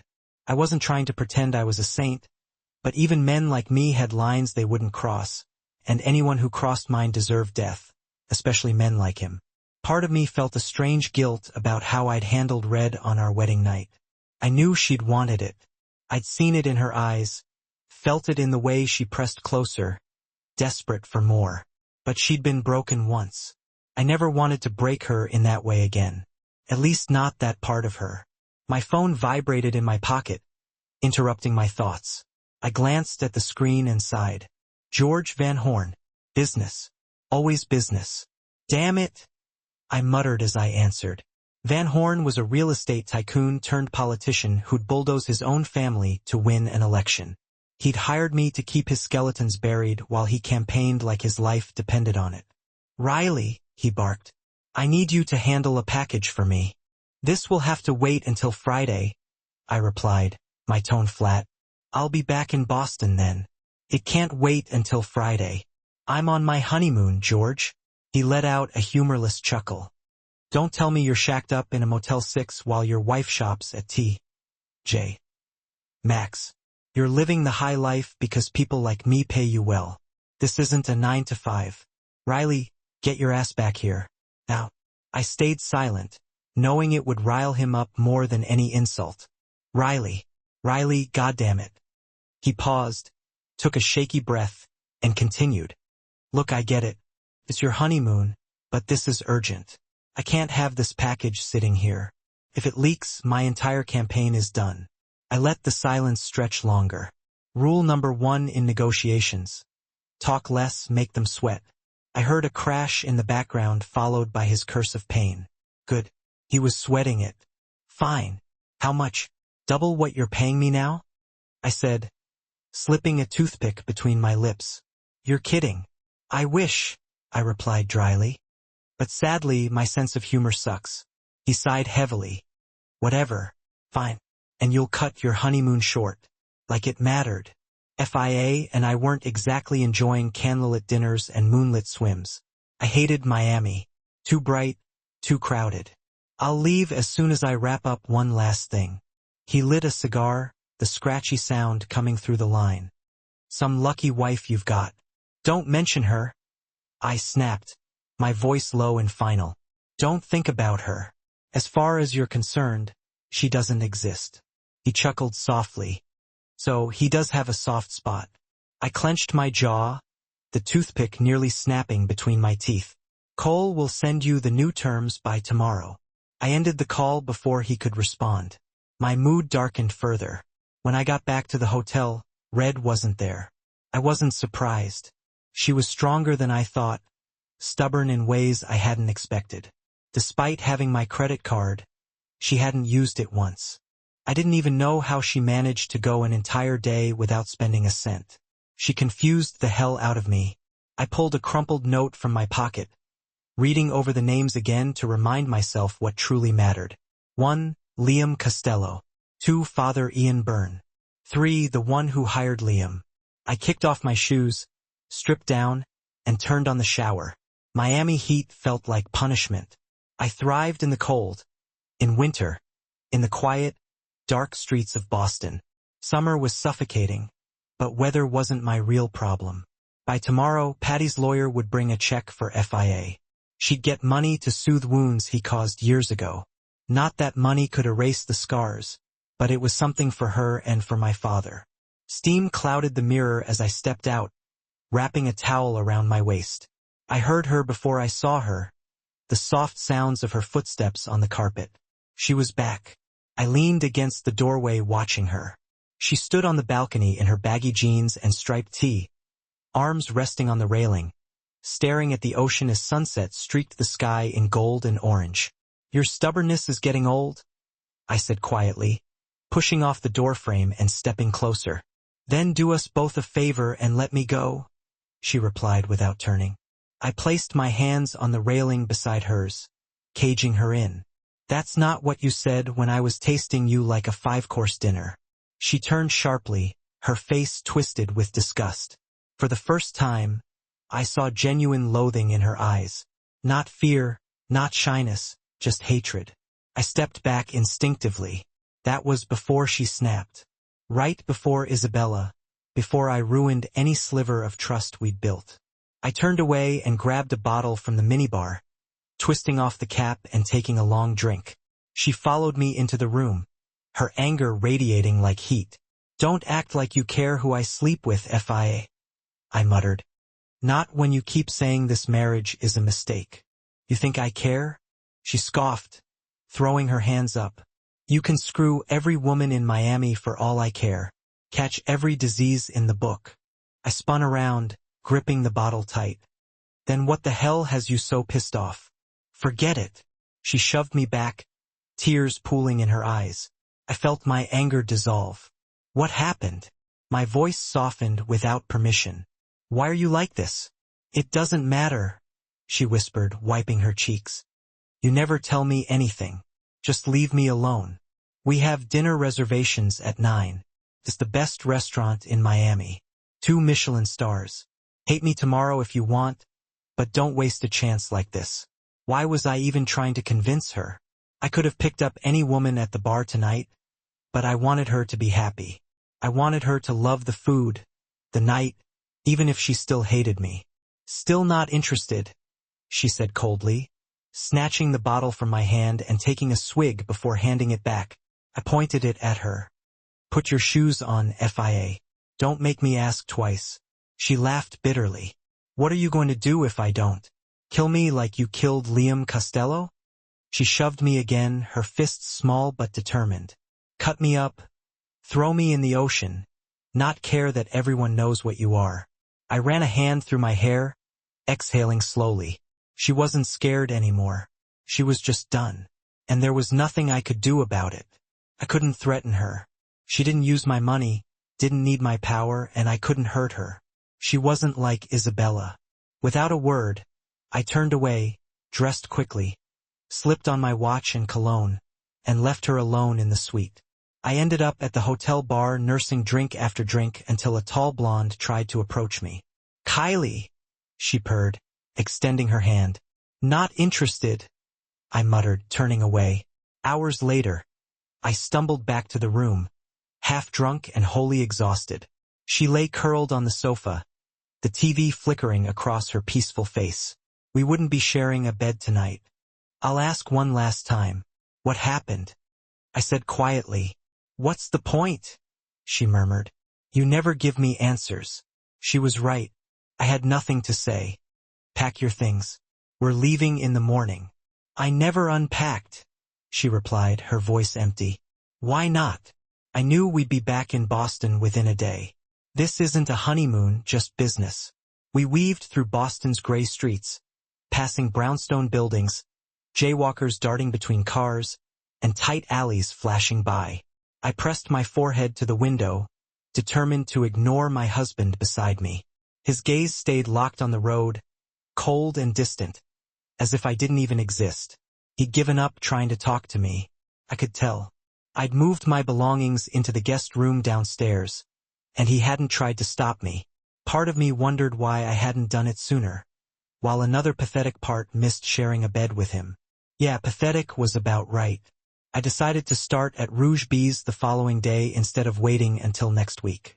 He didn't argue and simply told Cole to arrange my first shift for tomorrow.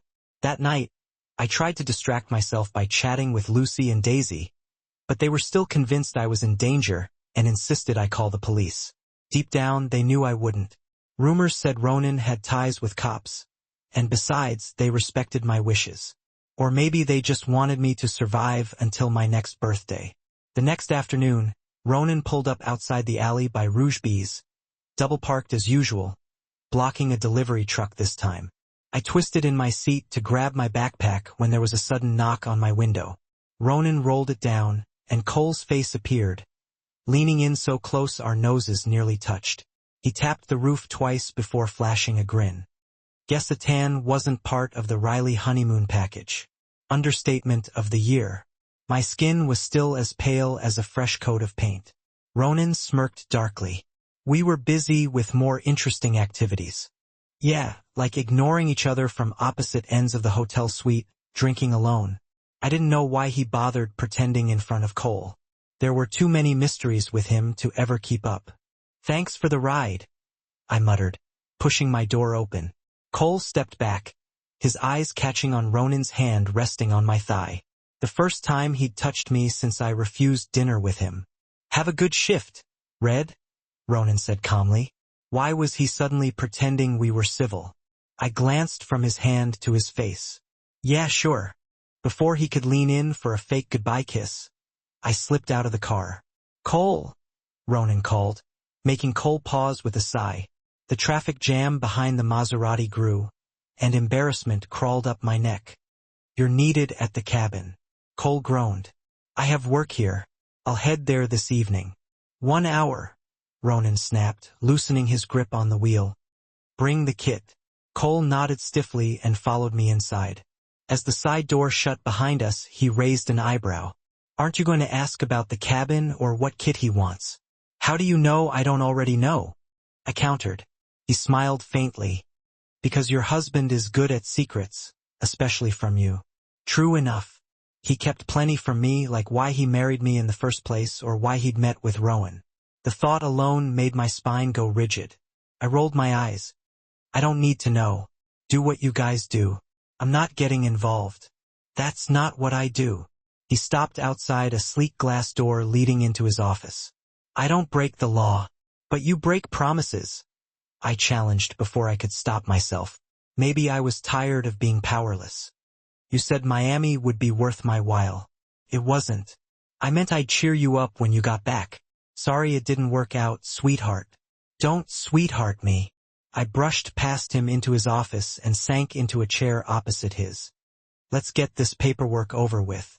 Because I'd arrived hours too early for the dinner shift, I was the first to meet Pierre in the kitchen. The short, round chef sneered as he smoothed his thick black mustache with 2 fingers. I hopped up from the milk crate I was perched on and offered a bright smile. Hi, I chirped. He eyed me like a roach. Miss Nepotism, huh?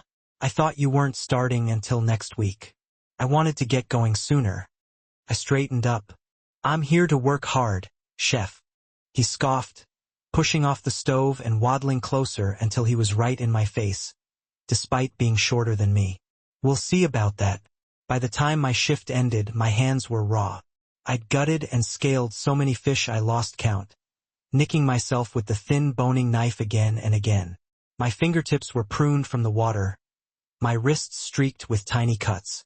At 11, I stepped out into the cold June night, shouldering my backpack. The air was brisk, unusually chilly for summer, but it matched my mood perfectly.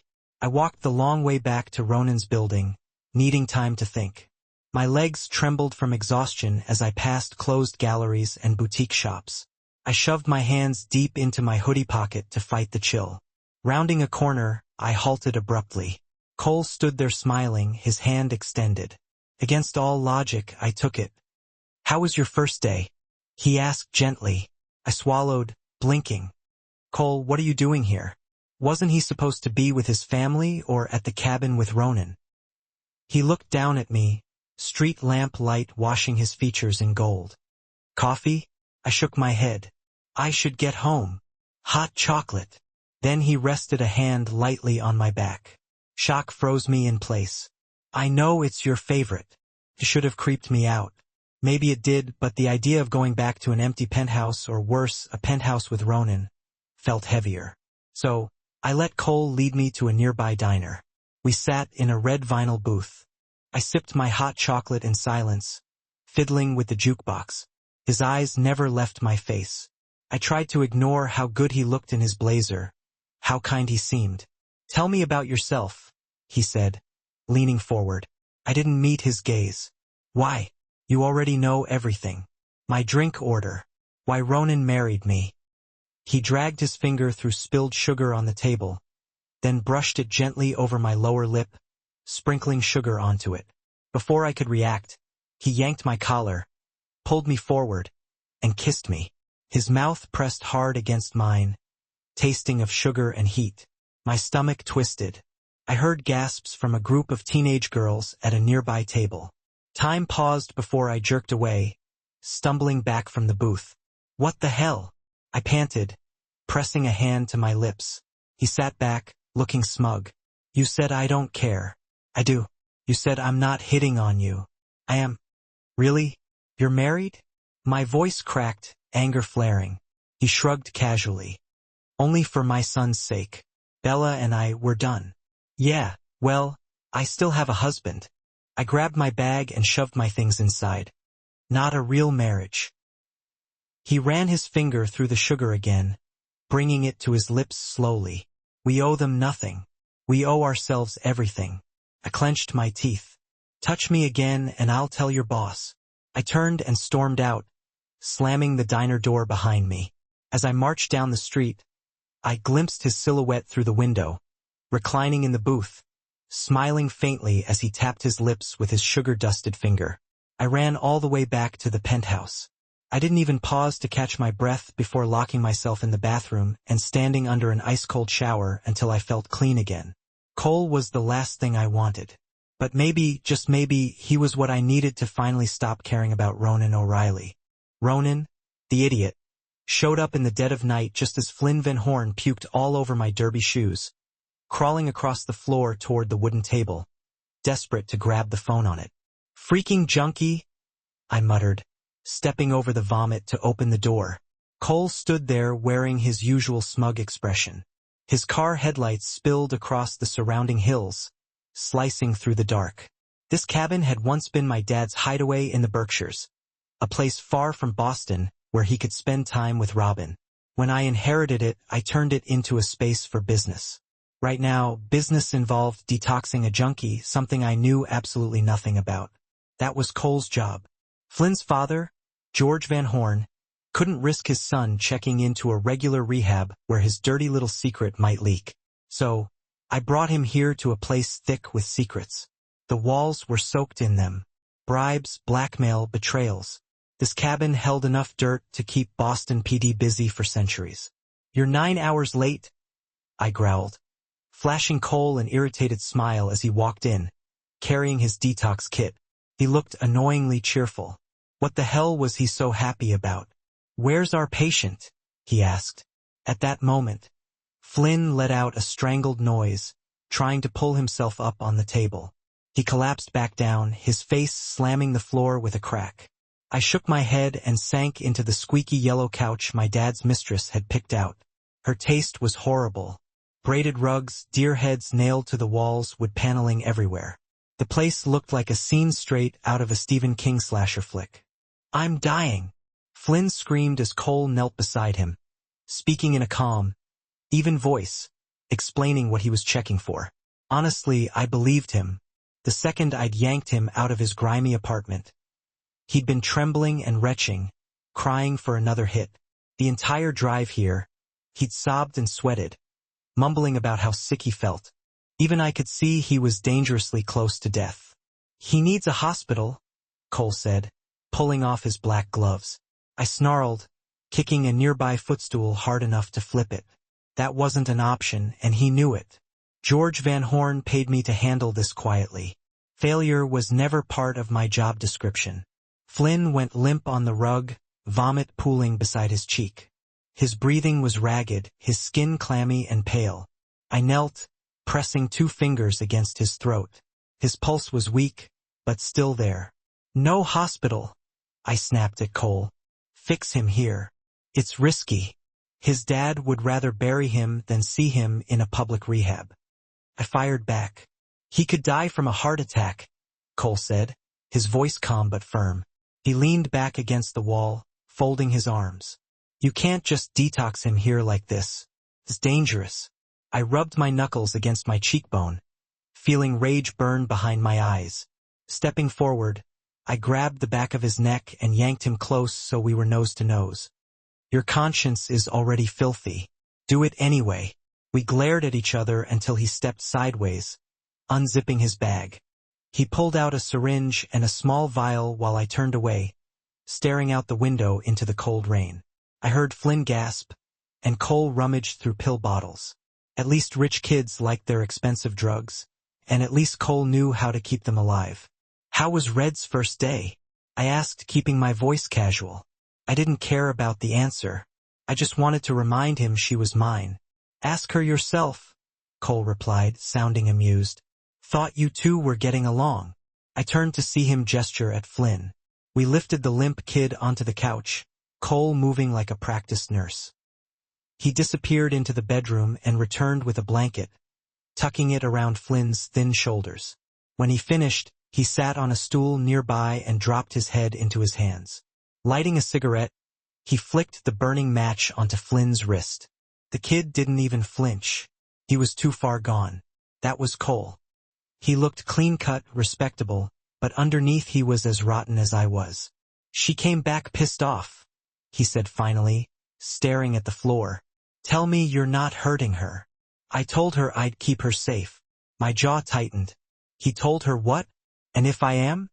I asked coldly, leaning back against the kitchen counter. What are you going to do about it? Oh, I'll do something, he replied, lifting his gaze to mine as he exhaled smoke. I know why you married her. I know what you did to her mother. Hurt her. And I'll spill every secret you have to the highest bidder. Trust me, there's no shortage of buyers. I lunged at him, slamming my fist into his face. The punch echoed in the quiet cabin. Cole stumbled back, blood spurting from his nose. He tried to swing back but missed, crashing onto the floor. I stood over him, breathing hard. Squatting down, I grabbed his chin and forced his gaze up to mine. Don't ever threaten me. You know what I'm capable of. You think you hold power over me? I laughed softly, my hand wrapping around his throat. You don't know. You're messing with a man who does unspeakable things. Freak you? Cole spat, blood dripping from his lips. I released him and slipped his dropped cigarette between his teeth, patting his shoulder like an old friend. Good talk. Now turn off your damn car lights. You're staying a while. I slammed the bedroom door behind me, exhaling sharply. This detox was going to take days, but I didn't have to tolerate his nonsense while I waited. I pulled out my list again, reading the 3 names scribbled on the worn paper. 1. Liam Costello. 2. Father Ian Byrne. 3. Whoever hired Liam. Patty's mess had reminded me of my original mission. Vengeance was still what kept my heart beating. I crumpled the list and tucked it back into my pocket. I was getting close. I could feel it in my bones. And when I found them, there would be no forgiveness. You didn't cheat. My sneakers pounded against the pavement as dawn broke, the chill air filling my lungs while non-points, alive and kicking, blasted in my ears. I turned on to Marlborough Street, pushing my legs harder. If anyone's unfaithful, it's your pretend husband parading his dick around town every chance he gets. You didn't ask Cole to kiss you. You didn't lean in. You never even thought about it happening. And his cheating has nothing to do with you. My breath came in ragged pulls, my pulse hammering at my throat. I crossed the street heading back to the penthouse. There's no point in telling Ronan. It'll only cause chaos. And it's not like this is some happy little marriage worth protecting. I paused in front of the glass doors to the building, trying to catch my breath. No, I wouldn't tell him about Cole, even though it left a sour taste in my mouth. When I walked in, Ronan was sprawled across the sofa, still in yesterday's clothes, a glass of whiskey resting in his hand. He must have come home while I was running. I ignored him, showered, and made the bed in the guest room. When I went back to the kitchen for coffee, he hadn't moved. His eyes looked hollow, but any sympathy I once held for him had vanished after what he'd done with Patty Rowan. Leaning against the counter, I waited for the kettle to boil. "Hello to you too," he grunted into his drink. I didn't answer. 8 a.m. is too early for whiskey, you know. He swirled the glass, staring into it. "For someone upgraded to a penthouse with the job she's always wanted. You're a little ungrateful." I threw my head back and let out a harsh laugh, bracing my hands behind me on the counter. "You're unbelievable, Ronan. Did your mistress plant that idea in your head last night? For me to be grateful, I'd have had to want any of this in the first place. No one asked me before you dragged me into this life. Tell me why you're keeping me here. Go on, make it good." I turned, poured my coffee, and clicked my tongue. "Yeah, I'm sure it'll be real good." He rose from the couch. I heard his bare feet pat across the marble before he appeared by my side. Pouring himself coffee, he smirked slightly. Our fights fed him. He looked almost refreshed. "You seem real bothered about who I'm screwing lately. Jealous? Red? Don't flatter yourself. I couldn't care less who kept your bed warm last night." I grabbed my mug to leave, but his hand closed around my arm. His grip was firm but careful, as if he didn't want to bruise me. "I never cheated on you because there was never an us. You know it. I know it. If we'd been real, I wouldn't even look at another woman. But we're not real." I spat back into his face, giving him what he loved. Defiance. "So have fun. I wasn't with anyone last night. It was work." I glanced at his hand, gripping me. The knuckles were raw and caked with dried blood. Someone else had given him a hard time this week. My eyes traveled up to his, a reluctant sense of relief creeping through me.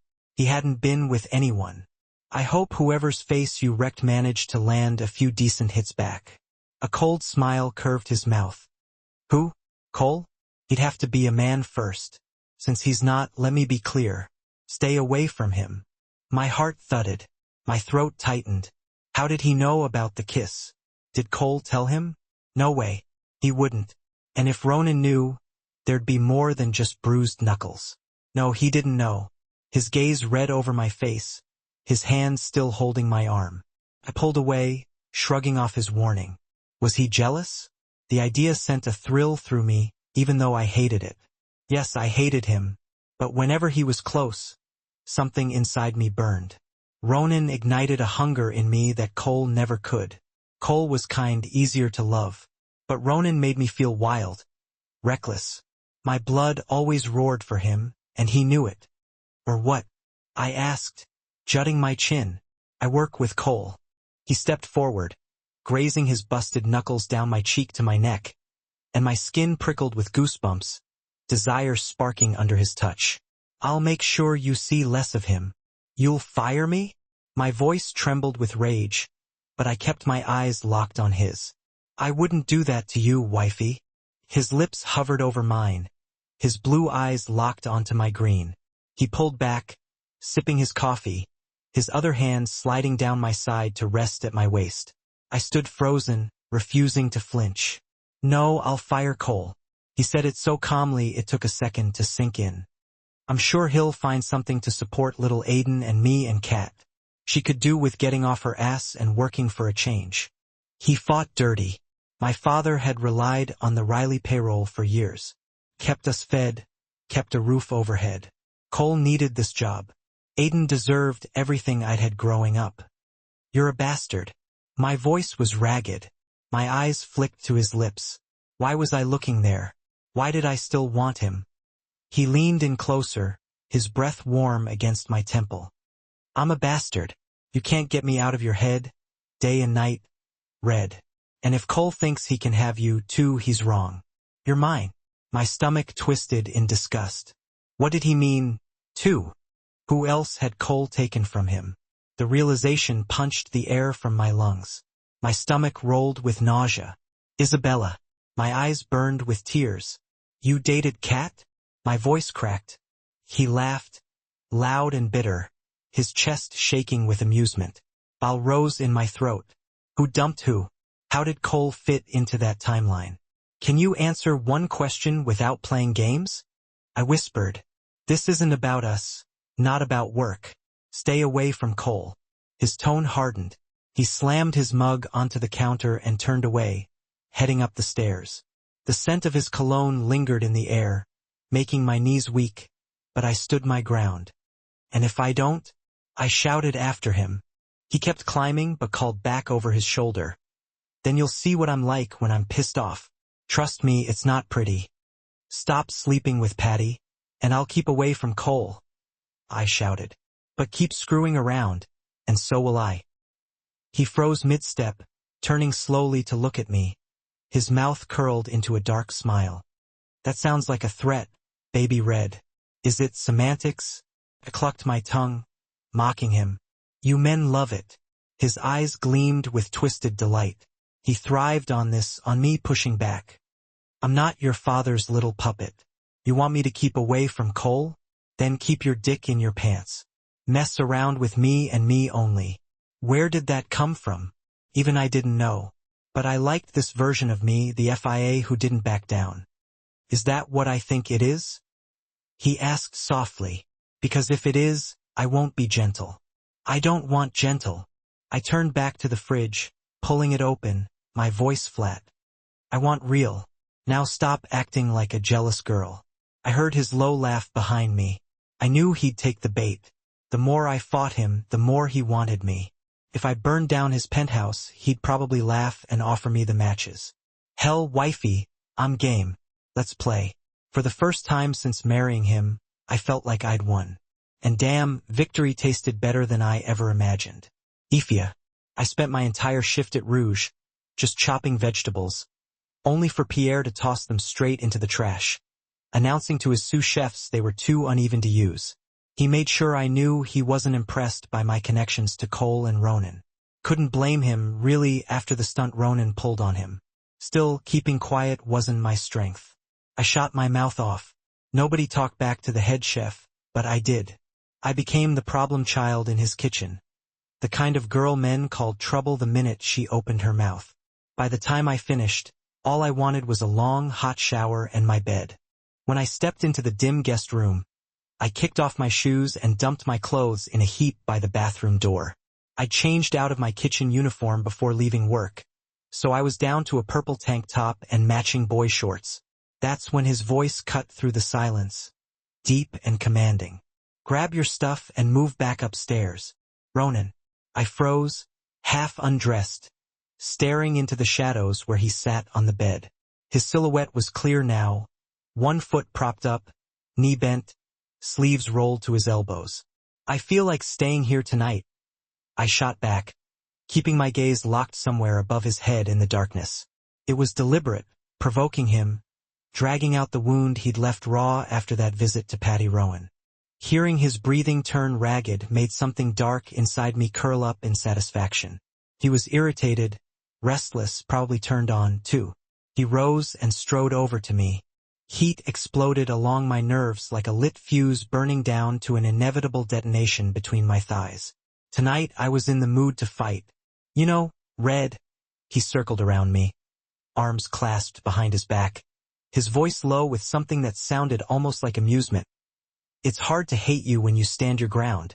The room was too dark. My exhaustion from work blurred my thoughts. But I knew exactly why he was here, for what I'd been waiting for, dreading, needing, for him to finally take what he owned. Is that supposed to be romantic? I scoffed, shaking my head, because it's pathetic. I admire it, he said, ignoring my jab. I'm tearing your life apart, yet you still keep swinging back. Got to respect that. His body hovered so close, almost touching, his warmth seeping into me. My composure cracked, his approval made everything so much more dangerous. Say what you came to say. I hissed. You never let yourself be a victim, he murmured. Always fighting, always boots on the ground. Ronan. His name slipped out raw and unguarded. Get to the point. When we went to Miami, I did something for you, he said, pressing his lips to my hairline. Electricity shot through me. Idiot. You ruined me there. I thought. Oh. I managed, swallowing the shiver. I went to see Patty. His words sliced the air like a blade. I paid him a visit, made sure he paid for what he did. My lungs stalled, my mouth going dry. His lips brushed my shoulder, his tongue flicking briefly against my skin, sending tremors through my bones. He's dying of cancer, Ronan went on, twirling a strand of my hair between his fingers. Won't be around much longer. But before he goes, every last cent he owned is now yours. Mine? I echoed, stunned. Yours. He kissed the space where my neck met my shoulder, his breath scorching my skin. A wave of calm rolled over me. This wasn't business. It was revenge. A gift he didn't know how to give. 600 grand, he said quietly, his voice sounding so far away. God help me, I liked him and I hated myself for it. It's in the form of a check whenever you're ready to cash it in. I stood frozen, letting it sink in. He'd forced Rowan to hand over everything. My money I never thought I'd ever see in my life. It's blood money, I said automatically. This whole world's filthy, he shot back. You earned it. And the only reason I let him keep breathing is because knowing he wakes up every day one step closer to death is the real punishment. I already knew I wouldn't refuse it. Not out of greed, but because it had my name on it. It wouldn't go back to anyone he cared about. He never cared about me. Before I could respond, his hand slid around my waist, yanking me against his chest so hard my breath caught. No one touches what's mine, not even an old friend of my father's. Now get upstairs. I moved on autopilot, my feet finding their way up the stairs, Ronan behind me, matching each step. His eyes burned into my backside. When I was a kid, he said softly, my mom had loved birds. She used to clip their wings so they couldn't fly away. They'd always try, though, every time she opened the cage. I slipped into his bedroom, bathed in the Golden Street light streaming through the window. One day, he continued, tucking my hair behind my ear and pressing his lips there, she forgot to clip their wings. Her favorite flew away. She was devastated. I understood why he was telling me this. Felt like someone carved something into my heart. You always try to fly, Red, he whispered. You aren't my mother, Ronan. I pulled away and looked at him. He was standing there so handsome and self-assured. And you do not scare me. He just smirked. We shall see about that, little bird. The tension in the room was as thick as pea soup. He was like a live wire humming with energy, ready to shock me, to burn me. I was both terrified and exhilarated. What was happening to me? Why was I letting this man control me, manipulate me? Why are you doing this, Ronan? I asked, my voice barely a whisper. Because I can, he replied, his eyes dark and intense. And because you let me. He reached out and gently touched my face, his fingers tracing the line of my jaw. You're a challenge, Red, and I've never been one to back down from a challenge.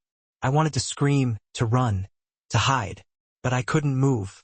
I was frozen, captivated by the power he held over me. And what happens when I stop being a challenge? I asked, my voice trembling. Then I'll find a new one, he said, his voice cold and indifferent. Or maybe I'll just break you. His words hung in the air, heavy and menacing. I knew he was capable of anything, that he would stop at nothing to get what he wanted. And right now he wanted me. Is that what you want, Ronan? I asked, my eyes searching his. To break me? He didn't answer. He just stared at me, his eyes unreadable. Then, without a word, he turned and walked away, leaving me standing alone in his bedroom, my heart pounding in my chest. I looked around his bedroom trying to figure out who he was and what this all meant. Then, exhausted, I turned out the lights and fell into his bed. Felt like someone carved something into my heart. My chest felt like it was being pried open with a dull spoon. Failure is inevitable, he stated, his voice devoid of emotion. Heartbreak, too. One day, I'll forget to clip your wings, and when you leave, at least you'll have the money to survive out there. Lovebird. The way he uttered lovebird made my insides twist with a dull ache. He hadn't actually confessed his love, not in so many words, but I desperately clung to that term, pretending it held some deeper meaning. It wasn't just a favor, I whispered, still turned away from him, facing the rumpled sheets. What you did for me. He interrupted, his tone suddenly sharp and cold. Don't read into it. I told you this doesn't end with a happily ever after. Maybe I won't run. My voice was barely a breath. If you told me the truth about why you married me, maybe I'd stay. Break the cage, Ronan. What are you hiding? Who are they? What did they do to us? Can't, he said simply, cutting off my questions. It's illegal. If you knew and the cops came sniffing around, you'd be dragged down with me. I'm not letting that happen. Sit. He patted the mattress beside him. My shoulders slumped in defeat as I obeyed, moving to sit on the edge of the bed. He leaned down and pressed a kiss to the back of my neck. Obedient? That's a new side of you. Not really. My voice was flat, almost challenging. I'm half naked in your bed, aren't I? We made a deal, remember? He tilted my chin up with a gentle but firm hand, his gaze locking onto mine, pinning me in place. My pulse immediately quickened, the blood rushing through my veins. He wanted to play a game, and God help me, so did I. I felt him shift behind me, settling in. The thrill of anticipation, the not knowing what he would do next, made my knees tremble and almost give way. He liked me this way, my back to him, exposed and vulnerable. It seemed to feed something dark, primal, in both of us. I believe you still have something that belongs to me, he whispered, his breath ghosting over my skin like the softest feathers, setting every nerve ending on fire. My eyelids fluttered shut, heavy with desire. Your virginity, Red. Take it. I breathed, leaning back against his hard abs. That's all you're getting from me. Liar. Idiot. Reckless, but his. He spun me around to face him, his fingers tangling in my hair, pulling my head back slightly as his tongue traced a scorching path down the sensitive skin between my breasts. I froze, my breath catching in my throat when his free hand clenched the hem of my t-shirt, bunching it in his fist. I've been waiting for this moment, he murmured, his voice thick with lust. He likes me, my traitorous heart whispered against my better judgment. He wants me. In one swift, decisive movement, he ripped my tank top straight down the middle, the sound of the fabric tearing filling the space. His eyes were cold, almost predatory, as he tossed the ruined garment aside. You won't be needing that, he growled, before crashing his mouth onto mine in a fierce, possessive kiss. Goosebumps erupted across my skin in response, prickling my flesh. I stubbornly refused to moan, determined to maintain some semblance of control. But when his hand cupped my breast, his thumb lazily circling my nipple, I clenched so hard inside that I saw bursts of color behind my closed eyelids. His lips left my mouth, trailing to my ear. Guess your little period's over, huh? His fingers slid down my belly, dipping lower, slipping between my trembling thighs. He shoved my panties aside with a rough, impatient determination, and I felt my resolve begin to crumble. Here to talk, I managed to gasp, my voice barely a whisper, threatening to break entirely. Or show me what you've got. He paused, his hands still, teasing me with slow, deliberate movements along my trembling skin. Without any warning, his hand pressed hard against me between my legs, gripping like he was about to throw a fastball. He jerked me flush against his body, my stomach grinding against his growing arousal, and then he pushed one finger deep inside me while his thumb circled my. Pain shot through me, sharp and immediate, stealing my breath. Careful? I gasped, my muscles tensing with the sudden shock. Still, I couldn't resist the urge to press into his touch, seeking some relief. That hurts. Pain's just another form of pleasure, he murmured, his voice a low, suggestive rumble. His finger remained buried deep inside as he pumped in and out, spinning me around on the bed before climbing on top to straddle me, taking control of the situation. My cheek was pressed into the pillow, muffling my desperate, panting breaths. He wasn't gentle, there was nothing remotely romantic about his actions. And somehow that was exactly what I wanted, what I craved from him. His teeth grazed the curve of my hip, teasing rather than biting, sending shivers through me. He rocked his hips against my backside, and I nearly begged him to rip my underwear away and just take me, end this agonizing torment. Instead, he just kept thrusting his finger harder and faster, pushing me closer and closer to the edge. Each time I flinched from the sharp sting, the need coiled tighter and tighter in my belly, a burning ache that threatened to consume me. He crooked his finger slightly, hitting a spot deep inside that made my vision blur and my head spin. I buried my face deeper into the pillow to stifle the sounds that were threatening to escape my throat. I couldn't even finish the thought. This is your G-spot, he whispered against my ear, biting down lightly on the lobe. Feels good, doesn't it? The intoxicating mix of pain and pleasure tore another ragged moan from me, a sound I couldn't suppress. He moved his hand with ruthless precision, grinding himself against me in perfect time with each thrust, pushing me further and further into the abyss. My whole body burned with sensation, every inch of me screaming for release. My senses were a tangled mess of too much and not enough, a confusing overload. Every push inside sent tremors of pleasure and pain through me, shaking me to my core. Tell me what I'm doing to you, he growled, his voice rough and demanding. Say it or I stop. You're making me crazy, I panted, the words spilling out of me without conscious thought. His hand kept moving, the wet sounds of our bodies slick against each other filling the dark room, amplifying the intensity of the moment. What am I doing, Red? Use your words. You're fingering me, I whispered, my cheeks burning with shame and desire. That's not fingering. He stopped moving for a split second, just long enough to send a jolt of panic through me. Okay, I gasped, desperate for him to continue. You're freaking me out with your fingers. A low sound rumbled in his chest, a mix of amusement and satisfaction, and he started again, rougher, more intense this time. My skin prickled with sweat as I approached the edge. The buildup came like a crashing wave, unstoppable, overwhelming in its intensity. And then it hit me, searing through every nerve ending, obliterating everything else. My body shook apart in his hold as I came, breathless and aching and completely new. He let me collapse onto the bed, limp and exhausted, before slowly withdrawing his fingers. I heard the wet sound as he deliberately sucked them clean, savoring the taste of me, before flipping me onto my back, exposing me to his gaze. I was his to move, to turn, to touch and take apart.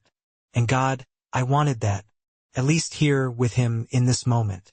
I've wanted you since that night at Rouge Bees, he murmured, pressing his lips to my neck before biting down hard enough to make me arch my back in response. His tongue soothed the sting as he traced a slow, deliberate path down my spine. You're a fresh reminder that life isn't boring. You fight back like you don't even care. I could break you. A moan tore from me as I instinctively pushed my hips back against him, seeking more. He fumbled with his belt buckle, unzipping his pants with impatient movements, before kissing a trail down my chest and stomach.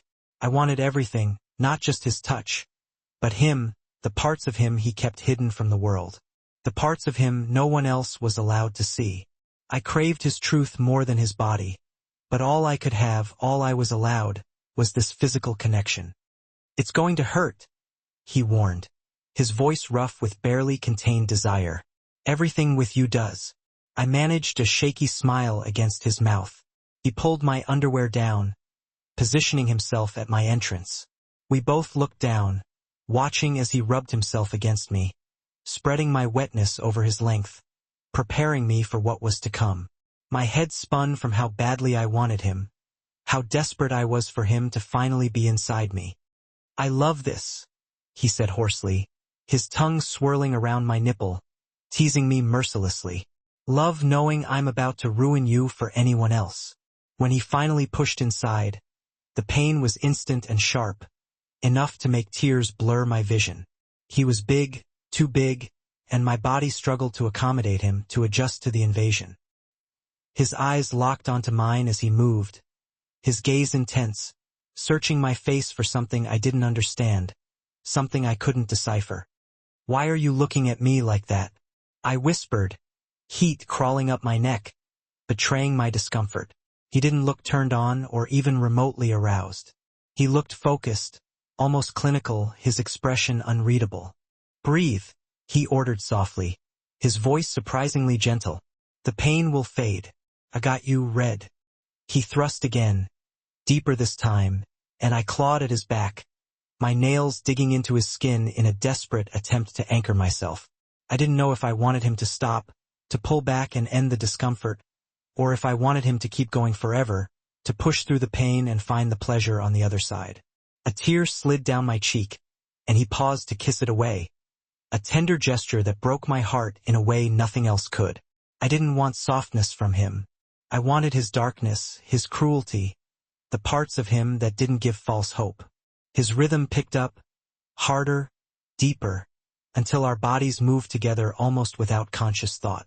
Each thrust sent shivers of sensation through me, the initial sting gradually giving way to something hotter, more desperate, more needy. "I want you to come for me again," he growled, sliding his hand down to rub my.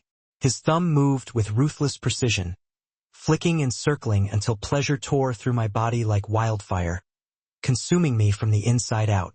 "Oh God," I gasped, arching my back against him. "That hurts in the best way." He kissed me again, his tongue sweeping into my mouth as he pounded into me, the bed creaking loudly under our combined weight, the sound echoing in the darkness. My muscles tensed, coils upon coils, and my mind went blank as I came again. This time harder, more intense, my scream lost in the confines of the dark room. He held me down, his grip tight and possessive, whispering curses against my ear as he thrust faster and faster, completely losing control. His release came in a shuddering wave, his forehead pressing against mine, his hair damp with sweat. When it was finally over, he collapsed beside me, pulling my back against his chest, holding me close. I could feel the damp sheets beneath us, the sweat-soaked fabric clinging to my skin. My face flushed at the thought of anyone seeing the evidence of what we'd just done, the messy aftermath of our encounter. I'd change them before morning, erase any trace of this. He lay there silently for a long time, tracing letters and shapes over my bare skin with his fingertip. I felt him write God, then Ronan, then Red. He drew a small, simple house, raindrops falling from the sky, and finally a pair of wings, delicate and ethereal.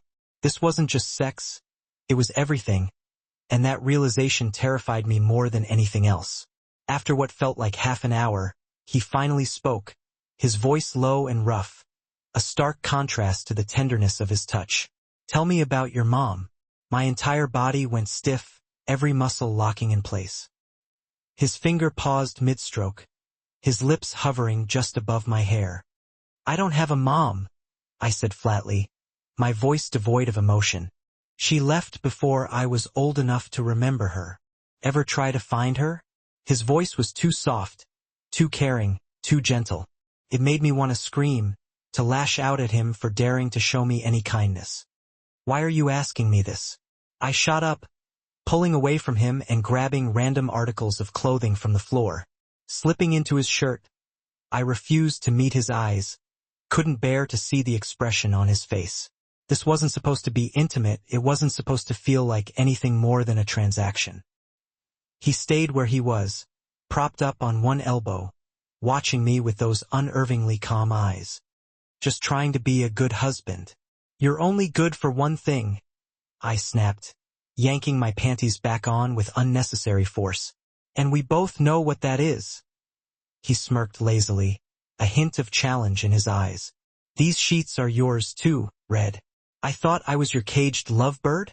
I turned to leave, needing to put some distance between us before I shattered completely, before I completely lost control. His low chuckle followed me to the door, laced with something dark and possessive, something that sent a shiver down my spine. "I changed my mind," he called out after me, his tone suddenly final and cold, brooking no argument. I'm never letting you go. 19 FIA. Think about it. Lucy's hands moved with incredible speed and dexterity as she peeled potatoes over my kitchen sink, the peelings flying into the garbage disposal at lightning speed. You told him to fire Connor, and he did. You told him to stop sleeping around, and he seems to have done that, too. Hate to break it to you, but your husband might actually care about you. I stood next to her, stirring the Alfredo sauce for the rotini, lost in my own thoughts. I dipped a finger in to taste it, pretending to check the seasoning, before adding a pinch of salt, stalling for time. Her worries about my physical safety had seemed to shift, morphing into something else entirely. Now she was more invested in my so-called love life, my fictional romance. I mumbled noncommittally, not wanting to go into detail about how my loving husband had dragged me onto a plane with a fake passport against my will, and then slept with another woman in our marital bed, all on our anniversary, no less. Yeah, no Disney prince would ever ask him for lessons on how to be a hero. We've been married 3 months, Lucy, and he's still hiding everything from me. Why did he marry me? Who was he talking about that night when he said, they? And don't even get me started on Isabella. He won't tell me anything. We were cooking huge batches of food for a charity dinner at the homeless shelter down the street. I'd been volunteering there for months, bringing food donations whenever I could manage it. This time, the regular volunteers had asked if I'd be willing to help cook for their big annual gathering. Lucy was about to pour the rendered bacon grease into a jar when I nudged her with a wooden spoon, pointing towards the garbage disposal. Seriously, that'll clog your pipes. And don't run the water either, I quipped, echoing the plumber's warning. She chuckled and did as I said, emptying the grease down the drain. Small acts of rebellion like that had become my thing lately, a way of keeping Ronan on edge, reminding him that just because we shared a bed and enough mind-blowing sex to make my legs weak the next day didn't automatically mean I'd morphed into his compliant little wife. My recent streak of accidents included breaking his iPad, splattering white sauce all over his best suit, and scratching his beloved Maserati. Granted, we'd both managed to break the headboard, so that one was definitely mutual. Look at you, Lucy teased, as she carefully wrapped dishes in foil, preparing them for transport. All grown up and having casual sex. How can you hate him so much and still sleep with him every night? I didn't actually hate Ronan, but admitting that out loud felt like signing a confession I wasn't ready to make. A step too far. I shrugged, wiping my oily hands on a paper towel, avoiding her gaze. It's just sex. If I didn't do it with him, I'd stay a virgin forever, waiting for him to drop dead. I'm not dumb enough to cheat on O'Reilly. With Connor gone, I'd been spending more time around the neighborhood, helping Pops out at the shop, cooking meals for him, hanging out with Lucy and Daisy. Normal things. Lucy knew I was back in the master bedroom, sleeping beside my husband. She knew my nights weren't cold anymore, even during the stormy Boston summer, which was slowly bleeding into an even colder New England fall. She also knew Ronan and I spoke civilly to each other when he came home from work, engaging in small talk as if nothing was amiss. Now he even returned at decent hours, without the lingering smell of floral perfume clinging to his shirts or lipstick stains on his collar. Once, he'd even deigned to taste my blueberry pancakes, that sugary pile of fluff. Just humor me for a second, Lucy said, carefully wrapping another dish in foil. If he does have feelings for you, would that change anything? Would you ever think about, I don't know, treating this like a real marriage? I snorted softly under my breath, rolling my eyes and focusing on the counter, trying to avoid giving her a real answer. Not unless he told me the whole truth about everything. Because deep down, I knew that nothing would ever feel truly equal between us until he finally revealed the real reason why he'd married me in the first place. Sex and polite conversation weren't enough to crack him open, to reach the man beneath the carefully constructed facade.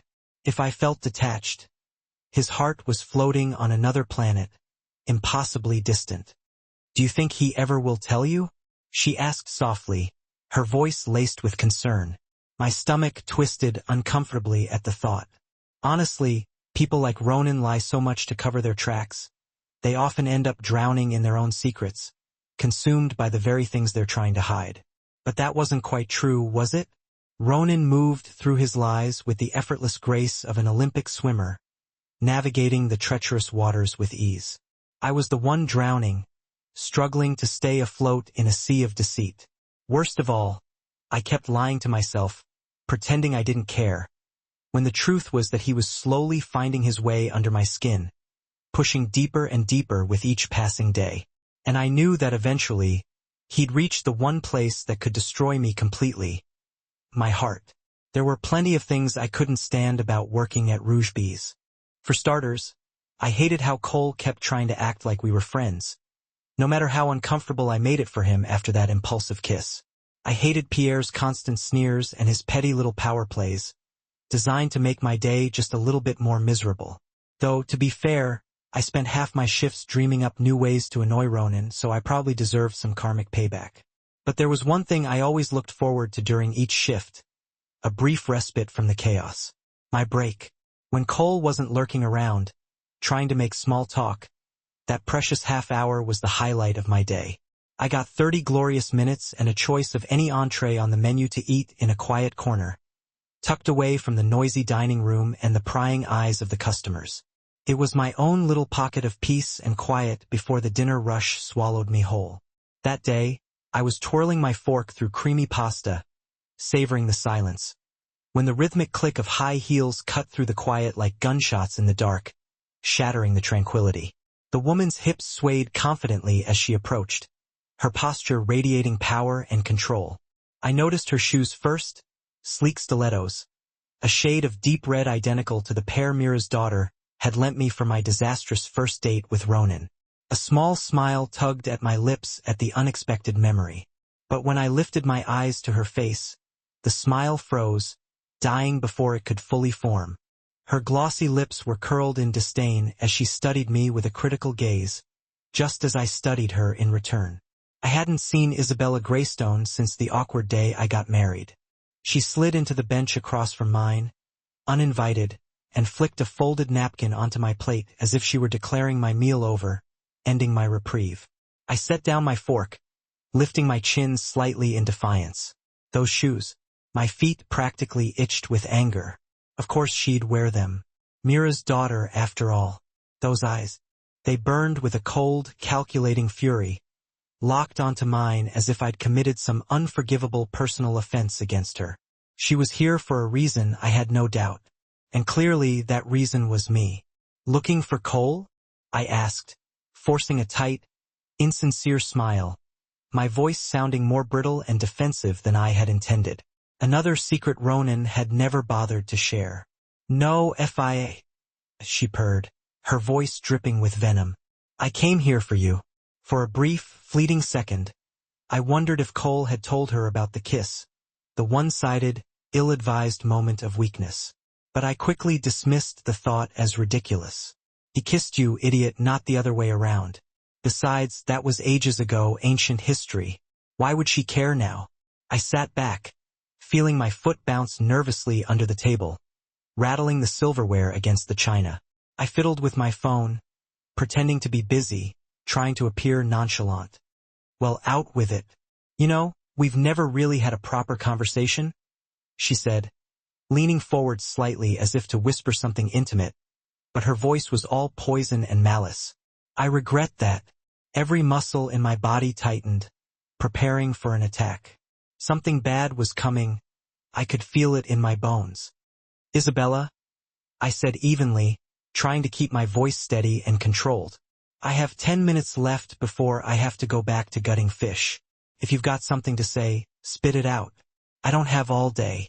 My bluntness seemed to rattle her, but only for a second. She reached over and stilled my scrolling thumb, stopping me from distracting myself with my phone.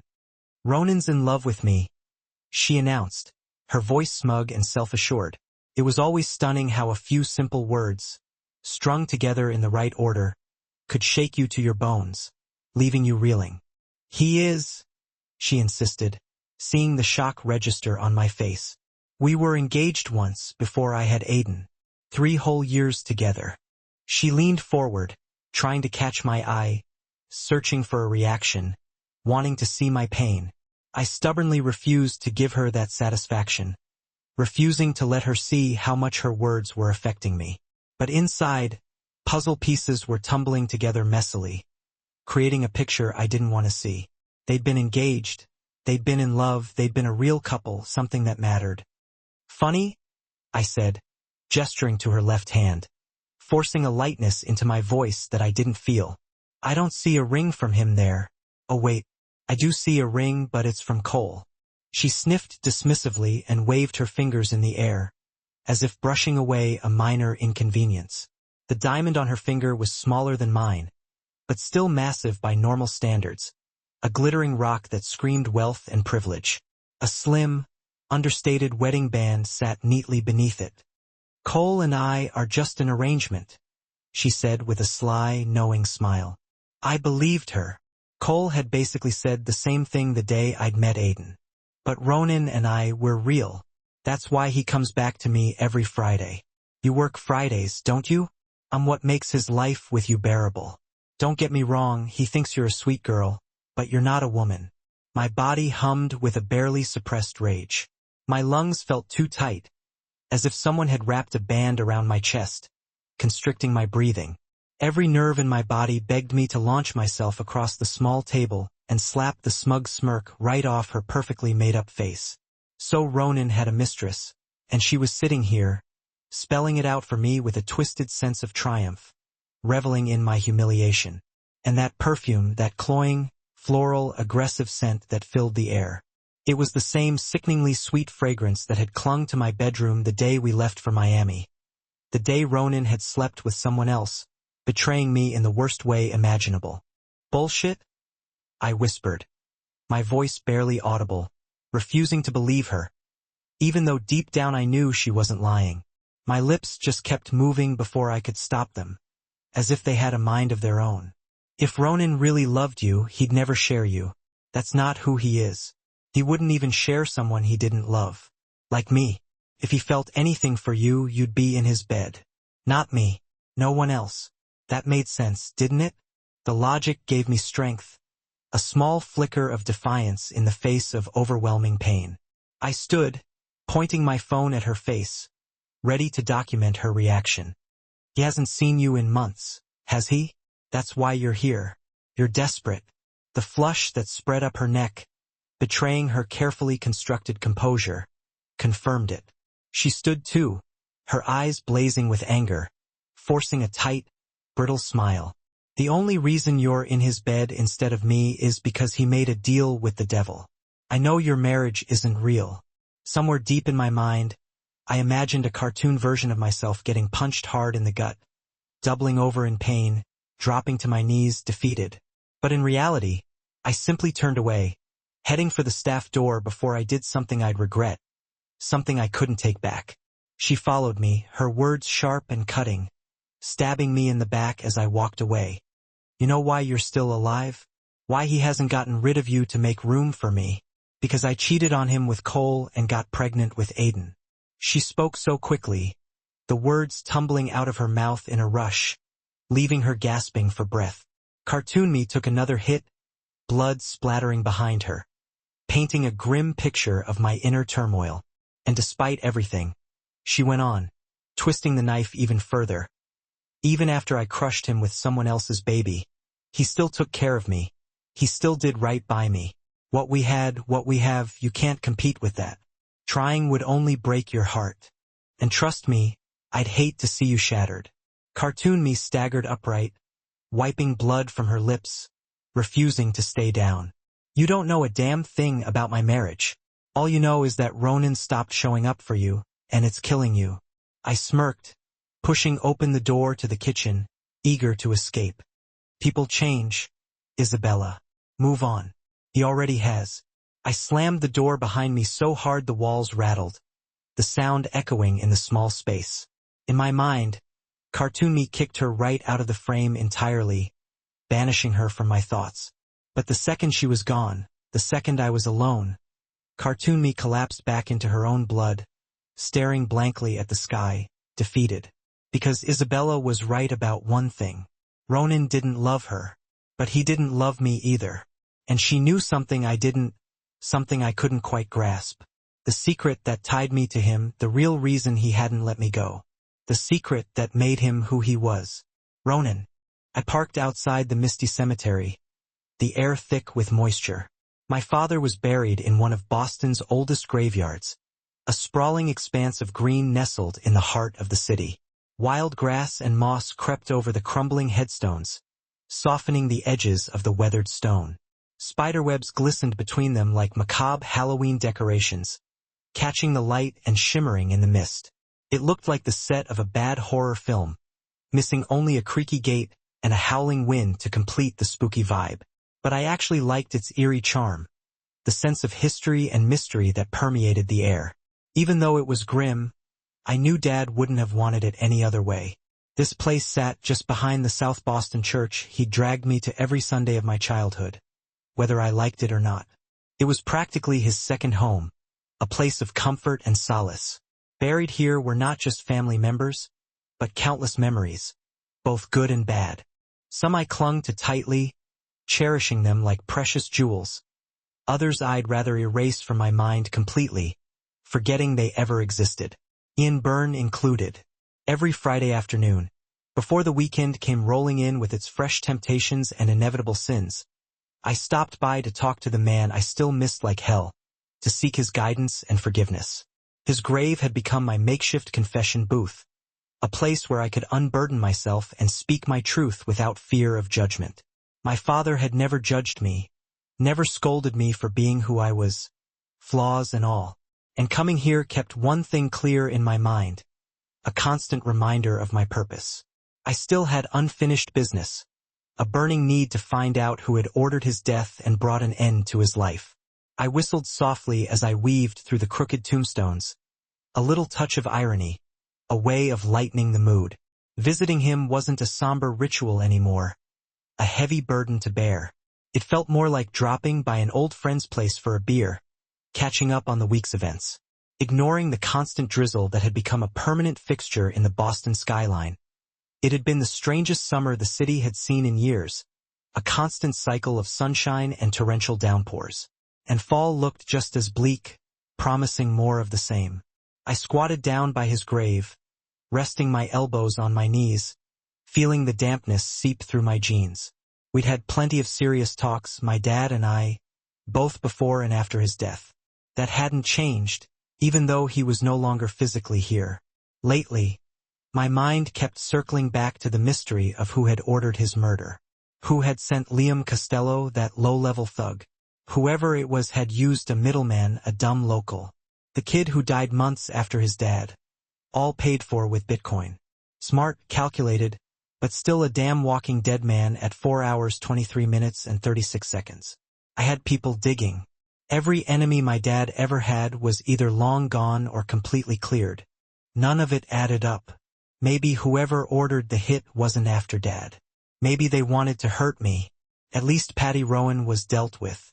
That wasn't only for Dad. It was for her too. I talked about FIA with him often these days. Was Robin as stubborn as her? FIA's gotta get that sass from somewhere. Sure isn't from Abe. Silence as always, but I like to imagine if he were still here, he'd chuckle at 4 hours 24 minutes and 16 seconds and say something crude about the Rowan women. Even if he loved Robin, he'd never have said it out loud. Couldn't blame him. Feelings weren't exactly my specialty either. Most days, I wasn't sure they even existed inside me. Now FIA was the only woman I touched. I pulled a few blades of grass and dropped them onto the grave. It had been a long time since I'd stuck to just one woman. Isabella was my last attempt at loyalty, and we all saw how that turned out. Baby, is that you? 4 hours, 24 minutes, and 56 seconds speak of the devil. Isabella stumbled towards me in her stilettos, hair drenched, makeup running in the rain, her teeth chattering in the chill. I shouldn't have been surprised she showed up. She'd always had stalker tendencies, even before our first breakup back when she played the shy girl, fluttering her lashes at me as she helped her mom clean our house, smiling like I hung the damn moon for her. But she'd always been clingy, possessive, always watching, making sure no one else had my attention at 4 hours 25 minutes and 33 seconds. I stood, feeling the rain soak through my coat, and faced her coldly. She stopped a few feet away, her expression blurred by the downpour. "She's just a kid," she spat. "Your marriage was supposed to be an arrangement. You said so yourself. You told me she was your father's burden. I need you back, Ronan." She trembled, sobbing, talking about FIA. Somehow, seeing her like this didn't spark anger. It sparked pity. "Let it go." I huddled deeper into my coat. "We said goodbye months ago. We're done." "No. 4 hours, 26 minutes, and 18 seconds, baby. No." She dropped to her knees, mud splashing around her, clinging to my legs like I was her last anchor. Tears mixed with raindrops on her face. "Please, she's nothing. She doesn't want you, doesn't need you, doesn't deserve you. But me and you, we're twisted and broken. But that's us. It's always been us. You should have thought of that before you let Cole get you pregnant." My voice was rough, though the bite behind it was gone. I wasn't high on revenge sex anymore. It all felt 4 hours, 26 minutes, and 55 seconds stale. Pathetic. I'd moved on. "You told me to marry him," she sobbed, nails digging into my pants. "You said it was for the best." "Oh, Kat," I growled. "That pregnancy is a child now. Maybe try taking care of him." But I knew she never would. Aiden had always been the wedge between us. After that betrayal, there was no going back. "This could have been us married happy?" she begged, voice cracking. "I belong with you in your bed, in your house, in 4 hours, 27 minutes, and 36 seconds your mind. Tell me what to do. You're a mess." I turned towards my car, wishing she hadn't intruded on my time with Dad. She chased after me, sobbing, tripping in the mud. Her heels sank into the grass with each step, but Bella always loved drama. At 20, I'd found it sexy. 30, it grated. "Don't walk away," she threatened. "I'll ruin this for you." I sighed. "Kat, you can't even ruin your own life properly. You're not exactly an overachiever at 4 hours, 28 minutes, and 14 seconds. Go to hell." She shoved me, fists flailing. I caught her wrists easily, pushing her against the stone fence. Holding her there felt empty. For a fleeting second, I wondered if I'd ever truly loved her. "Listen carefully. This ends now. I won't say it again. You had your chance. I gave you everything. I worked myself to the bone so you could buy your fancy crap. Took risks, opened restaurants just because it was your favorite cuisine. But you screwed it up. You snorted your way through my money and I had to ship 4 hours, 28 minutes, and 56 seconds you off to rehab where you freaked up even worse. We had our time. Now it's over. Got it?" She scratched at her face, leaving angry red lines down her cheeks. "Stop saying these things." But I wasn't angry anymore. I was just done. I'd sent her to the best rehab in Malibu, saunas, spas, massages around the clock, and she came back pregnant with her counselor's kid, with Cole's kid. I remembered sitting in the doctor's office, hearing the dates, 6 weeks along. No way it was mine at 4 hours, 29 minutes, and 39 seconds. "No, no, no," she whispered, shaking her head, tears streaking with blood from her scratches. "Don't confuse my guilt with love," I said. "I let you stay back then because I couldn't throw out a pregnant woman, not because I loved you." "Ronan," she howled, clawing at me. "Please." But it was the truth. Our engagement had been nothing but a distraction. I was always going to marry FIA. The houses, cars, restaurants, just noise to mask the reality. A small part of me even thought her cheating was what I deserved at 4 hours, 30 minutes, and 22 seconds. I couldn't be fully hers, so why should she be mine? After we broke up, I returned to our apartment to pack my things. I wasn't shocked to find Cole there. He'd moved in fast. Bella was pretty, broken, and desperate to please. A fatal combination for men. I knew it too well. I'd given Cole a job before Dad died, thinking it was the least I could do to support them. My final way to be good to Kat, even though she wasn't mine anymore. This should have ended years ago, I told her as she struggled to breathe through 4 hours, 31 minutes, and 2 seconds sobs. Her eyes were puffy, her hair plastered to her face. "I love you." Cole was just a distraction. She arched her hips against me. I stepped back, disgust twisting my gut. She really thought I'd take her there against a gravestone in the rain. How could I have ever loved someone so pathetic? You don't love me. You love danger and sex, and you betrayed me. After everything I did for you, you told Cole all my secrets. I released her wrists, feeling nothing but pity. That was the final blow at 4 hours 31 minutes and 46 seconds. She told him everything about my father's promises, about FIA, about me. And Cole used it to hold power over me. Quiet, unspoken threat. I rested my arm above her head, leaning in close. Here's the deal. I'm leaving. Next time I see you, you'll be on Cole's arm playing the devoted wife. Don't speak to me again. Ever. Sleeping with her under her husband's roof was cruel revenge. And I knew it. But I'd needed to tear her down the way she'd broken me at 4 hours 32 minutes and 27 seconds. She knows, Belly Spat said suddenly. Her smile was twisted and wild. I told FIA everything. Go near her again and I'll kill you, I said quietly, stepping back. She collapsed in the mud, wailing. I'd played this moment out in my head a million times. Me leaving her, feeling powerful. But as I walked away through the graveyard, all I felt was emptiness and rage because she'd spoken to Red.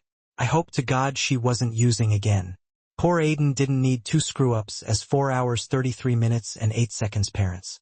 Thunder cracked overhead as I climbed into the Maserati. I cranked up the stereo, the Smiths blasting through the speakers. Asterisk last night, I dreamt that somebody loved me.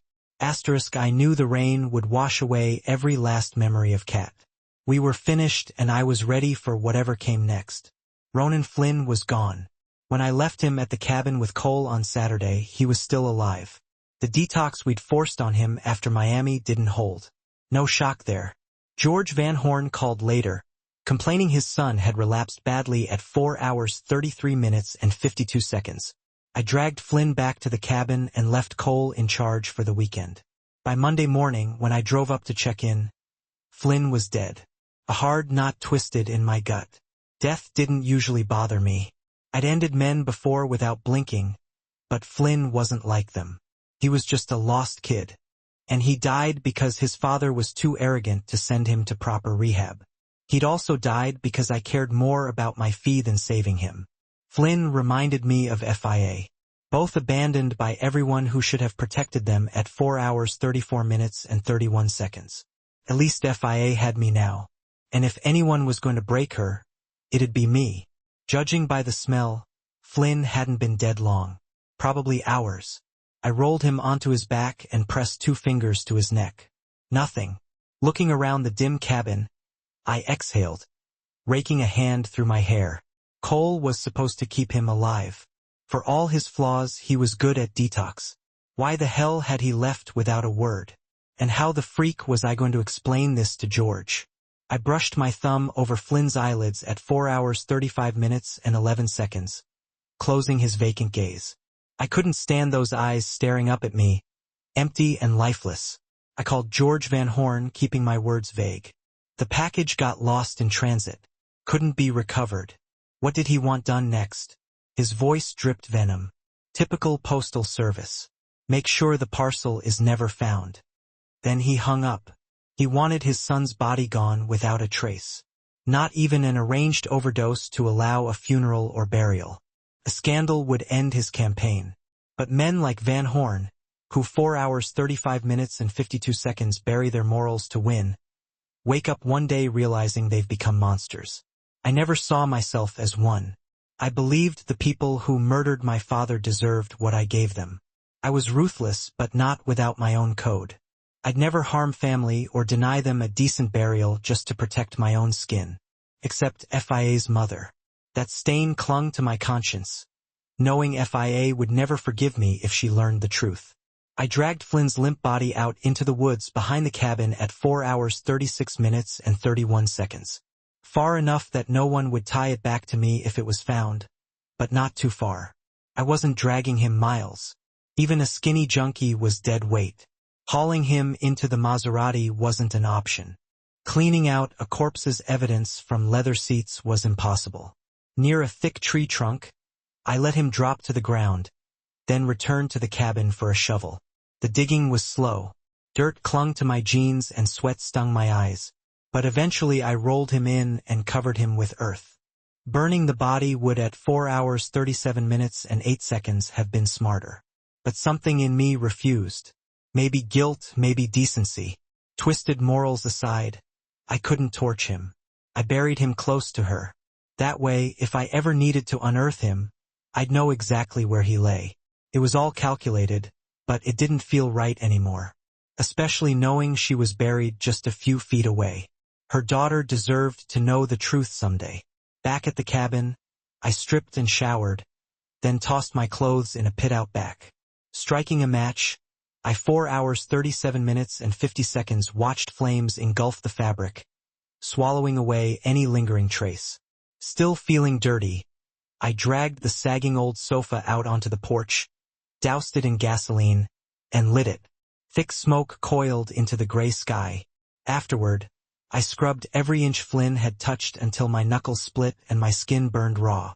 Took hours, but there could be no evidence left behind. Driving back to Boston, I tried not to think about the Van Horns. Most days I worked with crooks just like myself. But sometimes, a kid like Flynn stumbled 4 hours 38 minutes and 33 seconds into my world. Someone innocent who'd done nothing to deserve my brand of darkness. That's when the job turned ugly. Hurting men who had it coming was one thing. Hurting those who didn't, well, that was a sin even I couldn't justify. But I'd chosen my comfort over Flynn's life. That was the ugly truth. Wanting to drown out the guilt, I dialed FIA's number. I knew she was on shift, but I needed to hear her voice. She answered on the 4th ring. Why are you answering at work? I 4 hours 39 minutes and 13 seconds snapped. You called me, remember? Why are you interrupting my shift? Her voice dripped with attitude. She took her work seriously, even if she hated rouge bis. FIA wasn't built for fine dining. She was greasy spoon breakfasts, street tacos, and stacked pancakes. She was everything Isabella wasn't. To piss you off, obviously. Well, congrats. I heard clanging pots. Pierre's already riding me today. Sausage fingers again. I rolled a fresh toothpick between my teeth. I hated that she was miserable there, but respected 4 hours 39 minutes and 57 seconds that she refused to quit. You're doing good work. I know, she said flatly. That's what pisses me off. Deal with it. Oh, I will. Her sigh carried over the line. I plan on raiding your liquor cabinet the second I get home. Home. Lately, she'd stopped calling it your apartment. Now it was home.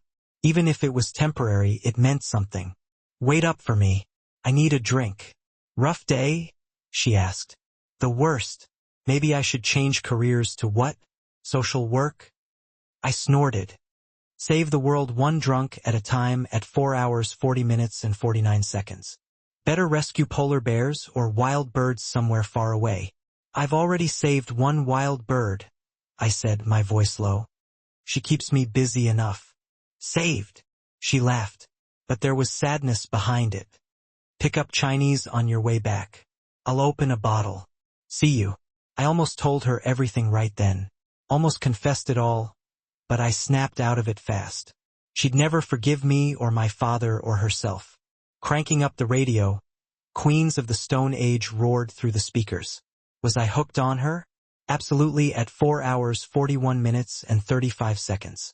Being inside FIA felt like the only place I belonged. I'd finally found my weakness, and it had her name written all over it. But it wasn't just sex. The idea of coming home to her tonight made something flicker in my chest.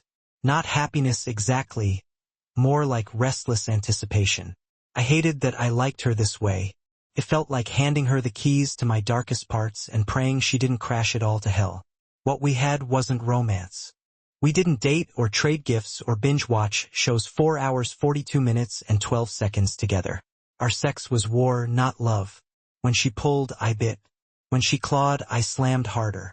It was primal, feral, but never selfish. And that's what terrified me. For the first time, it wasn't about getting myself off. It was about her. Watching her come undone under my hands was everything. That wasn't me. I wasn't the giving type. Last time I cared, It blew up in my face. Heat prickled under my skin. I called Jensen my hacker. He managed her bank accounts, among other things, at 4 hours 42 minutes and 56 seconds. He answered with silence as always. She cashed the check yet? I asked. Patty's money number still broke as ever. Perfect. Let me know if that changes. I hung up, feeling a smug thrill. She'd cash it one day, probably when she ran, but she didn't know she'd always be taken care of. Dad saw to that. Leaning back into the leather seat, I took my first deep breath since leaving the cabin. For now, she was still here, and I intended to keep her right where she belonged. I had to brush off Cole's attempts to 4 hours 43 minutes and 41 seconds invite me out for dinner again. He hadn't shown up at work since Isabella confronted me, but on Monday night, he was waiting for me at the corner when my shift ended. Don't bother, I said, walking straight past without meeting his eyes. He quickly matched my pace, his hands shoved into his jeans pockets. Just give me a minute, please. You'll see it's worth it. You keep saying that. I snapped, still raw from Isabella's visit days ago. But I don't think you even understand what those words mean at 4 hours 44 minutes and 12 seconds. Listen, I'm sorry things aren't working out between you and Isabella, but I'm not about to throw myself into your mess. You're married, so am I. It was crushing to realize that Cole, the man I'd once found sweet and irresistible, couldn't take a hint, even if it was lit up in neon above his head. Even worse was knowing his wife had been sleeping with my husband right up until just months ago, even after Ronan married me. But telling Cole that wasn't my place. I was busy putting out fires, not lighting 4 hours 44 minutes and 44 seconds new ones that would burn us all alive, especially Aiden. That was why I hadn't mentioned Isabella's visit to Ronan. There was no point starting drama when they were already over. Ronan had held up his end of our bargain. There was nothing else to discuss. Sweetheart, I just don't want Ronan to hurt you. He's dangerous. Was he serious? Did I look like someone needing rescuing? I managed myself just fine, even when I did need help. I'd stood up to Ronan alone so far, and I wasn't stopping. Come on. 4 hours 45 minutes and 18 seconds, just let me show you something. He paused by his car.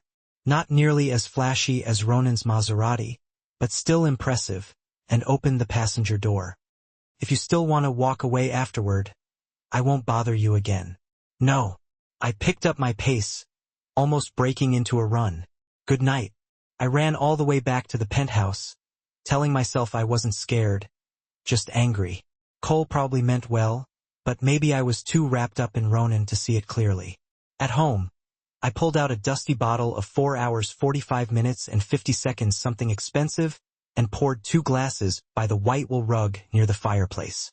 I knocked back both drinks just to calm the leftover nerves from Cole's stalker vibes.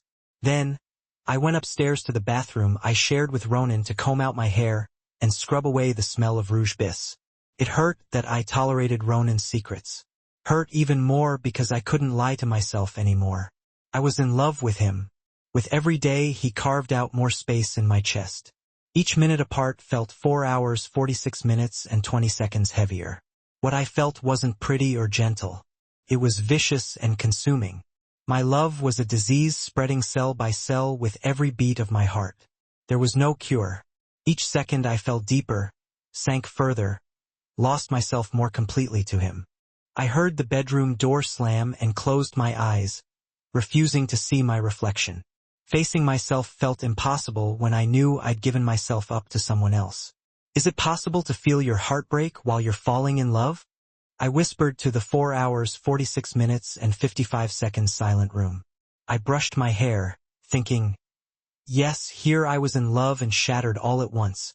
A knock on the bathroom door took me back to our first conversation on our wedding day. So much had changed, and yet nothing had. You better not be decent. I'm coming in.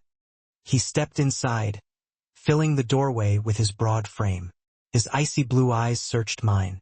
I glanced down at his hands, noticing his torn knuckles and peeling skin. He smelled of bleach and gasoline. My chest tightened. What have 4 hours 47 minutes and 32 seconds you done now? I asked softly. He forced a crooked grin. It's not what you think. I didn't forget the Chinese. is downstairs. I pointed at his bruised hands. That's not what I meant. His expression darkened and his shoulders tensed. But I didn't regret asking. If he was out killing like life was an action movie, I needed to know. He stared at his busted knuckles, frowning. It was unlike him to leave evidence behind.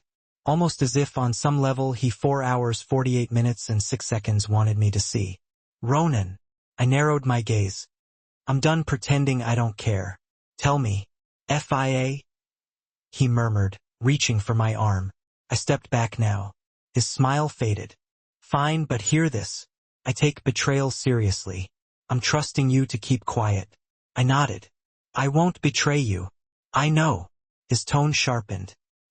He stepped close, crowding me until I could smell the sweat and gasoline soaked into his skin.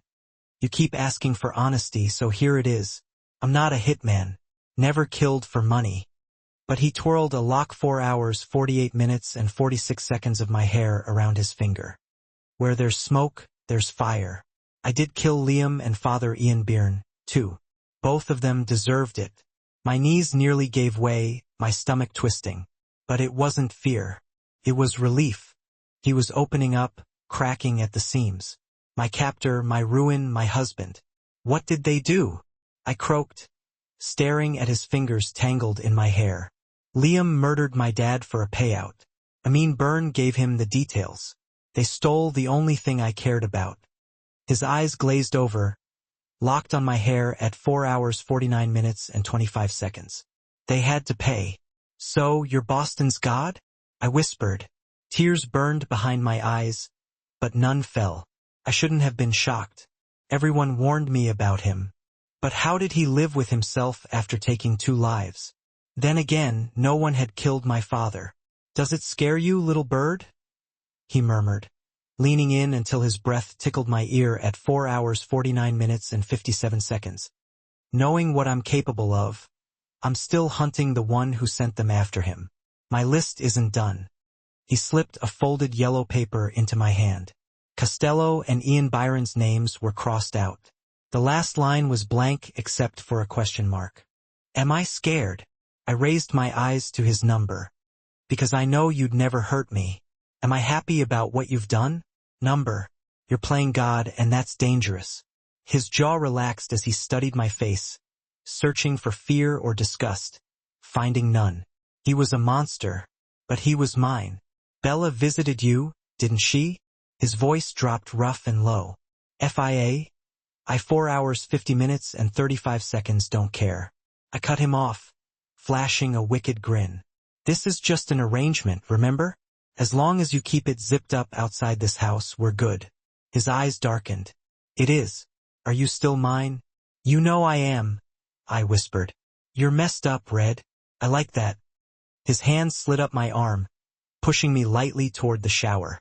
My back hit the glass door, opening it. He stepped in close, his teeth grazing my throat before he kissed the sting away. His mouth trailed lower toward my chest at 4 hours 51 minutes and 10 seconds. But I pressed further into the shower, my back flattening against the cold tiles. Nice try, pal, I said, though my heart hammered so hard I could barely breathe. But I'm still mad about your confession. I'm not your pal. His grin turned feral as he reached past me and twisted the faucet. Cold water sprayed down, drenching my clothes. I gasped as goosebumps rose all over my skin. I'm your husband, and right now I plan to prove it. There was no point 4 hours 51 minutes and 44 seconds resisting. Who would ever want to? His tongue. I found mine, urgent and searing, even as the frigid water saturated both of us. His hands were all over me. Ronan hauled my wrists up, using his tie to fasten them to the heated towel rack above. I slumped against the makeshift restraints, water trickling from my hair, stinging my eyes. Jesus! I blinked, trying to clear my vision. My drenched clothes felt like lead weights clinging to my skin. But I was past caring. We were both soaked to the bone, fully dressed, and shaking with a feverish heat despite the chill. Daisy was right, I managed to whisper. About what? The 4 hours 52 minutes and 23 seconds meeting? He tugged my jeans down roughly, ignoring my words as his mouth began a slow descent. She said. My voice trembled as his breath warmed my chest, his tongue flicking between my breasts. That you like it rough. I like it intense, he murmured, lowering himself until his face disappeared between my legs. Gripping my knee, he hoisted it over his broad shoulder. I like it irresistible. His voice vibrated against my core, his tongue tracing hot, greedy circles that stood in stark contrast to the icy water cascading over us. A wave of heat surged through me, igniting every nerve ending. I like it rough, he growled softly, lightly scraping his teeth up and down my. A strangled moan escaped my lips as I struggled against the tie binding my wrists. My hair plastered itself to my face, blinding me. I whipped my head to the side, but the wet strands still fell forward. He liked that I couldn't see. He liked me small and helpless beneath him. But more than anything, his voice was muffled as he moved faster. I like it with you. I'm so. 4:53:37 close. I gasped, my hips rocking uncontrollably as my orgasm detonated, fierce and unstoppable. He twisted the faucet behind me, changing the water from cold to scalding hot. When he finally rose to kiss me, I offered him a shaky smile. Let me return the favor. Oh, you will. His hands clamped onto my thigh, bending my knee into the crook of his elbow. Before I could even register his intention, he thrust into me, hard and deep. Air rushed from my lungs as pleasure shot through me like a jolt of electricity. When did you 4 hours 54 minutes and 13 seconds even manage to take off your pants? I asked breathlessly, laughing as he moved inside me. The question dissolved as he slammed deeper, unleashing another orgasm on the heels of the first. His palm closed over my breast, pinching my nipple hard. God, my moans echoed in the tiled shower, so loud that he silenced them with his mouth, kissing me with a rough, frantic hunger. His tongue devoured mine. His lips were demanding, biting, desperate. Every kiss felt like something that was never meant to 4 hours 54 minutes and 47 seconds be gentle. He was relentless, pounding into me so hard I could feel him in places that made me see stars. The wave rose again, crashing over me with savage intensity. Just as the climax ripped through me, something sharp sliced through the tie binding my wrists. I sagged forward, my knees giving way, but he caught me by the elbow, holding me upright. Your turn, he ordered, his voice low and rough. Obeying, I knelt down, taking him into my mouth. My gag reflex fluttered at first, but I focused on breathing steadily, wrapping my 4 hours 55 minutes and 25 seconds lips around him. I'd always been self-conscious about this, worried I wasn't doing it right. Before I could find a rhythm, he thrust into my mouth, deep and urgent. Can I? He asked, his voice ragged. I nodded, my eyes fluttering shut. I'd once thought this act would feel degrading, but not with him. Not after he made me feel like I was the most delicious thing in the world. His body tensed, his release warm against my tongue. I swallowed, trembling as his hand brushed my hair back gently. His 4 hours 55 minutes and 58 seconds chest rising and falling with ragged breaths. Freak, he exhaled. Yeah, freak was right. Ronan O'Reilly was human. The worst kind of human. The kind who could enchant you enough to forgive anything, even murder. Later, we sat cross-legged on the carpet, devouring cold Chinese food and drinking cheap wine, while I forced him to watch 10 Things I Hate About You. He scrolled through his phone, half watching, rolling his eyes at every romantic scene. But his fingers still tangled in my hair, and it felt 4 hours 56 minutes and 32 seconds more like home than anywhere else I'd ever been. You know, I teased, you could learn something from rom-coms. I'm not anti-love, he replied, leaning in to kiss me with a soft flick of his tongue. I'm anti-bullshit. In real life, a girl would dump any guy singing to her on bleachers. Wrong. I'd love it if you sang for me in front of a crowd. And I'd love it if you walked through that door tomorrow wearing nothing but a rare steak. Not 4 hours 57 minutes and 2 seconds happening. Exactly. Neither's me singing. For a moment he was normal, funny, almost sweet, and that was the scariest part, knowing that somewhere beneath the cruelty and violence was someone who could have been different, someone who could have been mine. "You're impossible," I pouted, smiling despite myself. "And you love it." He kissed my forehead and pulled me closer. "I don't apologize for who I am. That's what you like about me. You're like me. You're the girl who teased the dead 4 hours 57 minutes and 36 seconds mobster's son on your wedding day. You don't fear consequences. Ever wonder why your parents named you FIA? Maybe because my dad was drunk and my mom was a hippie." I laughed, trying to hide the sting. Inside, though, I felt raw. No one called me FIA. It was awkward, ugly, a name no one wanted to say out loud. I flicked my hair back, forcing a smile. "I think about bigger questions, like why my mom left me." "You hate your name," he observed quietly. I pulled away, my face flushed with embarrassment, peeling back 4 hours 58 minutes and 11 seconds layers of hurt. "Aren't you clever?" I took a long sip of wine. He grabbed me again, hugging me tight, his smile pressed into my hair. "Did he find me cute?" "You shouldn't hate it. Fias symbolize freedom, independence. That's you." "I'm not free," I whispered. "Not from me," he agreed, pinning me beneath his strong body. "But even if I set you free, you'd fly right back." I hated that he was right. We spent the rest of the evening kissing like reckless teenagers. Then he slipped away to his office and returned 4 hours 58 minutes and 48 seconds with a small, light green box. Kneeling before me, he pressed it into my palm. "I've been studying you," he said softly. "If we'd known each other before the wedding, this is what I would have chosen." My chest tightened. This was happiness so sharp it hurt. Moments like these were fleeting, rare. Inside was a ring, a single red ruby, simple and beautiful, like a drop of blood, so different from the giant diamond he'd given me before. My first ring had a diamond the size of the moon. This is a 4 hours 59 minutes and 22 seconds downgrade, I joked, tears blurring my vision. "It's an upgrade," he said, slipping it onto my finger. "Besides, the diamond wasn't real." My mouth dropped open. He laughed. "Kidding." That night in bed, I screamed his name like he'd promised I would on our wedding day. Arcade Fire's Rebellion, Lies, played softly in the room, a perfect anthem to my doomed love, because that was the truth. I loved a killer who didn't love me back, a man who never explained why he made me his. It wasn't fine. It wasn't okay. But at 4 hours 59 minutes and 56 seconds was real. And in the end, his lies were sweeter than my reality. Lies I chose to believe. Lies I closed my eyes to keep him. FIA. I paused for a moment to watch a flock of birds flying overhead, leaving my rainy city behind. That was my first mistake.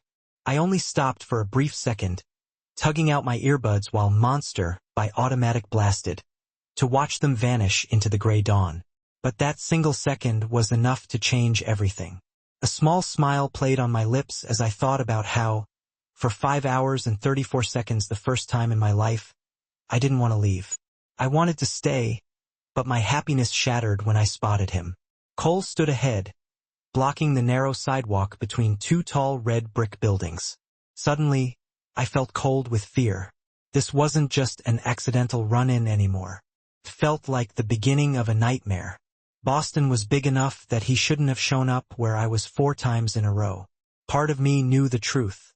He wasn't finding me by chance. I could almost hear Ronan's 5 hours 1 minute and 7 seconds warning in my head, telling me to keep my distance.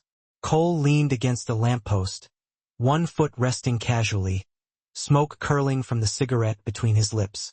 As soon as he saw me, he pushed off and smiled. "Hey there," he greeted, his words floating out with his exhale. I turned away, trying to head back the way I came, but his hand closed around my arm. His voice stayed calm. "I need to talk to you." "No, you don't," I snapped. "Unless it's about work." 5 hours 1 minute and 37 seconds. Things at Rouge Bees weren't exactly working out. Pierre still hated me no matter how hard I tried, and Cole wouldn't stop hovering. I knew I wouldn't get fired, but part of me wanted to quit just to breathe somewhere else. Cole stuffed his free hand into his heavy coat pocket. "It's about your husband." "No," I said firmly, glaring at him. Every time he brought up Ronan, it felt like my heart slowed and my lungs forgot how to breathe. Because he knew. He knew whatever Ronan wasn't telling 5 hours 2 minutes and 7 seconds me.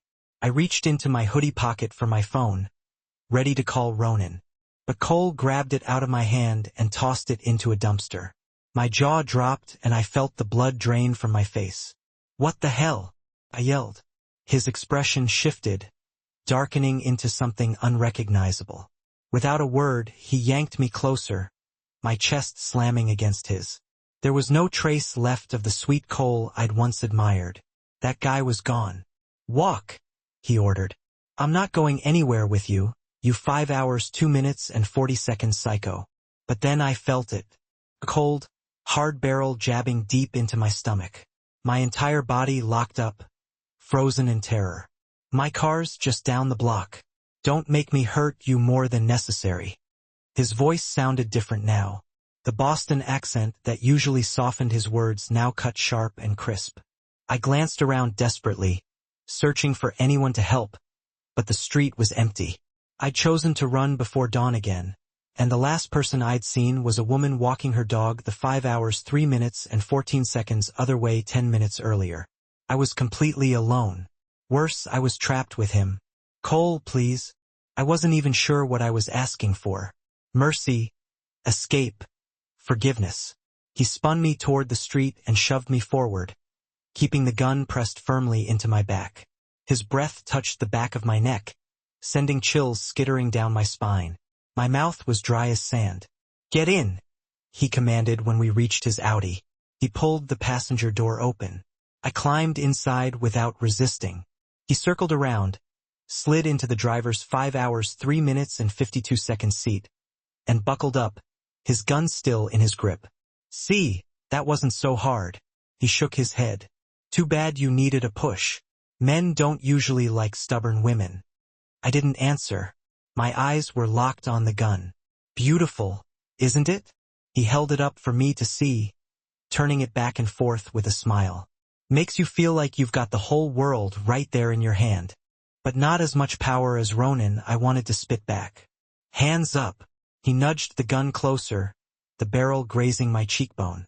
5 hours 4 minutes and 24 seconds my heart thundered against my ribs. "Okay," I whispered, raising my hand slowly. He leaned over me, opened the glove box and pulled out a syringe. He bit the cap off and jammed the needle into my thigh. I screamed, grabbing at his wrist, but he smacked my arm away with the gun. Then he plunged another into my other leg. I stared at the 2 syringes in horror, my voice shaking. "What did you do to me?" "Just a little anesthetic." He massaged the area roughly. "Don't worry, it's only 5 hours and 5 minutes for your legs. Keeps you from trying to bolt while I'm driving. Connor told me about your little escape attempt. Figured I'd come prepared." He started the engine, one hand gripping the wheel, the other still pressing down on my leg. "Relax. We'll be on the road for a while." The city blurred behind us as he took narrow side streets heading west. Each mile away from Boston left me colder, emptier. Soon we were surrounded by dark, silent pine forests, the dawn bleeding in through the treetops. Why 5 hours 5 minutes and 32 seconds had I gotten up so early? Why did I insist on running alone? Why did I ditch my bodyguard thinking I was safe? Why? I was in real danger. Now, this wasn't about bad marriages or broken families. This was about life or death. Cole wasn't stupid. If Ronan found out he'd taken me, he was as good as dead, which meant he wouldn't let Ronan find out, which meant I wasn't coming back. I swallowed hard, my voice trembling. "You can still take me home, Cole. Don't do this. If Ronan finds out, 5 hours 6 minutes and 9 seconds he'll kill you." He didn't look at me, his eyes fixed on the road as he smirked, stroking his chin with the gun. "Not if I kill him first." Ronan Patrick Rowan was gone.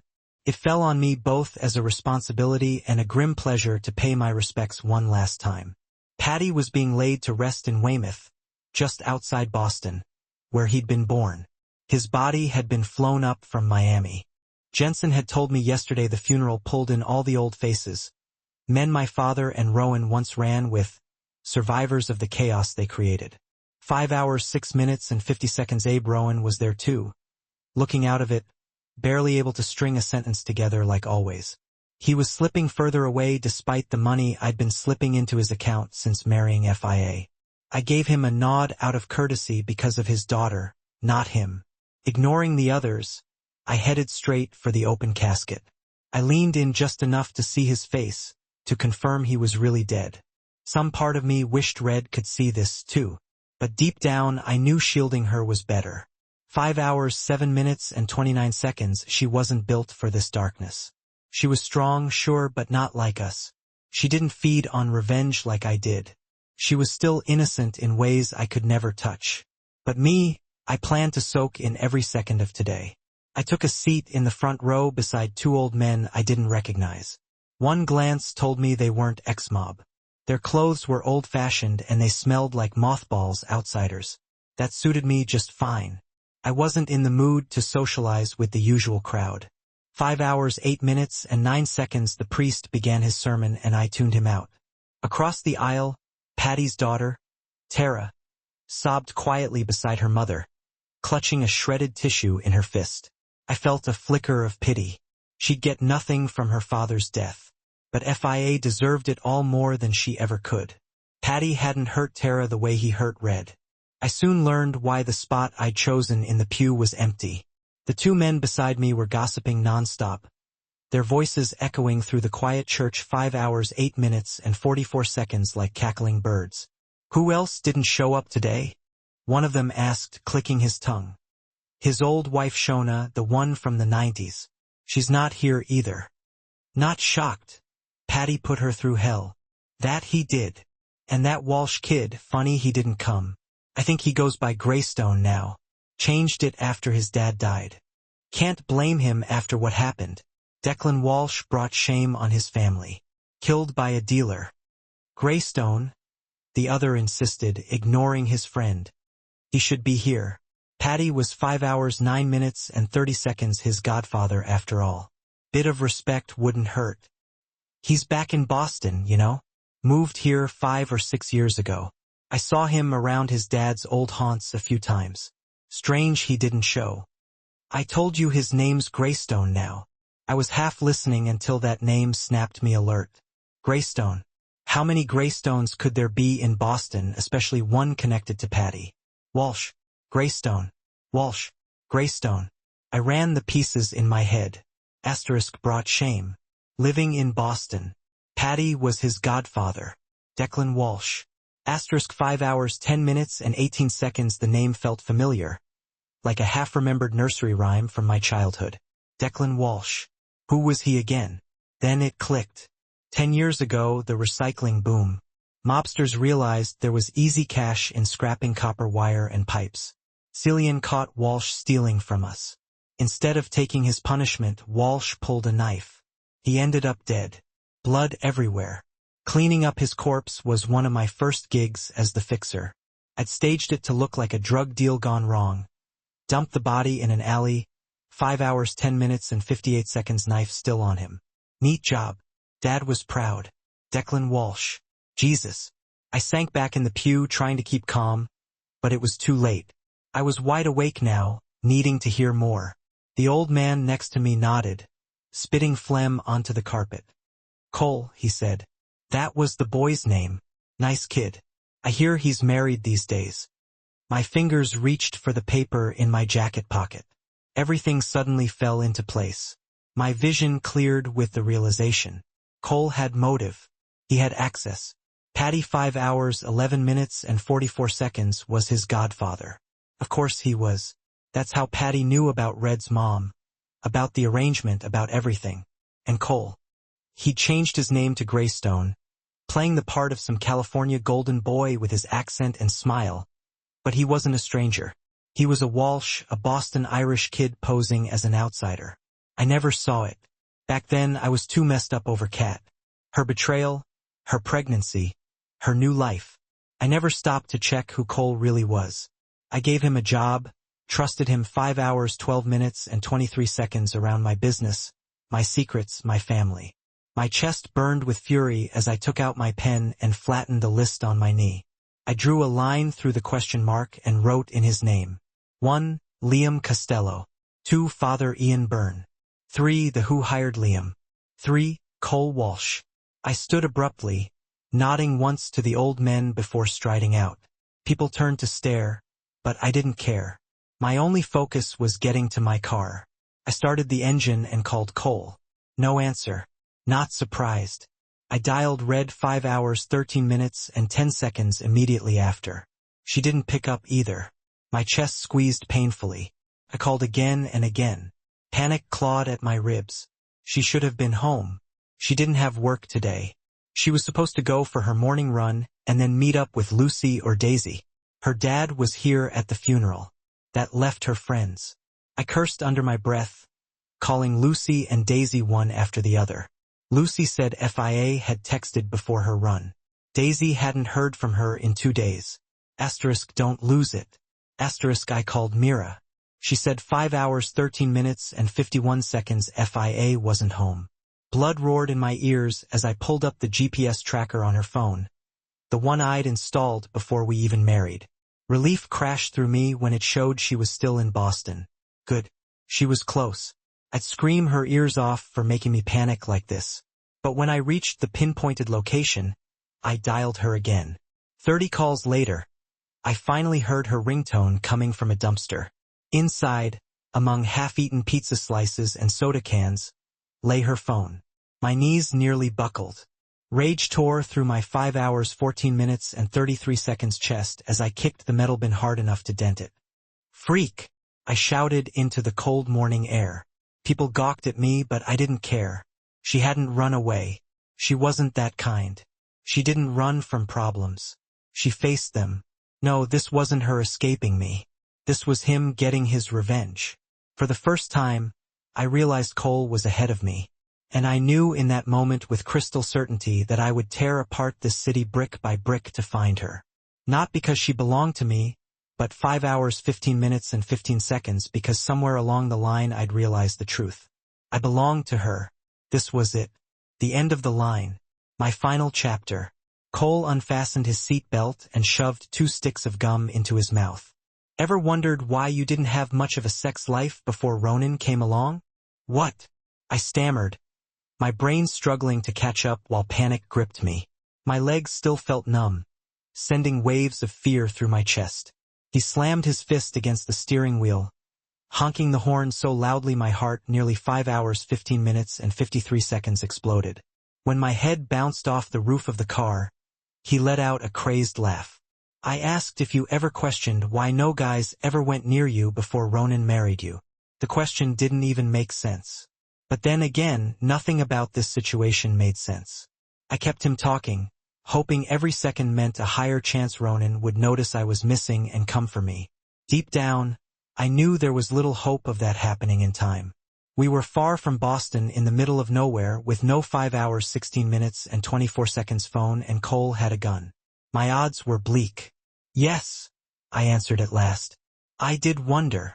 Well, Cole leaned back in his seat, smirking like he was sharing gossip. That's because Ronan threatened them all. Every single guy who showed even a flicker of interest in you. He knew you'd be his long before you even knew what it meant. Kept you untouched so he could be your first. I didn't know that. I swallowed hard, trying to look hurt. In another situation, I would have demanded more answers, but right now, 5 hours 16 minutes and 57 seconds, nothing mattered except surviving. That was the whole idea. He chuckled darkly, yanking the syringes out of my thighs. Feelings started returning to my feet. He pushed his door open, circled around to my side, and wrenched my door open. Up, out you go. I stumbled out of the car, collapsing onto the cold ground. Cole pulled a shovel from the trunk with one hand, pistol gripped firmly in the other. He lifted me roughly by the arm and spun me until my back faced him. Jabbing the gun into my spine, he forced 5 hours 17 minutes and 30 seconds me to walk down a narrow trail lined with half-bare trees. Dead leaves crunched beneath my sneakers as we moved deeper into the silent woods. The forest was beautiful, but right then it felt like the ugliest place on earth. Every instinct screamed at me to run, but I wasn't stupid. I knew I couldn't outrun a bullet, especially with legs that still felt like they were weighed down by cinder blocks. Control was coming back, but not fast enough to save me. Still, I refused to surrender. If I was 5 hours, 18 minutes, and 3 seconds going to die today, I'd go down fighting. The cold gnawed at my exposed skin, each gust of wind a tiny blade. I was only wearing my flimsy running gear, and my hair was a frozen mess, the ends stiff with ice where my sweat had turned solid. My teeth chattered uncontrollably, a frantic rhythm against the silence. We trudged onward, the only sounds the brittle snap of twigs under our feet and the occasional drowsy chirp of a bird waking up. A wave of nausea rolled up my throat, the world tilting precariously from fear. I'd never really spent much time thinking about how I'd die. Certainly never pictured it like this. At gunpoint in the middle of nowhere with a stranger holding a shovel and forcing me to dig. Cole led me to a tree stump marked with a haphazard strip of white paint. Beneath it, the earth was disturbed, a fresh patch of dirt covering something unseen. He jammed the shovel into my hands, the cold metal shocking my already numb fingers, and nodded towards the ground. Start digging. I looked down, the rain having softened the soil, turning it into a dark, clinging mud. But the shovel felt impossibly heavy, my arms trembling with a fear that went far beyond the cold. My body still wasn't working right, the adrenaline slowly returning some semblance of control, but not enough.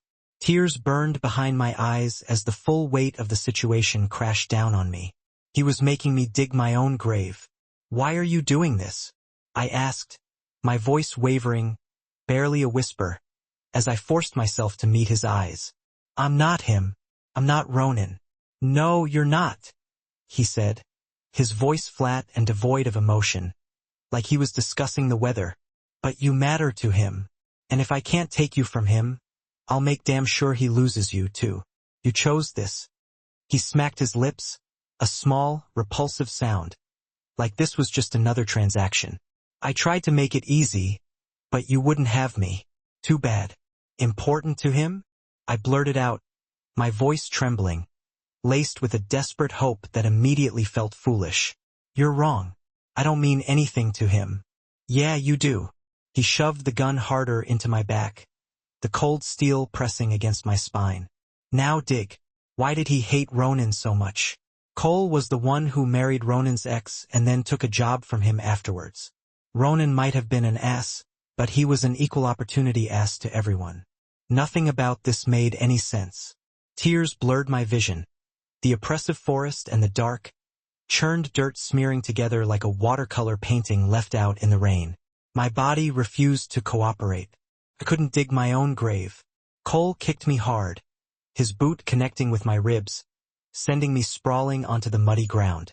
My knees sank into the freezing sludge, my damp pants clinging to my skin like a second, unwelcome skin. "Don't make me hurt you more than I need to," he said, his voice so calm, so reasonable, that it made me shiver even more. "This isn't personal. Not against you, anyway. Come on, sweetheart." His warm hand yanked me back up to my feet, the contrast of his touch against my frozen skin making me want to recoil. I kept my eyes down, refusing to look at him as he prepared to end me. "I promise to keep it quick if you cooperate," he whispered near my ear, his breath hot and disgusting against my cold cheek. "It'll be over before you even realize what's happening." I choked back a sob, my chest burning, my lungs struggling against the rising tide of panic. He stepped closer, his body heat brushing against my frozen skin. "I'll do it when you're not expecting it," he murmured. From behind, quick and clean. "Ronan." I burst into rouge bis, ready to tear the place apart, looking for Cole. No one had seen him all day, and no one had spoken to him recently either. Storming into his office, I froze the moment I noticed what he'd left behind. Toothpick. My toothpick, sitting there in the center of his now bare glass desk, still wrapped with the Aiden green fibers from the carpet in his bedroom with Isabella. His laptop was gone. So were his files, the framed photos of his family, every personal touch he'd left in the place. All that remained was my damn toothpick. And I knew exactly why he left it there. He'd figured it out. Realized I'd been screwing Isabella. Figured out what I'd practically been daring him to discover for years. Now it was coming back to bite me hard. There were too many strange coincidences today. I knew her disappearance wasn't unrelated. He had taken her. He had taken my wife. For a moment, rage threatened to tear me apart. I wanted to demolish his office brick by brick, reduce it to rubble, but there was no time to lose control. Red needed me to hold it together. I had to get her back. I called up my contact at Metro PD. John was one of the greediest pricks on my payroll. For the right price, he'd probably sell his own kid to be chopped up and served on plates at Rougebee's. "How can I help you?" he answered smoothly, his voice dripping with false sincerity. I gave him Cole's full name, both his names, just to be thorough, and told him to put out an APB immediately. "This could take a while," he said with zero urgency, his tone infuriatingly casual. "Lots of paperwork. I'll pay whatever it takes to make it happen faster." I never threw money around carelessly, but I didn't have time to bargain today. Next, I called FIA's friends. Half an hour later, Lucy burst through the back entrance of Rougebee's, her face flushed with fury. "This is all your fault. Here's her dad's. God, Bertie has the worst luck with men." I didn't disagree. I just nodded and tossed my car keys to her from across the room. She caught them easily, raising an eyebrow at me in confusion. Daisy followed Lucy in, glancing around like it was her first time inside a restaurant, all wide-eyed and clueless, acting like her friend wasn't missing. "Check her culinary school, her dad's place, wherever she usually hangs out," I snapped. "You know where she goes." "Yeah, and why would you know?" Lucy shot back coldly, her voice laced with venom. "You're only her husband." I could see FIA had taught her friend well. Sarcastic little thing. I ignored her and ignored Daisy, too, when she asked how much it cost to rent Rougebee's. I paced the room, mind racing for what to do next. Instinct told me Cole had her, but another part of me clung to denial. Maybe they'd just run off together. Maybe she'd fallen for his fake good guy act. But no, Red didn't buy it. She had more grit in her pinky than Cole had in his entire body. She wasn't cheating with him, because I knew whose name she screamed in bed. "Lucy, just work with me. Okay?" I growled, keeping my voice calm even as my chest burned. "You have no idea what's going on here." "Hell, neither did I." Lucy pulled out her phone. "That's it. I'm calling the cops. She's my best friend." Daisy blinked at her, confused. "I thought I was your best friend." "Freaking idiot." "No cops," I said, keeping my voice calm even as my chest burned. I didn't need them complicating this further. Get in the car. Check everywhere. Her old neighborhood, culinary school, her running routes. Report back to me. That was the order I gave everyone. My staff, my partners, the old mob guys still loyal to me. Every contact I had in Boston was now hunting for Cole and Red. If they were together, someone would find them. And soon, before I completely lost my mind. I called her friends in case there was somewhere I hadn't thought to check. Someplace she could have hidden. But deep down, I knew she hadn't run. Cold crept through my veins as I called Jensen for the 4th time that morning. "Any updates?" She didn't cash the check. Rowan's money is untouched. Still no sign of Greystone's car plates either. He probably didn't use his own car if he's taken her. Just hearing the word kidnap made me want to rip Cole apart limb by limb. Cole's no criminal. He doesn't know about this. He's just a detox counselor, I said bitterly, the words tasting like ash in my mouth. Keep checking. Look at toll records. Bet he used his own damn car. There was only one way left to find out. I didn't want to do it, but I had no choice. I jumped into a taxi and barked out Isabella's address. Lucy and Daisy had my car now. Better that way, people would recognize it and know I was behind them. I needed every eye in the city searching. I shoved a wad of cash into the driver's hand. Step on it. The cab tore down the street so fast it felt like it might lift off the ground. Still, it didn't feel fast enough. Not nearly fast enough to save her. I didn't move. No, I said for what felt like the 1000th time. I'm not digging. If Cole wanted me dead, he'd have to make it messy. I wasn't going to help him bury me. Why would I?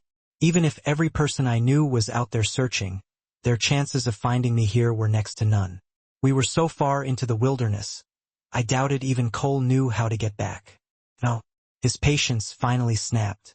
He smacked me across the face with the butt of his gun. I crumpled to the ground. Warm blood dripped from my forehead into my eye, but I couldn't feel it.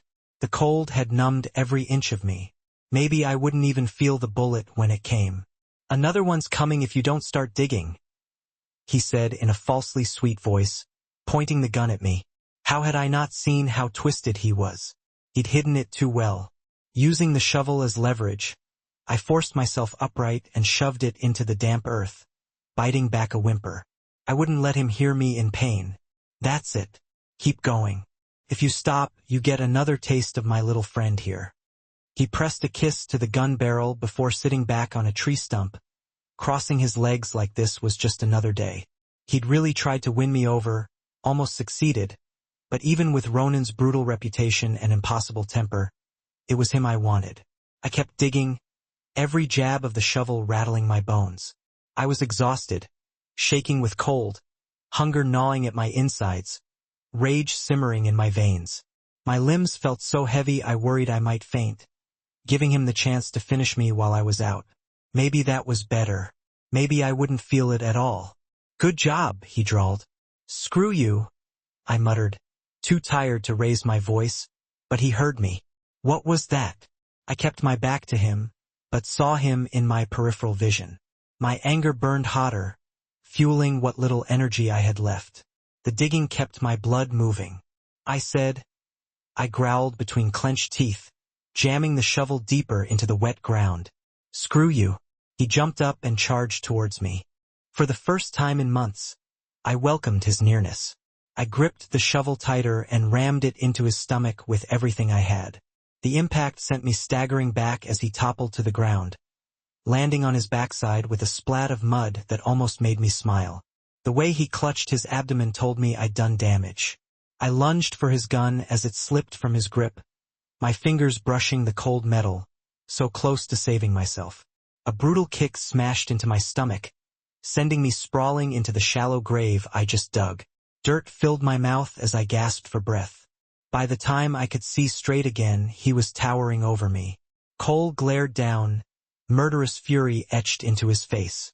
His gun was tucked back into his waistband, shovel gripped tightly in his hands. Left or right? He spat through gritted teeth. My heart sank. Don't bother, I rasped. I won't try to run again. He barked a hollow laugh, clutching his ribs. Like I trust you now. You got me good. Should have done this before handing you that shovel. Left, orient right? I closed my eyes. Whatever he planned, he'd do it anyway. I wouldn't beg. Right? I whispered. Good choice, he sneered, raising the shovel high before swinging it down onto my right foot with full force. I lay there in the dirt, staring up at the gray sky. I didn't scream. I didn't even flinch. There was a sharp stab inside my shoe, like something cracked. A bone, probably. The pain felt dull, far away. I looked at him with dead eyes, my face blank, waiting for what came next. The fact I felt almost nothing hurt more than any broken bone. What now? I asked flatly. Now you get up, he said, voice cold and calm. And keep digging. Ronan. Where the hell could they be? Anywhere. A random apartment Cole rented. Some dingy motel off the highway. An old shed in the woods by a lake. Some basement. The possibilities were endless. Where were they hiding? Were they even still in Boston? Could he be driving her out of state right now? No, they weren't on a plane. I'd know if they were. That's what Jensen was for, keeping me updated on movements like that. Besides, FIA's passport was with me, and her driver's license was in her wallet, which she wouldn't carry out jogging before dawn. What was I thinking? This wasn't some willing trip through TSA. If Cole had her, she hadn't gone voluntarily. They had to be close enough to reach by car. And wherever they were, I had to find her fast. The cab screeched to a halt at Kat's place, and I jumped out, telling the driver to wait. I pounded on her front door so hard it rattled the windows. When Bella swung it open, wide-eyed and breathless, she didn't look happy to see me. "What's happening?" she asked, her forehead creased, her cheap little skirt swaying as she moved. "Where's your husband?" I barged in without waiting for an invite. Wouldn't put it past her to let Cole stash FIA here. I didn't trust either of them as far as I could throw them. Maybe it was paranoia, but they'd earned it. "I have no idea. Why are you looking for him?" She scurried after me. I took the stairs 2 at a time, throwing open doors as I went. When I kicked open Aiden's room, he looked up from his little plastic table. Trucks lined up neatly in front of him, confusion on his face. Hi, Mr. Ronan." "Hey, Aiden." I paused, staring at him. The guilt tasted bitter. "You seen your dad today?" "Nope." He pushed a truck to the edge of the table and let it fall to the floor, making a tiny explosion sound with his lips. "All right, buddy. Be good. Stay good." I almost added, "Don't end up like me or your father." "I will." He smiled, picking up the fallen truck. God, so innocent. And Cole wasn't here. I turned to Kat, who was standing in the hallway, arms folded. I closed Aiden's door behind us so he wouldn't hear. "Do you track him with GPS?" She frowned. "Answer me." "Why?" I stepped closer, voice tight with anger. "I'll ask again. Can you see where his phone is or not?" "Don't lie to me, Kat." "Not right now." She bit down on her lip, looking away. "Is this about her?" I slammed my fist against the wall behind her. The sound exploded down the hall like a gunshot. "Isabella," I barked. "Answer me before I rip this place apart." "Okay. Yes, of course I can track him." Of course she could. We were both the Aiden kinda screwed up, needing to keep tabs on the people we loved. Neither of us ever believed we were good enough. "Get your phone now." She gestured to her bedroom, but I stayed rooted in the hall, pacing as I texted Lucy, Daisy, Jensen. Nothing. No one had any clue. I hated them all in that moment, even though I knew it wasn't their fault. She wasn't with her dad. Not at her old neighborhood. Not at Rougebee's. Not home. Nowhere. When Bella came back with her phone, I grabbed it and checked the app. Relief flickered when I saw Cole's phone pinging at Rougebee's, but my stomach sank instantly. He'd left it there on purpose. "Listen to me." I grabbed her shoulders, pressing her against the wall. "This is your chance to make everything right." Who would know where Cole is? Anyone. Friends, family, anyone he'd turn to. The hallway felt like it was closing in on me, the air thick with panic. Couldn't lose her. Wouldn't. FIA was the one thing no one was allowed to take from me. Bella ran her fingers through her hair, sighing like this was some inconvenience. She didn't want me to find them. She knew what this was about. She knew it wasn't about her. "Kat, please." My voice cracked. Finally, she spoke. "My mom," she whispered. "My mom might know. They're close. Closer than she is to me anyway. That's why she's always hated you." Her eyes glistened with unshed tears. I closed my eyes, exhaling a shaky breath. "Thank you," I said softly, pressing a quick kiss to her forehead. "Look after Aiden. He's the best thing you ever did." "What? Wait, why are you saying that? Where are you going?" But I was already gone. Out the door and back into the cab, throwing another wad of cash at the driver. Mira was at my penthouse and I was done playing games. Felt like I'd been digging for hours when Cole gestured for me to drop the shovel. "I'm heading to the car for painkillers," he said, pressing his palm to his side. "For me, not you." He dragged me to a tree and tied my wrists around the trunk. At least it bought me time. I twisted and yanked at the rope, silently, praying that somewhere back in Boston, Ronan was tearing apart the city to find me. When I heard Cole's footsteps coming back, I slumped to the ground, pretending I'd blacked out. He untied me and shoved the shovel back into my hands. This time, though, he decided to talk. Settling on a nearby stump, he kept clutching his ribs, but grinned like he was about to share gossip over brunch. "Oh, I can't wait for you to see her. Cold, lightheaded, and nauseous. I wasn't sure I'd heard him right. I said nothing. I love a good family reunion, he went on, his smile stretching wider. What are you talking about? I snapped. Blood crusted on my forehead, itching like mad, but I didn't dare touch it. Knowing him, he'd think I was trying something and shoot me. His lips curved as he brought his hand to his mouth in mock surprise. Oops. Forgot he didn't tell you. You're digging up the Aiden grave your husband buried your mother in. I shook my head, fighting to process his words. Ronan didn't even know my mom. You're lying? I hissed, turning to face him despite my throbbing foot. Pain didn't matter anymore. Nothing did. I wish I was, darling. Cole leaned forward, elbow resting on his knee, as he gave me a sickeningly calm smile. He wrapped her in a white sheet. Even if she's just bones by now, you might find something left. A piece of her hair, maybe a ring. He scratched his temple with the barrel of his gun, thinking, not that it matters. You won't be alive long enough to care. He didn't kill her, I said quietly. He was only 13 when she left. That's true. He didn't kill her. He just buried her here 15 years later, so no one would find out his dad died in bed with his mistress. Your mother, Robin, ditched you and your sorry excuse for a father to shack up with Silly and Riley. She used to wait tables at some diner in Amherst, then come here every Tuesday to be his little plaything. He spread his arms wide, gesturing at the forest around us. This was their hideaway. Must have thought he'd give her the world. And in the end, she got buried under it. After Ronan found them both shot up, he buried her right here. Funny how life works out. Huh? You're a lot like her. Love to cook. And now you're about to end up buried next to her because of Ronan O'Reilly, Silly's son.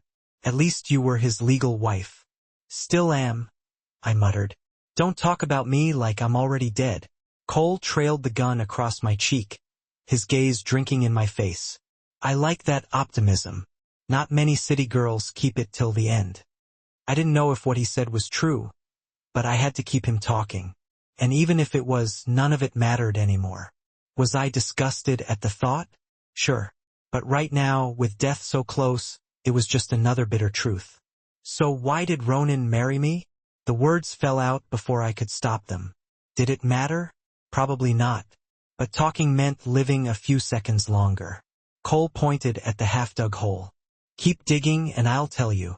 I picked up the shovel again, pushing dirt aside slowly, buying myself time. He'd said he'd kill me when I least expected it. I wasn't about to make it easy. I knew the cabin he mentioned had to be somewhere near. That's why he brought me here, to make sure Ronan found my body. Your mom missed you, you know, he said. She talked about you all the time. Leaving your dad was easy. He was useless. But you were harder to walk away from. At least that's what Ronan told Kat. And she told me. Kat. The name burned in my throat. Of course, it was her. His true love. The one he confided everything in. Never me. Do Mafia'S die of heartbreak? Cole smiled, leaning closer. Yeah, Ronan was so smitten with my wife, he handed her his balls on a silver plate. And Kat, being Kat, told me everything while she was high off the drugs I smuggled into her Malibu rehab. I was her counselor there. Can you believe that? It was too easy to ruin him. Learning Bella had been an addict was news to me, but I could see now how long Cole had been plotting this. Go on, I urged. Silly made Ronan swear to take care of you, to marry you. Messed up. Huh? But that's mobsters for you. You hate him, I said. Cole's eyes hardened. Of course I do. He killed my father. So I hired someone to kill him. Everything clicked. The missing name on Ronan's list? The person he'd been hunting for. It was Cole. Don't you feel anything? I asked. Your dad was murdered. Now you're about to make Aiden an orphan too, because you know Ronan will kill you for this. What about your son? What about Kat? Cole snorted. Don't pity Kat. She's been screwing your husband right under your nose. As for Aiden, he stepped closer, snatching the shovel from my grip.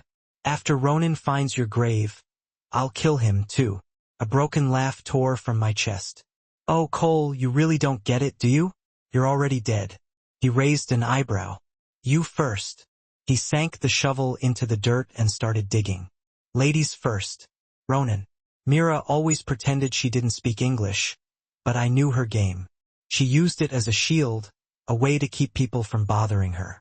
At my mother's place in Fia's old neighborhood and later at my condo in Back Bay, she kept her head down and her words in Spanish. It worked. Until the day I caught her chatting away like a magpie with a cashier at the mall. She practically choked on her own tongue when she spotted me standing in line behind her, but I just gave her a knowing smirk and let it go. She clearly wasn't in the mood for a conversation, and to be honest, I wasn't exactly dying to hear her 2 cents on anything anyway.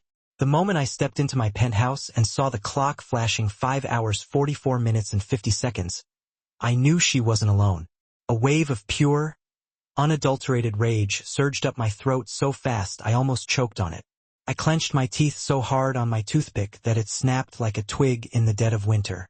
Mr. Riley, a short, unimpressive man in a suit that looked like it came from the bargain bin, stood up from my freaking couch, and extended his hand. Detective Phil Stratham, my partner, will be here shortly. We just have a few questions regarding Flynn Van Horn's disappearance. It didn't take me a nanosecond to connect the dots. Cole, that two-faced snake, must have tipped off the cops about Flynn. This wasn't some random act. He knew exactly what he was doing at 5 hours 45 minutes and 29 seconds, throwing up roadblocks in my path, trying to keep me occupied while he carried out his plan. Nice move, Walsh. Too bad I was the one who taught you the game. We have strong reason to believe Flynn was with you in the hours leading up to his disappearance. The detective already knew Flynn was dead. I had a pretty strong hunch that Cole had made sure of it. You don't leave someone going through detox alone in the middle of the woods unless you want them to disappear for good. When I finally found him, his body still had some warmth left in it. Cole never answered any of my calls. My lungs felt like they were being squeezed tighter and tighter with each breath. 5 hours 46 minutes and 6 seconds, closing in faster and harder. You got a warrant? I asked through gritted teeth, marching straight past him towards Mira. Her eyes widened in surprise. Good. Maybe she knew something. Look, we got a call. I repeated my question, demanding to know if he had a warrant. My words came out slowly, dripping with venom. The hairs on his arms stood on end. If not, get the hell out of my place. I won't ask you again. Riley. His voice took on a shrill tone. Don't talk to me like that. Someone fed you lies. I interrupted, my gaze sharp and unwavering.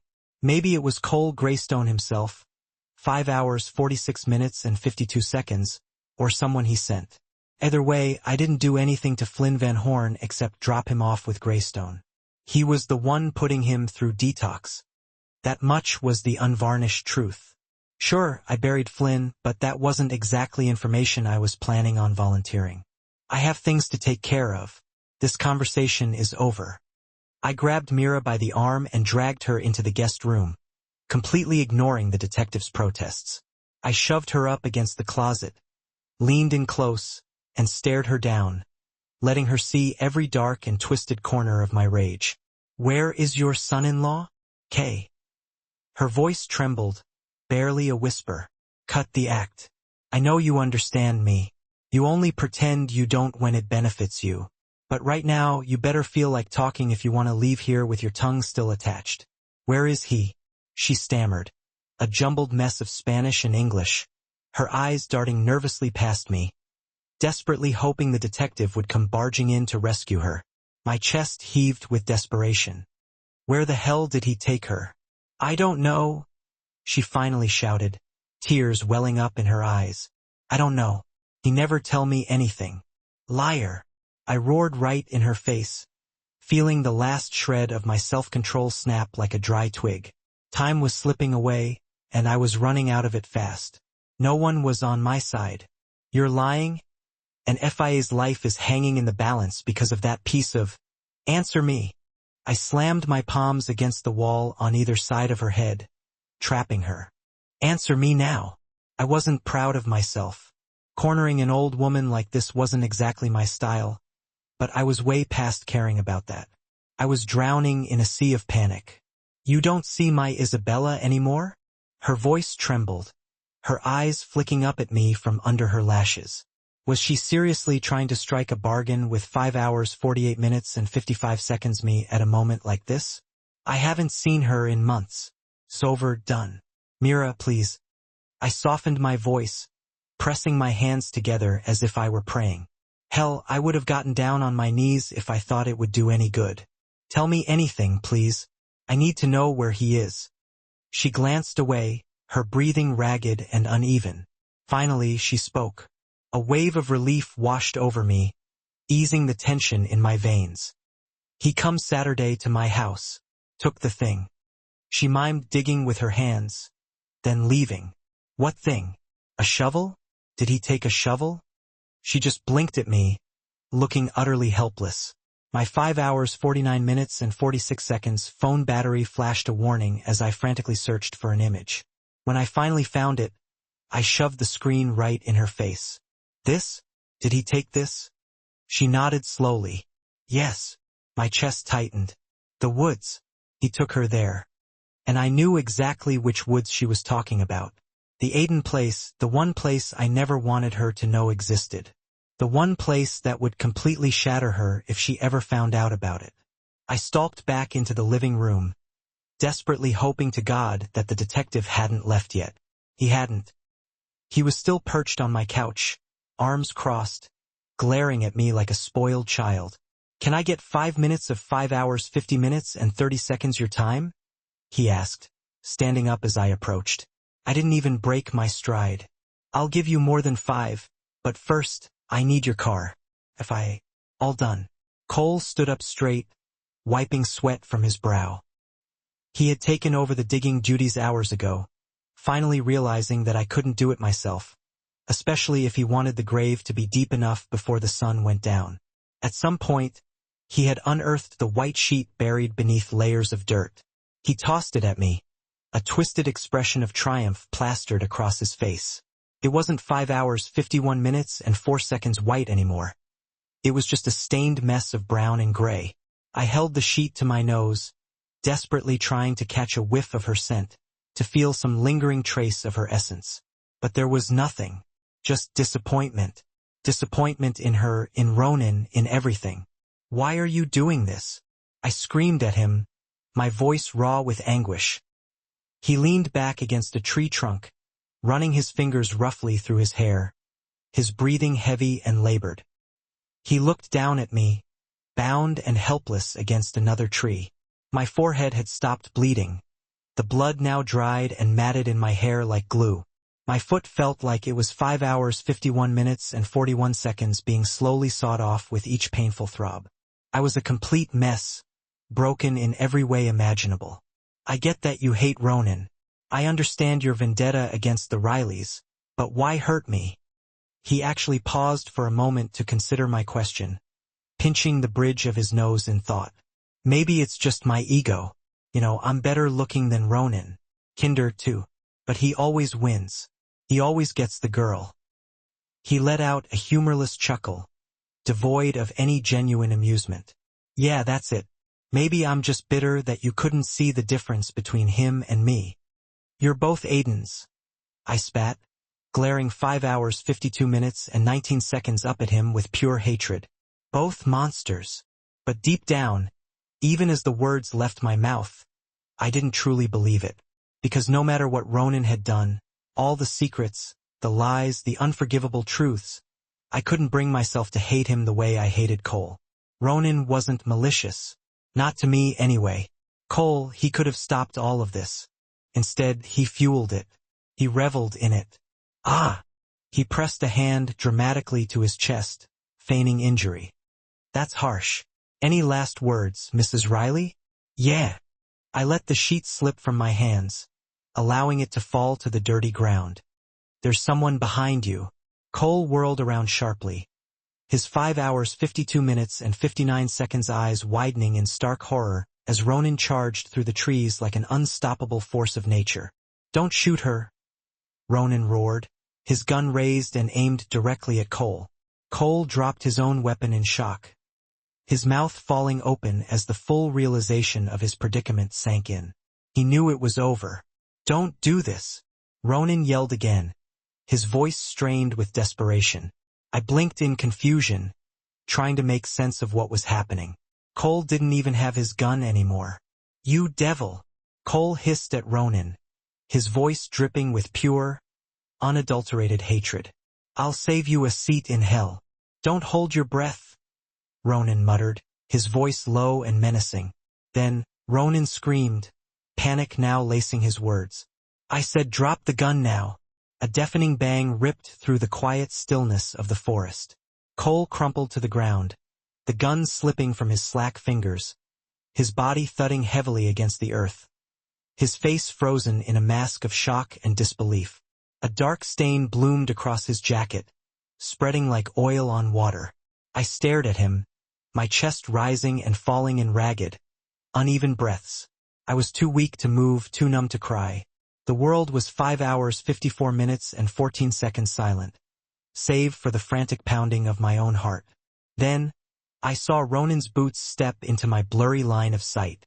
A wave of relief washed over me, so intense it felt like a tidal wave crashing down. Tears streamed uncontrollably down my cheeks, hot and fast. He was here. Ronan was here. And despite everything, the pain, the betrayal, the twisted truths, I knew that I was safe. I allowed myself to cry, finally letting go of the pretense of strength. Sorry, Red. His voice was low and gentle as he picked up Cole's gun with a cloth and walked over to where Cole had been standing. I promise this won't even graze you. And 5 hours 54 minutes and 51 seconds then, he shot me. My ears rang from the bullet whizzing past my head, missing me by a hair's breadth. The acrid scent of gunpowder burned in my nostrils as my eyes rolled back in my head, and I lost consciousness. When I came to, I felt his arms wrapped tightly around me, lifting me gently off the ground as if I weighed nothing at all. My arms hung limp around his neck, and I clung to the white sheet without even realizing it, sobbing uncontrollably into his shoulder. A second figure burst through the trees. A small, nondescript man in plain clothes, his sharp nose twitching nervously as he ran towards Cole's lifeless body. 5 hours 55 minutes and 25 seconds checking for a pulse. I blinked through the haze, struggling to focus. Somehow, Cole's gun was back in his hand. You shot him? The cop demanded, glaring accusingly at Ronan. Ronan's grip tightened around me, almost painfully so. My foot, my forehead, my heart, everything ached with an unbearable pain. Self-defense, he said calmly, his voice unwavering. He shot at my wife, missed her by an inch. He was gonna try again. But that wasn't true. Cole never fired his weapon. Ronan had shot him and then carefully placed the gun back in his hand. I stayed silent, unwilling to contradict him. I let 5 hours 55 minutes and 58 seconds him carry me to the SUV parked at the edge of the forest. I dropped the blood-stained sheet, but Ronan bent down, picked it up, and slung it over his shoulder. Red, I'm so sorry, he whispered again and again, his voice cracking with emotion. I know everything, I murmured into his chest, feeling his muscles tense beneath me. How could you do that to her? How could they do this to us, FIA? I blacked out before he could say anything more, and for the first time in a long time, I didn't even care if I ever woke up again. I woke 5 hours 56 minutes and 31 seconds to the sterile, artificial brightness of a hospital room. For a moment, I was disoriented, and I thought I was still trapped in the woods. I blinked repeatedly until the blurry shapes in the room slowly came into focus.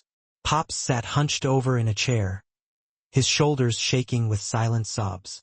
Lucy perched precariously on the windowsill, her eyes red and swollen from crying. Daisy leaned against the wall, chewing gum and idly flicking her nails. I took in the bland, plain white walls, the bare linoleum floor, the silent humming machines. It was simple. It was quiet. It was exactly what I needed. My husband was nowhere to be seen, and that absence spoke volumes. More 5 hours 57 minutes and 6 seconds than any words ever could.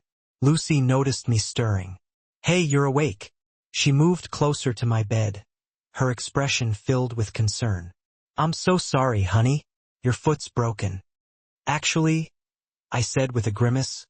Cole broke it for me.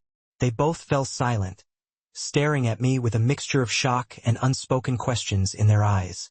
I didn't have the energy to offer any explanations. Where's Ronan? My throat was so parched and raw that it hurt to even speak. Lucy and Daisy exchanged a look that I didn't like, a look that spoke of unspoken truths and hidden anxieties. He's at the station, Pops answered, his voice thick with emotion, giving a statement. I turned my head towards the 5 hours 57 minutes and 41 seconds window, staring out into the darkness. It was pitch black outside, rain streaking across the glass in blurry, distorted patterns. What time is it? 1 o'clock in the morning. Almost 24 hours since I left for my run. Felt like a lifetime had passed. And Cole? Lucy didn't even flinch at the mention of his name. Dead. Don't worry about him. How did Ronan find me? The mirror, they said in unison, their voices barely above a whisper. I closed my eyes as tears slipped down my temples, tracing a path through the grime and dried blood on my face. Everything was supposed to be okay now, but nothing felt okay. Nothing ever would. Ronan was right all along. I was always going to run. And now I had no choice. Even the fixer couldn't fix what he had done. Can 5 hours 58 minutes and 23 seconds we get you anything? Daisy asked, snapping her gum. Hot chocolate, I whispered, the words barely audible. She was gone before I could even finish the sentence. Your forehead looks awful, Lucy murmured, gently brushing a stray strand of hair away from my face. My foot probably looks worse. She nodded in agreement. Yeah, no more foot modeling for you. We laughed. A weak, fragile sound that barely filled the room. Me, Lucy, Pops, and for a fleeting moment it almost felt real, like things could somehow go back to the way they used to be. I knew it would take a long time to laugh again without feeling a sharp, stabbing pain in my chest. But for now, this small moment of connection was enough. Baby 5 hours 58 minutes and 56 second steps. I told myself, silently repeating the mantra in my head, even if every single step forward brought a fresh wave of pain. Ronan, I fixed everything. That's who I was. The fixer. Faye was safe again. I managed to put an end to Cole and shut down the whole Flynn investigation. 2 problems eliminated in one fell swoop. I kept my promise to my father and crossed the last name off my list. The police found Flynn's grave, but they also found Cole's fingerprints all over the cabin where he'd been holed up with him. Convincing them that Cole was the one who buried Flynn wasn't difficult, especially since his own mother-in-law 5 hours 59 minutes and 34 seconds had told them that he'd left the house with a shovel in tow. They also uncovered Robin Rowan's remains. The detectives seemed more than eager to pin that one on Cole as well, along with every other crime that was currently making the rounds. As far as anyone was concerned, Cole had been a one-man crime wave, and his death looked suspiciously like self-defense. Sure, there would be a mountain of paperwork to wade through, and it would cost me a small fortune in legal fees, but I'd taken care of it. I even had Detective Stratham as a witness. He'd seen Cole armed, standing over the grave he had dug for FIA. No jury in the world would convict me for protecting her. 6 hours and 12 seconds on paper. Everything looked flawless, meticulously crafted to withstand any scrutiny. But none of it mattered. Not really. I walked through the sterile corridors of the hospital like a condemned man on death row, each step feeling heavier than the last. Each door I passed brought me one step closer to the room I dreaded entering. I wasn't just afraid. I was absolutely terrified. For the first time in my life, I was about to do something truly right, something selfless and noble. And I hated every single second of it. It felt like someone was carving a gaping hole in my chest, breaking every rib to rip out my heart. I knocked softly on the door, careful not to 6 hours and 54 seconds wake her if she was asleep. She had looked so fragile when I had found her, blood dripping down her face, her leg bent at an unnatural angle, her foot swollen to the size of a basketball. She'd been shivering uncontrollably in her thin yoga pants and dry-fit top, her lips chapped and raw from the cold. Seeing her like that almost broke me completely. My first instinct had been to tend to her wounds, to patch her up before tearing Cole apart piece by piece. But I couldn't afford that luxury. Cole needed to be silenced before he could tell anyone that I was the one who had buried Robin in 6 hours 1 minute and 30 seconds Flynn. If the detective had managed to get him into custody, Cole would have sung like a canary, spilling every single one of my secrets. Every second he was still breathing was a direct threat to my freedom. So when I stopped Detective Stratham's car in the middle of the woods and sprinted out, revenge didn't even factor into the equation anymore. None of it did. All that mattered was FIA. I killed Cole quickly and efficiently, not with any sense of pleasure, but with cold, calculated precision. And I'd do it again in a heartbeat because it had saved her life. "Come in." Her voice called from the other side of the door. She already knew it was me. I'd let her 6 hours 2 minutes and 11 seconds keep the old sheet that I had buried her mother in. That ragged, blood-stained cloth symbolized the worst thing I had ever done in my life. Robin didn't deserve her fate, and neither did Flynn. Even if I hadn't been the one to kill them, I had denied them their dignity, a proper and respectful burial. That guilt had cost me everything, especially her. I pushed the door open and walked to her bedside. Tubes snaked out from her arms, for drips and monitors keeping her tethered to the present. Her leg was encased in a cast and elevated on a pillow. But even in her weakened state, she was still beautiful. My girl, my Red. Not because of her perfect lips or her fiercely green eyes, but because she was made for me. 6 hours 2 minutes and 53 seconds designed to challenge me, to infuriate me, and ultimately to save me. I placed a box of Godiva chocolates on her bedside table, next to a bouquet of bright orange gladiolus. The florist had told me that they symbolized strength of character, and she had no idea just how fitting they were. Chocolate and flowers, corny as hell. But tonight it felt like the right thing to do for her. I wanted her to laugh at my cheesy attempt at romance. I wanted to stand on rooftops and scream her name like a lovesick fool. But it was too late for all of that now. She stared at the chocolates and the flowers for a long moment before finally closing her eyes with a tired 6 hours 3 minutes and 33 seconds sigh. "Thank you," she whispered, her voice barely audible. But I knew that she wasn't talking about the gifts. I sat down in the chair beside her bed, staring down at my hands, or maybe just at the floor. I couldn't bring myself to look her in the eye. I wasn't strong enough for that. Don't mention it. I was about to do the hardest thing I had ever done in my life. The last time I had done something selfless, it had ruined me. This was going to hurt 10 times worse because losing her was infinitely worse than losing anyone else. "Are you all clear with the police and everything?" she asked softly, her voice laced with a hint of anxiety. 6 hours 4 minutes and 16 seconds. "Yeah," I said, closing my eyes and leaning back against the uncomfortable chair. "I'll be fine. Maybe." I finally forced myself to look at her. She was nervously licking her cracked lips, staring intently at the box of chocolates as if it held all the answers to her questions. "My mom," she said, her voice trembling with emotion. "I can't believe you did that to her." "Me neither," I admitted, peeling a strip of dry skin from my palm. "Your father forced you to marry me. Was it about money?" I nodded, avoiding her gaze. "His will said I'd get nothing unless I 6 hours 4 minutes and 57 seconds married you. If we get a divorce, you'll get more than half." She let out a bitter laugh, devoid of any amusement. "I don't want your dirty money. Everything the Rileys touch turns to poison." "It's yours regardless," I said quietly. "Always will be." "Let me go," she whispered, her voice breaking with emotion. "I need to leave." I nodded slowly. She was right. I couldn't clip her wings anymore. She had been bent and broken under the crushing weight of my secrets for far too long, and this was the final straw. If I kept her with me, I'd only end up breaking her completely, and I couldn't do that to her. Some 6 hours 5 minutes and 41 seconds said that lovebirds could actually die of a broken heart. I had never really cared about myths and legends like that, but I knew my own deepest fear. She needed to fly, to spread her wings and soar. Keeping her grounded would only destroy us both.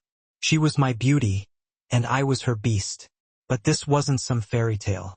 In real life, the beast ends up alone, watching from the shadows as his one true love walks away forever. She was my only shot at happiness, and I was about to let her go. Head bowed, staring intently at my scuffed shoes, I choked out the words, "You're free." Those words ripped through me, gutting me from the inside out. I would have given her everything, money, power, the 6 hours, 6 minutes, and 27 seconds world. But this was the hardest gift of all, the ultimate sacrifice. "I'm sorry," I choked out, my voice thick with emotion. "I never meant to hurt you like this." "I know," she replied, her voice cold and distant, already emotionally detached. "My door is always open," I added pointlessly, knowing that it was a hollow gesture. She gave a small, almost imperceptible nod. "I know now. Please leave." I stood up, my legs feeling heavy and unsteady. Walking out of her room felt like tearing my own heart directly from my chest. I had imagined clinging to every precious second with her, trying to make it last as long as possible. But real love doesn't work that way. Her pain was suffocating me, and I couldn't bear to see her like that any longer. 6 hours, 7 minutes, and 18 seconds just before I reached the door, she spoke again, her voice barely above a whisper. "Just out of curiosity, would you have done it differently if you could?" I didn't turn around. Couldn't. My resolve was hanging by a thread, threatening to snap at any moment. "All things considered," I said quietly, my voice strained with emotion, "I wouldn't have waited. I would have asked you to marry me when you were 9 years old at Patty's wedding, during that first slow dance we ever shared. Damn the consequences." She laughed softly, assuming that I was joking. But I wasn't. If I had claimed her then, if I had made her mine from the start, none of this would have ever happened. 6 hours, 8 minutes, and 1 second, no Cole, no Isabella, no buried secrets. And now we'd spend the rest of our lives apart, forever separated by the choices I had made. So much for saving all my love for her. Ronan, 2 weeks later. The last time I had seen Patty Rowan, he had reminded me that you can never truly outrun your past. He had been right. The truth always has a way of catching up to you, no matter how fast you run or how far you try to hide. It had found him. It had found me, and it had crashed down on my fiery, beautiful wife with the devastating force of a wrecking ball. I wished I could gather up all of my lies, roll them into a ball, 6 hours, 8 minutes, and 41 seconds, and swallow them whole, taking away every single ounce of pain that I had caused her. But life simply doesn't work that way. When I had married her, I had kept the truth about my father's role in orchestrating our marriage to myself, a secret locked away deep inside. At first, I hadn't cared if she ever found out. I hadn't wanted to taint my family's name or besmirch my mother's memory. I certainly hadn't wanted her running off to the police, dragging the Riley name through the mud. Back then, I hadn't felt like I owed her anything. The truth was mine alone, and I had planned to keep it that way. 6 hours, 9 minutes, and 19 seconds. The idea that Cole and Isabella knew the truth had gnawed at me enough. But as time went on, things had started to change. I had stopped caring so much about family pride and legacy. I just hadn't wanted to burden her with yet another devastating blow. Her mom leaving had already left a gaping wound in her heart, a void that could never truly be filled. Whether she believed that her mother had been kidnapped, murdered, or simply hiding out in the woods with a dozen stray cats, I had figured it was still a better alternative than knowing the real, horrifying truth. The bond between a child and a parent is incredibly fragile, and digging around in that festering wound could have ripped her apart completely. I knew there was rot hidden underneath that scab. 6 hours, 9 minutes, and 57 seconds, and peeling it off would have caused her more pain than she deserved. I wasn't sure what had broken her the most in the end. Finding out that I had buried her mother, hiding the truth from her all those years, or simply knowing that I had never trusted her enough to tell her the truth. Either way, my apology hadn't mattered. She hadn't been able to accept it, not after everything that had happened. 2 weeks after leaving her hospital room, the call had come. I had known it would, deep down. That didn't make it any easier to hear. I had answered the phone with one hand while using the other to shove a man's head into a filthy, overflowing toilet. Not exactly the highlight of my week, 6 hours 10 minutes and 33 seconds, but still better than rotting away under fluorescent lights in some soulless office. I yanked him back up by his greasy hair and growled menacingly in his ear. Last chance. Tell me where the bastard who raped Dawn's daughter is hiding, and I'll let you keep what's between your legs. Jensen's voice cut through on the line, disrupting the tense moment. I don't know any rapists. The guy in my grip sputtered incoherently but didn't say anything of substance. I slammed his head back into the toilet and held it there, forcing him to suck up the stench for a while. Maybe it would jog his memory about the 6 hours 11 minutes and 9 seconds guy he had helped disappear in exchange for a wad of cash. I wasn't talking to you, I said to Jensen, my voice cold and hard. What's up? Your soon-to-be ex-wife's account, he replied sharply. She just deposited 600 grand. Patty's check. She cashed it. Got it, I said, ending the call abruptly. I hurled my phone at the graffiti-covered wall with a loud crash, the plastic casing cracking on impact. I spat out a few choice curses before hauling the man back up to his feet. His face was a sickly purple, tears mixing with the filthy toilet water. I just got some real bad news, I hissed, my voice laced with menace. And I'm itching to make 6 hours 11 minutes and 50 seconds someone pay. Last chance. Where is he? Okay, I'll tell you, he sobbed, his body trembling uncontrollably. I felt a bitter wave of disappointment wash over me. He was going to cave. No fun in that. For a moment, I had actually looked forward to breaking him apart piece by piece, making him suffer for what he had done.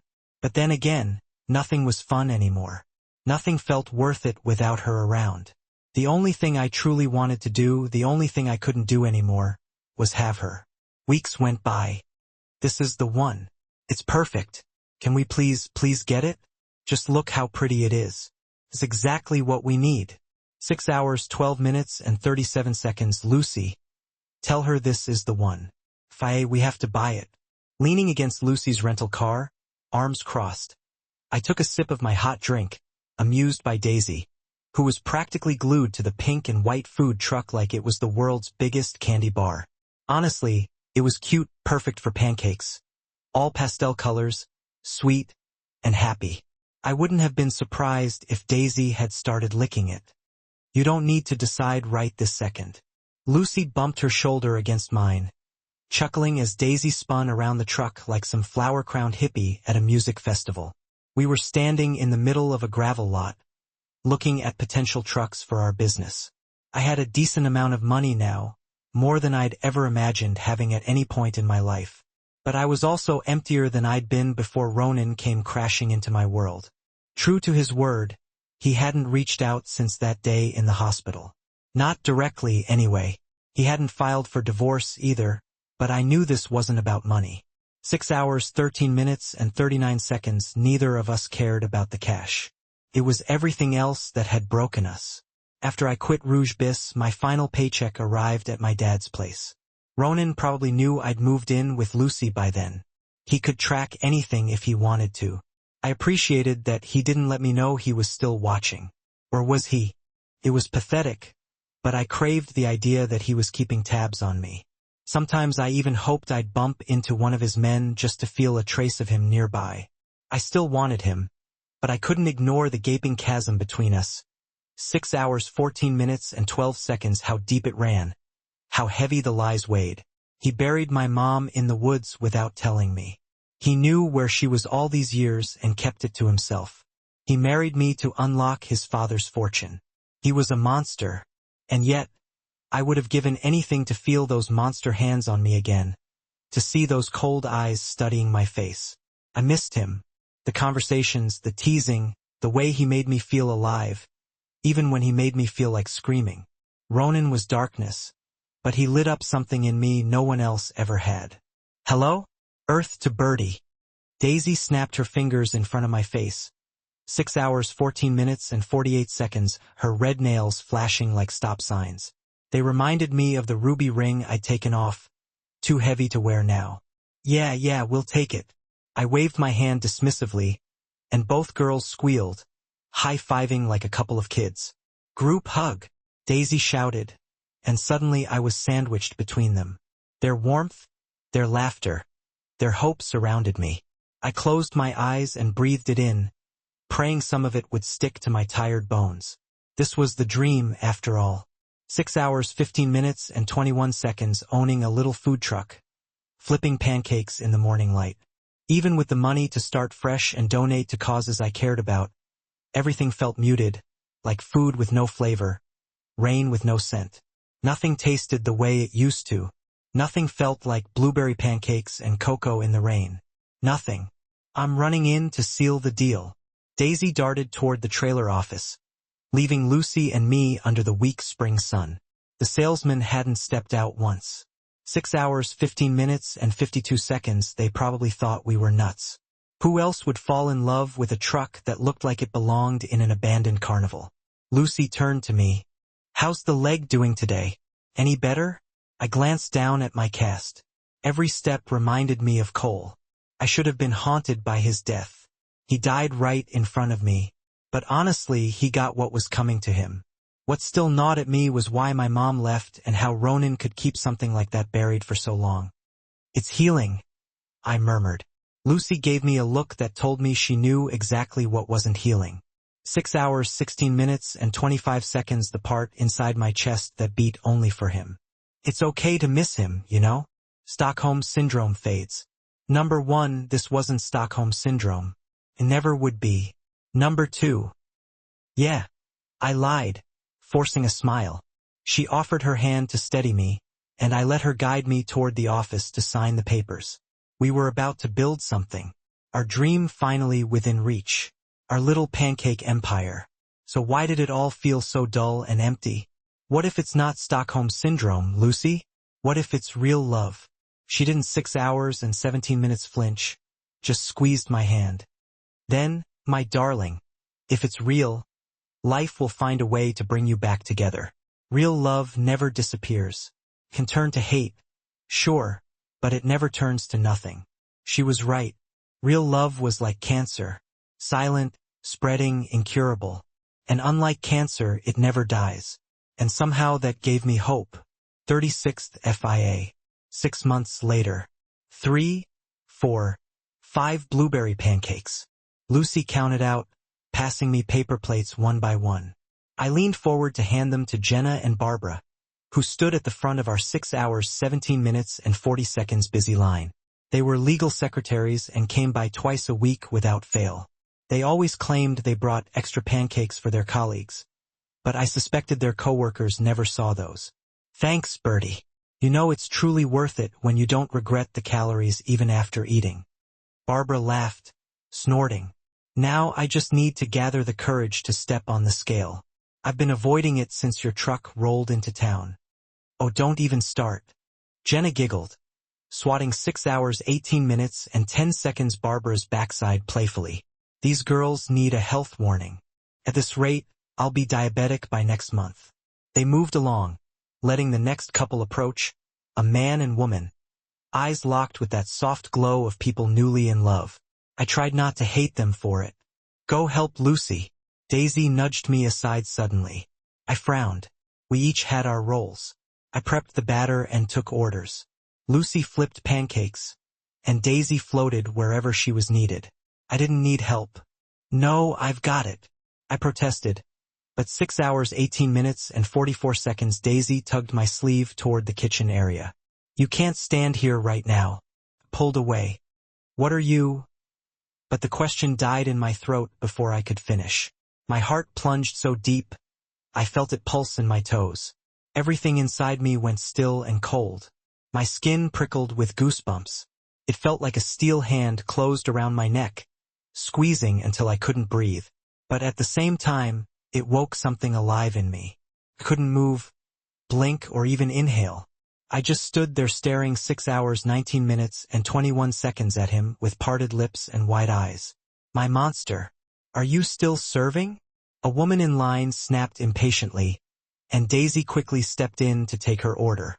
I remained frozen, rooted to the spot. Part of me burned to run over to him. Another part wanted to hide. He hadn't even noticed the truck yet. For months, I avoided newspapers and local news sites, I couldn't bear the risk of seeing him with another woman, smiling his wolfish smile, his arm around her waist. Physically, I was fine now. My forehead 6 hours 19 minutes and 56 seconds had healed. My cast was gone, and I'd started running again. But inside, I felt stripped empty. No stack of pancakes could fill the cavern he left behind. I tried. Lucy leaned over with her spatula, pointing it at my face. Go talk to him. Stop being a coward. Couldn't. He was speaking to a man twice his age. Both wore sleek suits and spoke intensely, even though I was technically still his wife. I felt like an outsider. We'd never filed divorce papers. Neither of us moved forward with it. But what 6 hours 20 minutes and 30 seconds did that even mean anymore? We hadn't spoken in months. He felt like a stranger wearing a familiar face. The older man shook his hand and walked away.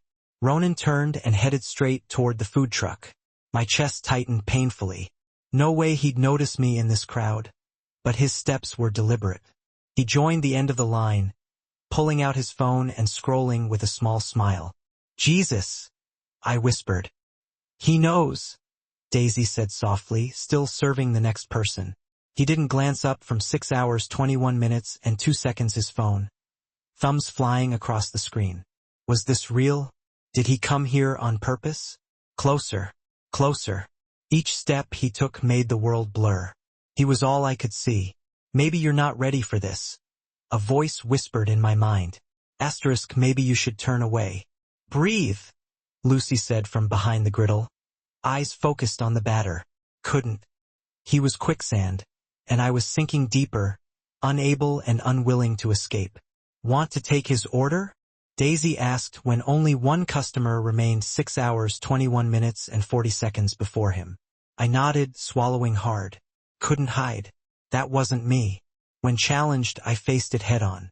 And this, his sudden arrival, was definitely a challenge. If he wants Boston's best pancakes, he'll get it, I said, stepping to the window just as he moved forward. I'd forgotten how tall he was. His eyes locked onto mine instantly. Hello. His voice was calm, his face unreadable. Daisy slipped away, leaving us alone in the tiny space between us 6 hours 22 minutes and 12 seconds and the waiting crowd. Hi, I managed to say, my throat dry. He leaned against the window ledge, his gaze cutting right through me, exposing every raw edge I thought I'd hidden. One blueberry pancake, please. His tone was so neutral I felt dizzy. Was this a game? A punishment? I turned to enter the order, feeling my chest tighten. Whipped cream. He shook his head slowly, never taking his eyes off me. He watched every move like I might vanish if he blinked. One pancake coming up, I said quietly. His 6 hours 22 minutes and 49 seconds lips twitched like he wanted to smile, but he fought it down. Why didn't he laugh? He used to love my sass. It was what caught his attention from the start. Lucy handed me the plate, glancing between us with confusion. Why was he acting like we were strangers? I wanted to scream at him, pull him inside, and lock the door behind us. Kiss him, slap him, and hold him until I forgot how broken I felt. Here. I passed him the plate, lifting my gaze to his. He pulled out cash and placed the exact amount on 6 hours 23 minutes and 21 seconds the counter. Had he memorized our prices before coming? Keep it. Buy yourself something nice? I muttered, forcing indifference into my voice. He didn't laugh or speak. The line behind him shifted restlessly. Hey man, are you done? Someone called impatiently. Neither of us moved. Do you know how Aiden's doing? I asked softly, eyes on the counter. He's good. Living with Mira and Kat. Kat's in therapy trying to do better. His words were flat, emotionless. Hey, ask for her number 6 hours 23 minutes and 55 seconds already. Someone shouted from the back. So, you're still in touch with her? I said, ignoring the ache inside. He just smiled faintly, took his pancake and said, Good to see you, Red. Then he winked and stepped away. I watched him walk to a trash bin and toss the pancake in without a glance before striding off to his double-parked Maserati. He didn't look back. That was the second time Ronan O'Reilly walked out of my life, taking my heart with him. Except this time, I knew he'd never 6 hours 24 minutes and 26 seconds give it back. He held it in his iron grip, and sometimes I feared he squeezed too tight. An hour later, we closed up.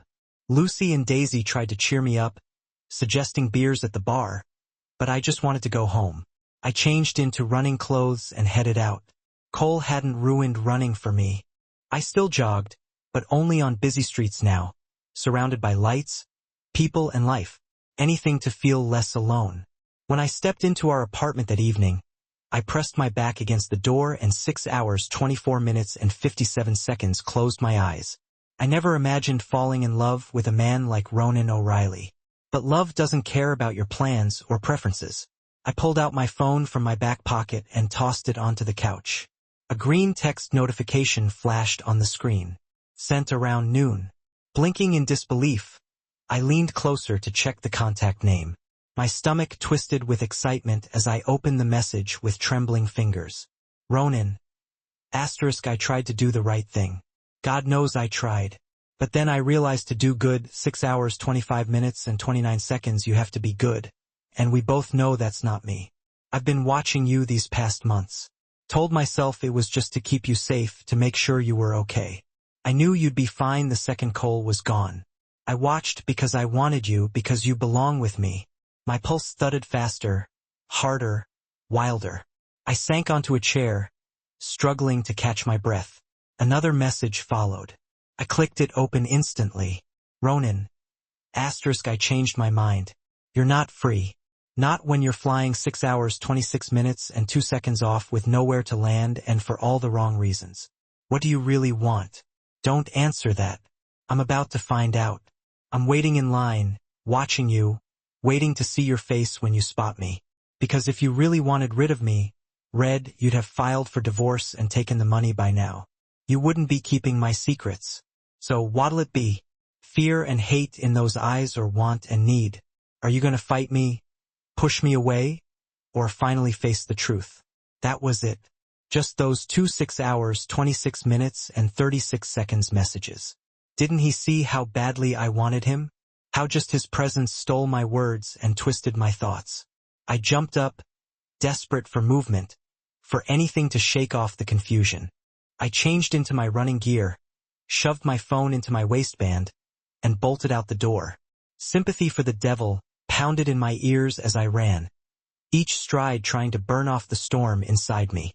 My mind was too full to tell my feet where to go. I ran without aim or plan. Just ran because running was easier than standing 6 hours 27 minutes and 11 seconds still and feeling everything, than feeling him. Why was I so disappointed he hadn't messaged me after seeing me today? I hadn't forgiven him. Not for what he did to my mother. Not for hiding the truth once there was real love between us. Forgiveness. It was foreign to me. Not because I liked holding grudges, but because no one ever asked for it. Would I forgive Ronan?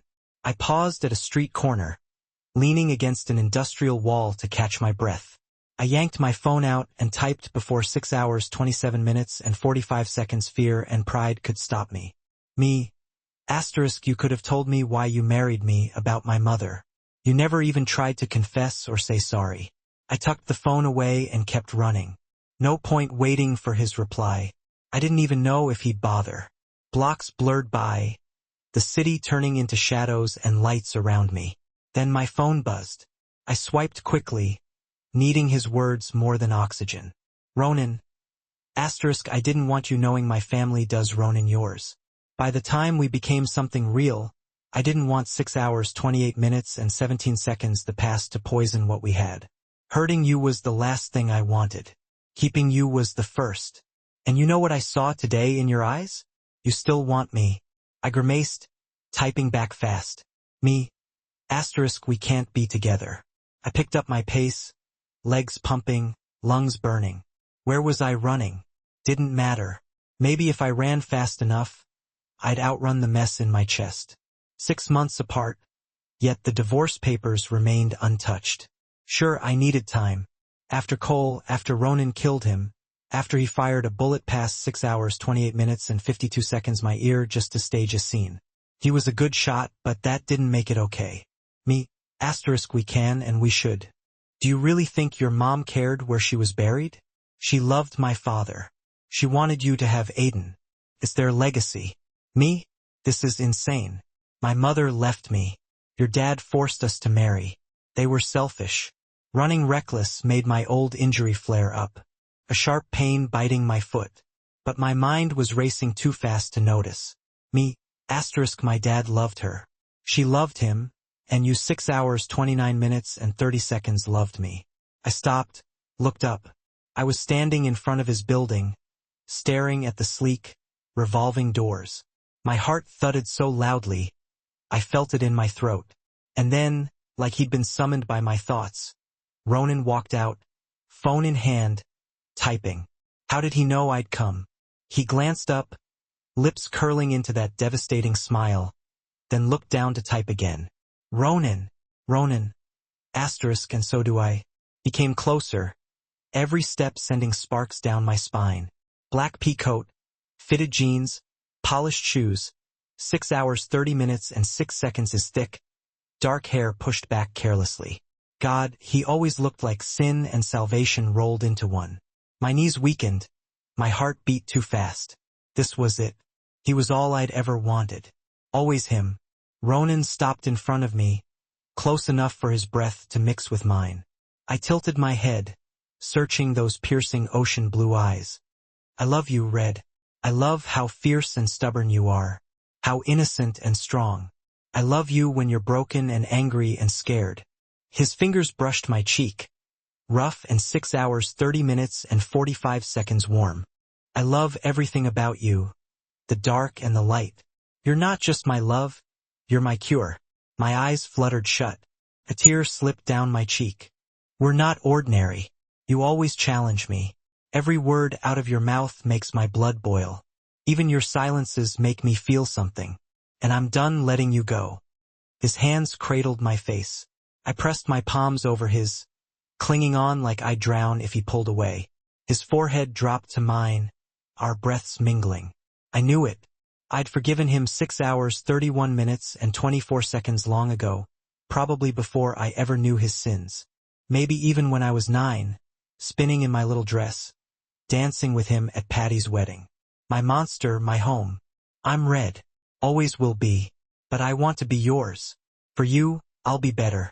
For you, I'd stop the damn world from spinning if that's what you needed. And yes, I knew you'd come back.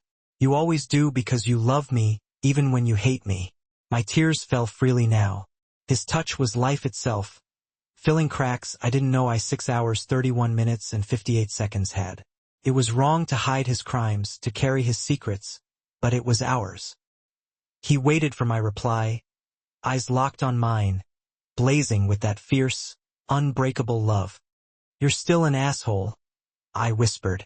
His laugh rumbled deep in his chest, vibrating through my bones. I laughed too. For the first time in months it felt real. A brutal asshole, I added. Lucky for you. I think I can handle that. I freaking love you, Red. I freaking love you, Riley. His lips crashed onto mine, 6 hours 32 minutes and 37 seconds claiming me completely. His kiss was heat and hunger, truth and redemption. I melted into him, letting his hands roam down my back, his palm pressed over my racing heart. In theory, this should end in disaster. I should turn him in, expose his truths, free myself. Reality was simpler. He was mine. I was his. Everything else was just the past. Epilogue. Ronan. Aiden grabs hold of one of my toes, tugging it out from the warm white sand where it's buried. A triumphant grin spreading across his face. He looks 6 hours 33 minutes and 19 seconds so much like Cole. In that moment, I wriggle my toe like it's a tiny creature trying to escape. Aiden's giggles rise above the crashing waves, the chatter of beachgoers, and the music drifting from the bar nearby. I got it. I got it. He squeals. Good. FIA stands with her hands on her hips, staring straight out at the ocean in her small navy bikini that hugs every curve. Her voice is calm and serious. Now let's feed it to the sharks. Aiden's smile drops instantly, his brows knit together, concern clouding his 6 hours 33 minutes and 59 seconds little face. No way, he mumbles. I think I'll just, I don't know, build a sandcastle instead. I don't want to hurt Uncle Ronan. I'd never hurt him. It's incredible how forgiving kids are. Less than a year ago, I barely gave him the time of day. Now he's here with us in Miami, tagging along on vacation. Well, it's not just me and FIA. Mira's here too. Fine. FIA sighs with fake disappointment.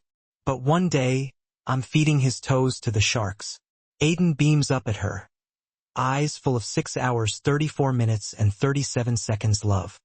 No, you won't, he insists. You love Uncle Ronan. I chuckle despite myself. Mira comes over with a couple of sandwiches for them and a cold beer for me. She clasps Aiden's little hand and leads him toward a cart under an umbrella to get a drink. Turns out the kid's picky. Won't touch water, only sodas. Bringing Aiden into our lives was FIA's idea. Breaking the cycle. No more sons killing fathers. No more boys avenging men. One night, lying in my arms with her cherry-scented hair tickling my nose. 6 hours 35 minutes and 18 seconds, she whispered. You should be there for Aiden. He deserves someone. You'll never replace his dad. But he needs more than just Mira and Kat. She didn't say it outright, but I knew what she meant. If I wanted to avoid ending up like my father, like Declan Walsh or Cole, I had to fix what I'd broken in Aiden's life when I pulled that trigger. He doesn't know yet, but the truth isn't hidden either. When he's older, he'll hear who killed his father.